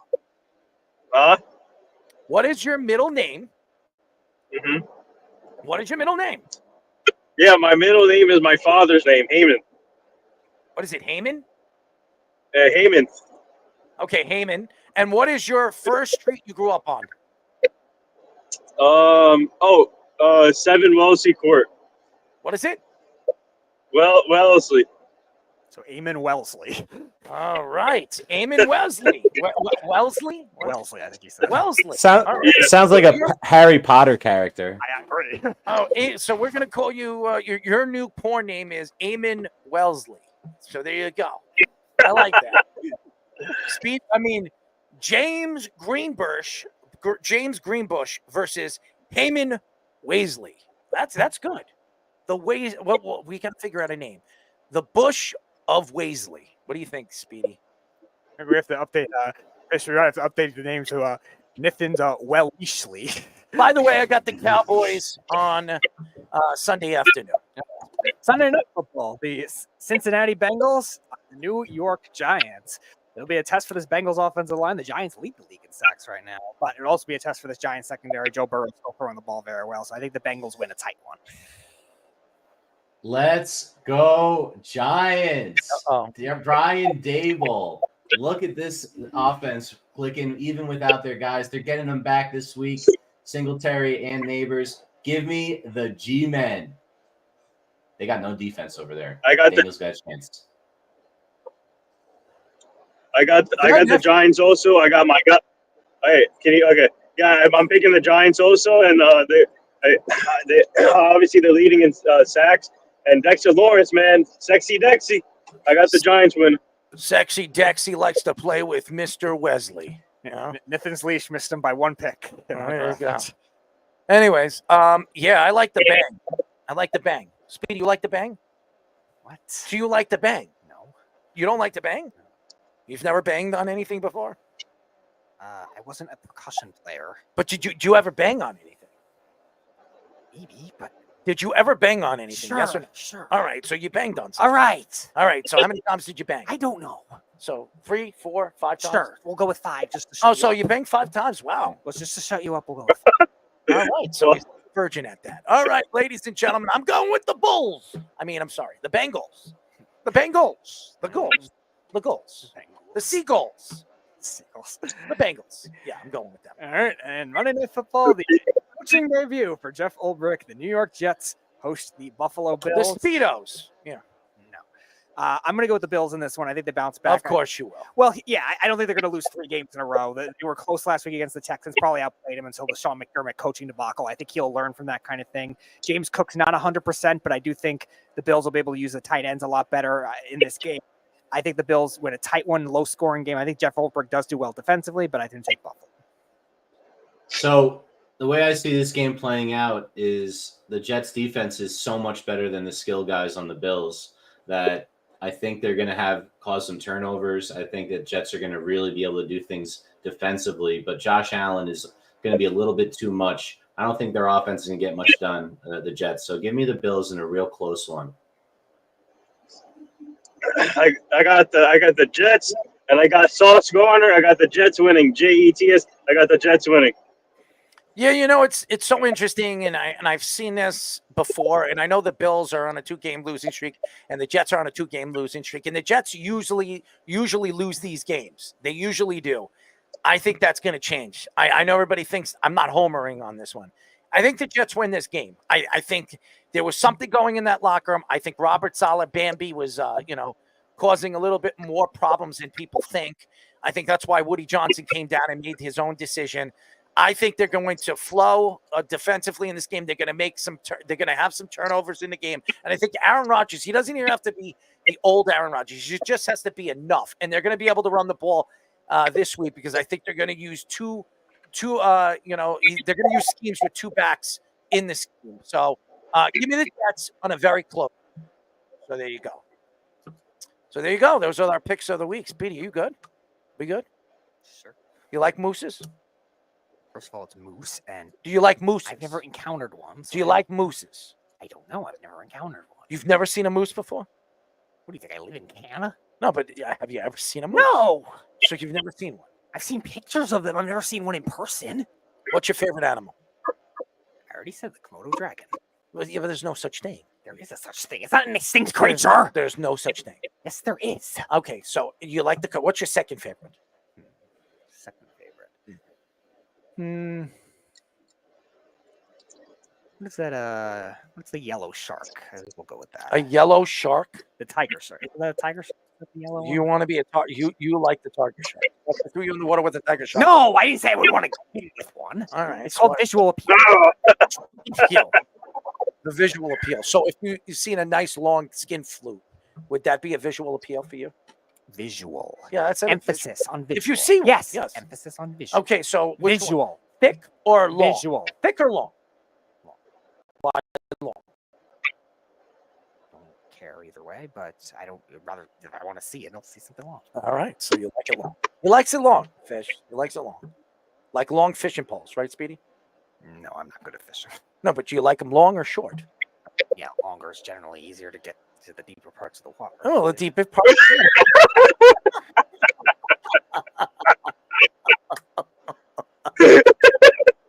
Well, that's pretty good. Deeper parts to the water. Oh, well. Somebody's got to go fishing, right, Speedy? Yes, yep. Go fishing. Figure something out. So you're not all, me. You're all about the worms, right? Sure. Have you ever eaten a worm? No. Why? No, they're not. They're edible. They have a lot of protein. I know they are, but the protein. Yeah, I know they're not part of that kind of. I'm not going to eat it out of the dirt. Why? You wash it. I'm not going to eat the dirt. You wash it and you put it in your mouth. Let's try it. I never thought to do it. Let's try it. I'm not doing it for your stupid. I'll tell you what. I'll cut it in half. You eat one side. I eat the other. We do it on the show. That'd be cool, right? I lose a bet or something. But we have to do it together. And I'll cut it in half. One of us loses a bet, whatever. I don't mind doing it. Yeah, I know. You're shameless. We're aware.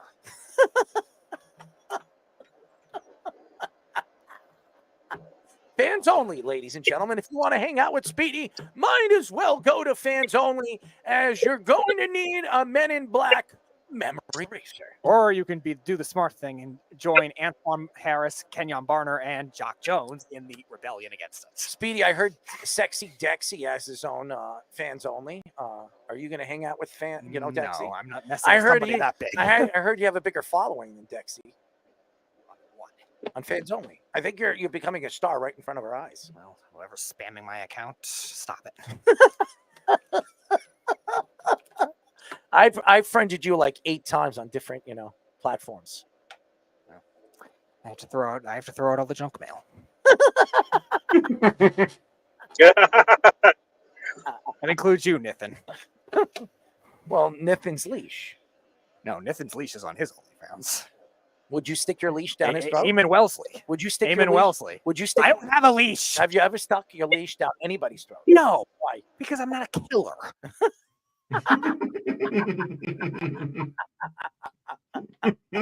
Speedy, how about Nithin? Would you share your leash with him? No. Why? Because Nithin's not a dog. What kind of animal would you, if he were an animal, what kind of animal do you see him as? Obviously, walk. But that's not a true animal. I mean, come on. All right, he could be. You got to think about this. It's got to be. He could be a gorilla. Okay.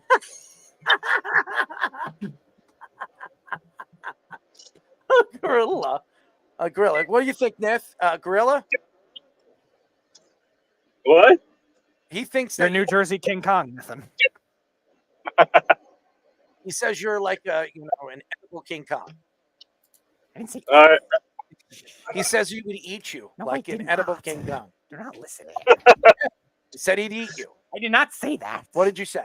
You asked me what animal Nithin would be, and I got. But you said you would eat. I didn't say eat. What did you say? I said what animal would Nithin be, and I said you said edible. Animal. No, you said edible. Animal. So you said you would eat Nithin. No, I did not. I mean, what kind of edible food does he look like? Oh, edible food? That's a whole different question. No, but you said you would eat him. No, I didn't. What did you just say? You asked what kind of animal. I said that. Would you eat him? And you said no. Oh God. Well, but if he was Nithin, a food, I'm not a cannibal. What if he was a food? What would it be? Nithin, what did you order at the Wood? No, don't give him. If he was a food, what would he be? Has to be something Nithin likes. No, I need Nithin, don't I need give Nithin's it. culinary Give me a expertise. food. Give me a food that he would look like that you would eat. Go ahead. Nithin would look like. And that you would eat. Nithin would look like. Mm-hmm. You sure he's not a little dumpling? No. No. Don't give him any ideas. No. I want him to make his own. Nithin's bigger than a dumpling. Don't give him. Come on, give it to me. Nithin's bigger than a dumpling. Come on, spit it out. Let's go with we'll go with the prime rib melt for Nithin. Prime rib melt because he's extra cheesy. There you go, Fist. A prime rib melt. It's interesting. I don't like prime rib, so I don't think I'd be. It wouldn't be edible for me. Nithin, is that close to what you ordered at the Woodbridge Brewery? I think Nithin's in the Blair Witch right now. I think Nithin needs to show his prime rib right now. Can you hear me? Yeah, would you show? Nithin, did you order anything remotely relatable to a prime rib? A prime rib. Would you rip him? I had a burrito. Oh, he likes them long and thick, right, Speedy?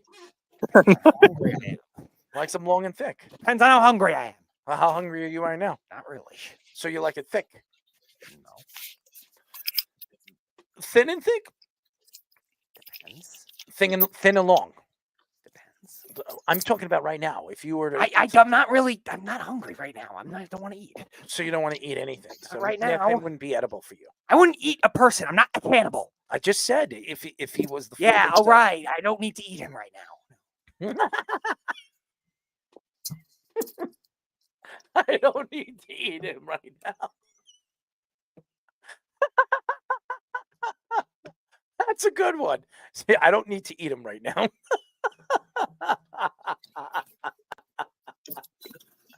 Oh, that looks good. That looks good. Great graphic. Speedy, is Jose Canseco ready to spank you or something?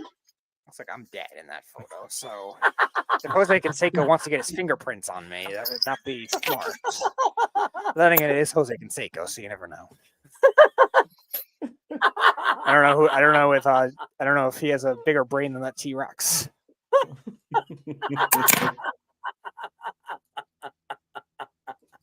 Oh man. Anyways, great show.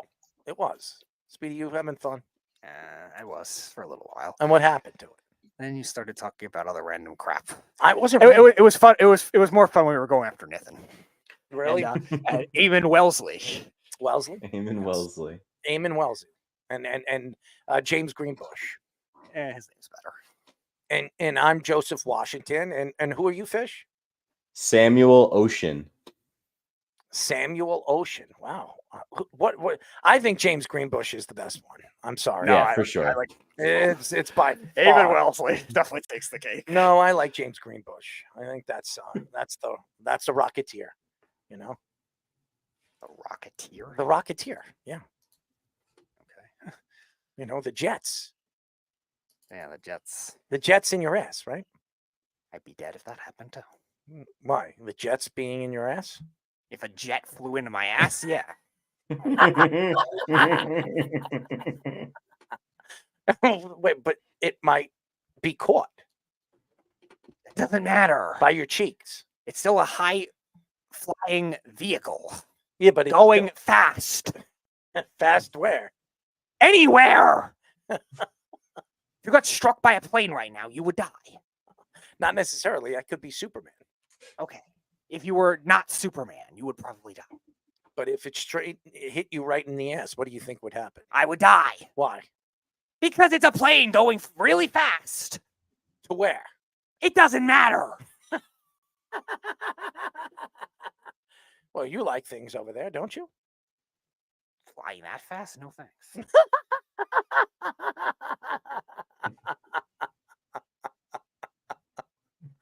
Oh, Speedy, we love you. You know you love yourself, right? Sure. Would you pat yourself on the back? Not because of you. But if you could, what would you? How would you do it? Pat yourself on the back. Lightly. Pat yourself on the back. Sure, but lightly. Why are you patting yourself on your back? I don't care. So what, I don't. There's there's no real motive. Why are you patting yourself on the back? There's no motive. But so why did you do it? I don't care. There's no motive. I asked him why he patted Zero himself reason on the whatsoever. back. There's zero reason. And he has no reason why he. Speedy, we should do like a Law and Order show, and you're just one of the cops, and you're just like, "There's no motive. There's no motive."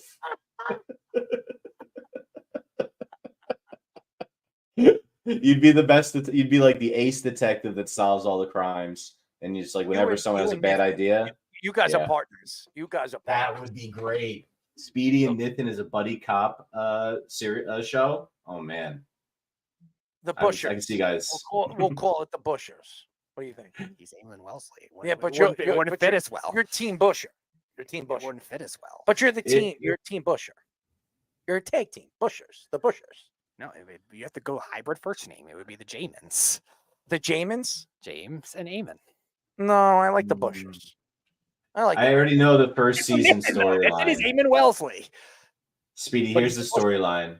You and Nathan solve crimes, except you keep finding these clues to a larger crime, and it turns out at the end of the season, Nathan's been doing the crimes all along, and you have to bust Nathan. He was hanging out in your bush. No.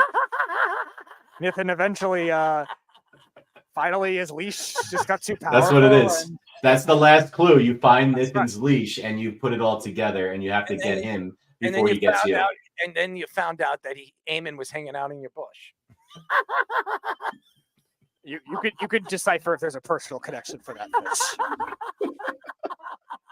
You're the mastermind behind this fish. If you want to add that kind of twist, you could do Where's that. Eamon? He's in my bush.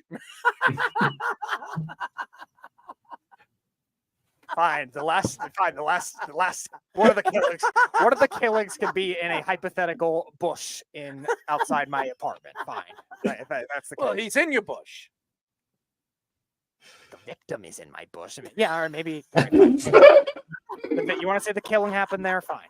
Fish, you could write it out however you want. Some bush Sure. outside my apartment. It'll be my next article.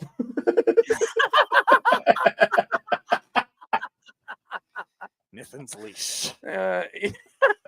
Nathan's leash. Eamon's in Crime my saga. bush. Eamon's It in just my writes bush. itself. Crime saga. That's going to be my new name. Eamon's my fantasy basketball team. Eamon's in my bush.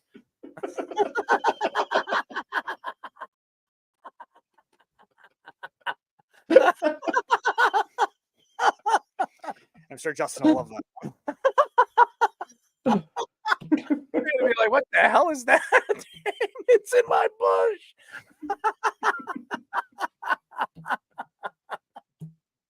What do you think, Speedy? I'm sure Justin will love it. He wouldn't know what it means. Oh, he would. You've brainwashed him enough, I believe. No, I'm brainwashing Justin. Oh, friends for years. Of course you have. So I have the power to brainwash anybody. You do. Like Alakazam, I could just Seems that way. Alakazam. Seems that way. Alakazam. Yep. If you just start to do it with Mr. Wellesley. Now, Fish has a wife, right? I know that. Do you know what his wife's name is? Crystal. Crystal, okay. Now, do you think Crystal would hang out with Nathan and you in the bush? No. Why? She's smarter than that. So she'd stay away from the bush. Especially from the leash. Yes, Well, she can help shave the bush. It's fine. You don't want her to help? No. No shaving the bush. No. Stay away from the bush? Yeah. Way, way far from I'm the not bush. going to make Fish's wife cut bushes.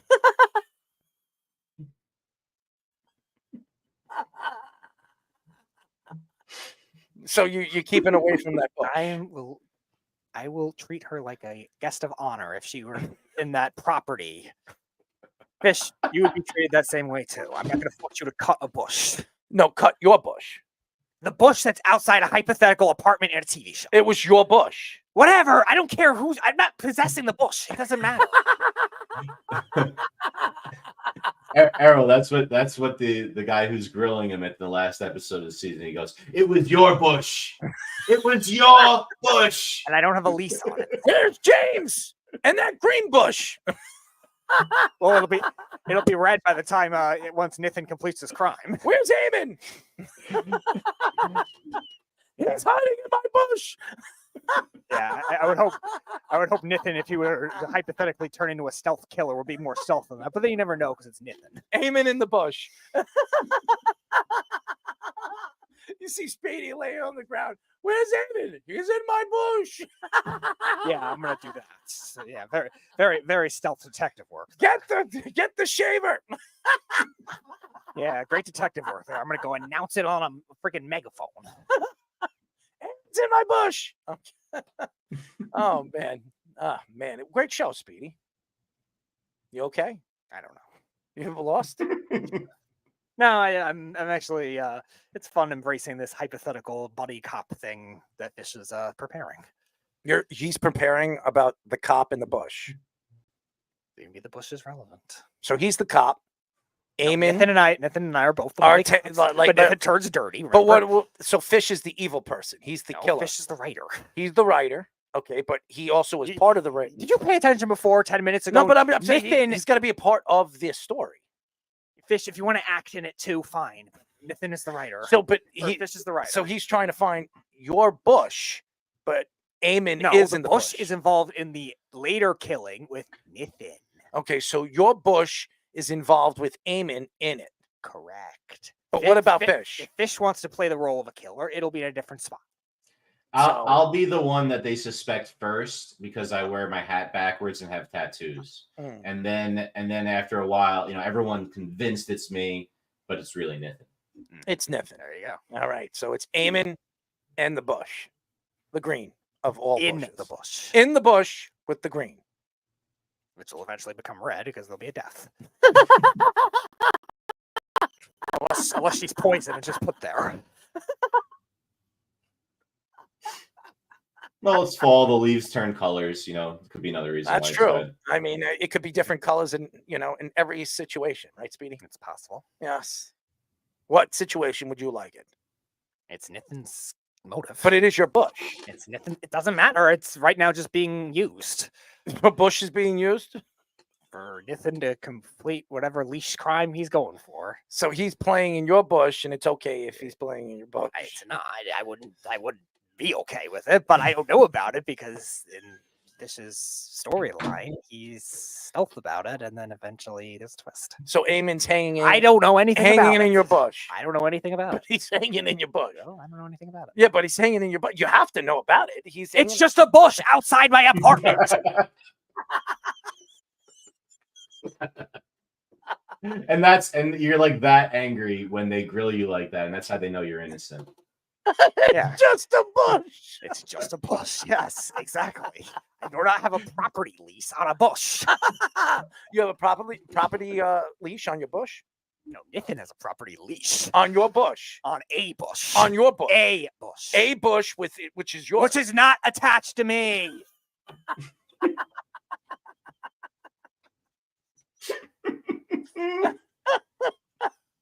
It is just outside the apartment. I'm hypothetically living in this town. Hypothetically living. You would Eamon. You're a good tag team. Yes, until he becomes corrupt. And he hangs out in your bush. Killing somebody, yeah. So he's hanging out in your bush, and you're letting him kill. I'm not knowing anything about it. But he's in your bush. And I didn't know anything about it. So he's killing in your bush, and you don't know anything about it? No. So how do you know at the end of the movie that your your bush... there's a twist. There's a twist in your bush. Eventually, I discover my partner's corrupt. And the twist was in your bush. Sure. It started there because that's where the girl was killed. Yeah. The twist is in my bush. Started there, yeah. It started there and it ended there. In your bush. Well, yeah, because Nathan is eventually found out to be corrupt. Anyways, thank you to all the fans out there. That's Speedy, by the way. It's Fish. That's Fish's idea. Fish is hanging out in your bush? Fish is the idea for this TV show. So what about you? It's part of your bush. Fish is the one writing it. We'll give him a little more credit. All right, but it's your bush. Congratulations. All right, that's Fish's movie, but Fish. Show. Yeah, all right. Anyway, thank you to all the fans. Thank you to Jax Biggers for joining us as always. We had a lot of fun with him. Yeah. And he was interested in playing a skin flute. Yes, he was. 6 inches, right? Yes. Your favorite one. Sure. All right, you went 6 inches. Sure. 8? 6. Why? Too long? 6. Too big? 6. All right, 6 inches. Don't overthink. We'll go with 6. Anyways, he doesn't like it big. Anyways, thank you to all the fans. Thank you out there that tunes into our show every single week. We really appreciate you guys. We will be back on Monday. As always, it will be great show. It'll be Columbus Day, by the way. It'll be a holiday. Speedy, you ready for a holiday show? It's a fake holiday, technically. Oh, so you're saying Columbus Day is fake? Maybe Fish will describe that to you on Monday because he is a teacher. All right, so you think it's a fake holiday. So Fish will explain. Columbus didn't find America. Fish will explain Columbus why didn't on find Monday. America? Did Columbus find America? Fish will explain why. But I'm asking you, did Columbus No, find he America? didn't. So who found America? I don't remember his name. The Indians? Leif Erikson. Leif Erikson, which that was like the whole, the Jungle Wars, right? Fish. Jungle Wars. No. I'm asking Fish. Fish is the expert here. All right. Anyway, The Vikings made it to Canada. I know. Anyways, thank you to all the fans. We will be back, ladies and gentlemen, on Monday. And listen to our show on the Weekend Crunch on Saturdays, 7 p.m. Is there an Islander game this Saturday? Oh, is there an Islander game? That's a good question. It might be their first Saturday game of the year. Oh, you're going to play a skin flute? I got to play a skin flute for the freaking Islanders. So who will you play? Not getting involved in that. For the Rangers? They do have a game, so we're 8 o'clock, so we'll be on later, I guess. All right, so we'll be doing the pregame show for the old Islanders. Oh no, we're not doing one for the Islanders. We don't. The Beef doesn't deserve that much credits. But you will eat on his bush. No, that might be Nathan though. Oh, so he'll be hanging out. Nathan loves his bushes. And you like yours. Nathan loves his bushes. All right, and your bush. And no, it's the Beef's bush now. Oh, the Beef has a bush? You just said Nathan. You said he's going to go to his. Would you shave the Beef's bush? No. Why? I have no interest in shaving or cutting any bushes. Except your own. Except 0. Well, you have a bush. So Congratulations. I'm not tampering with the crime scene.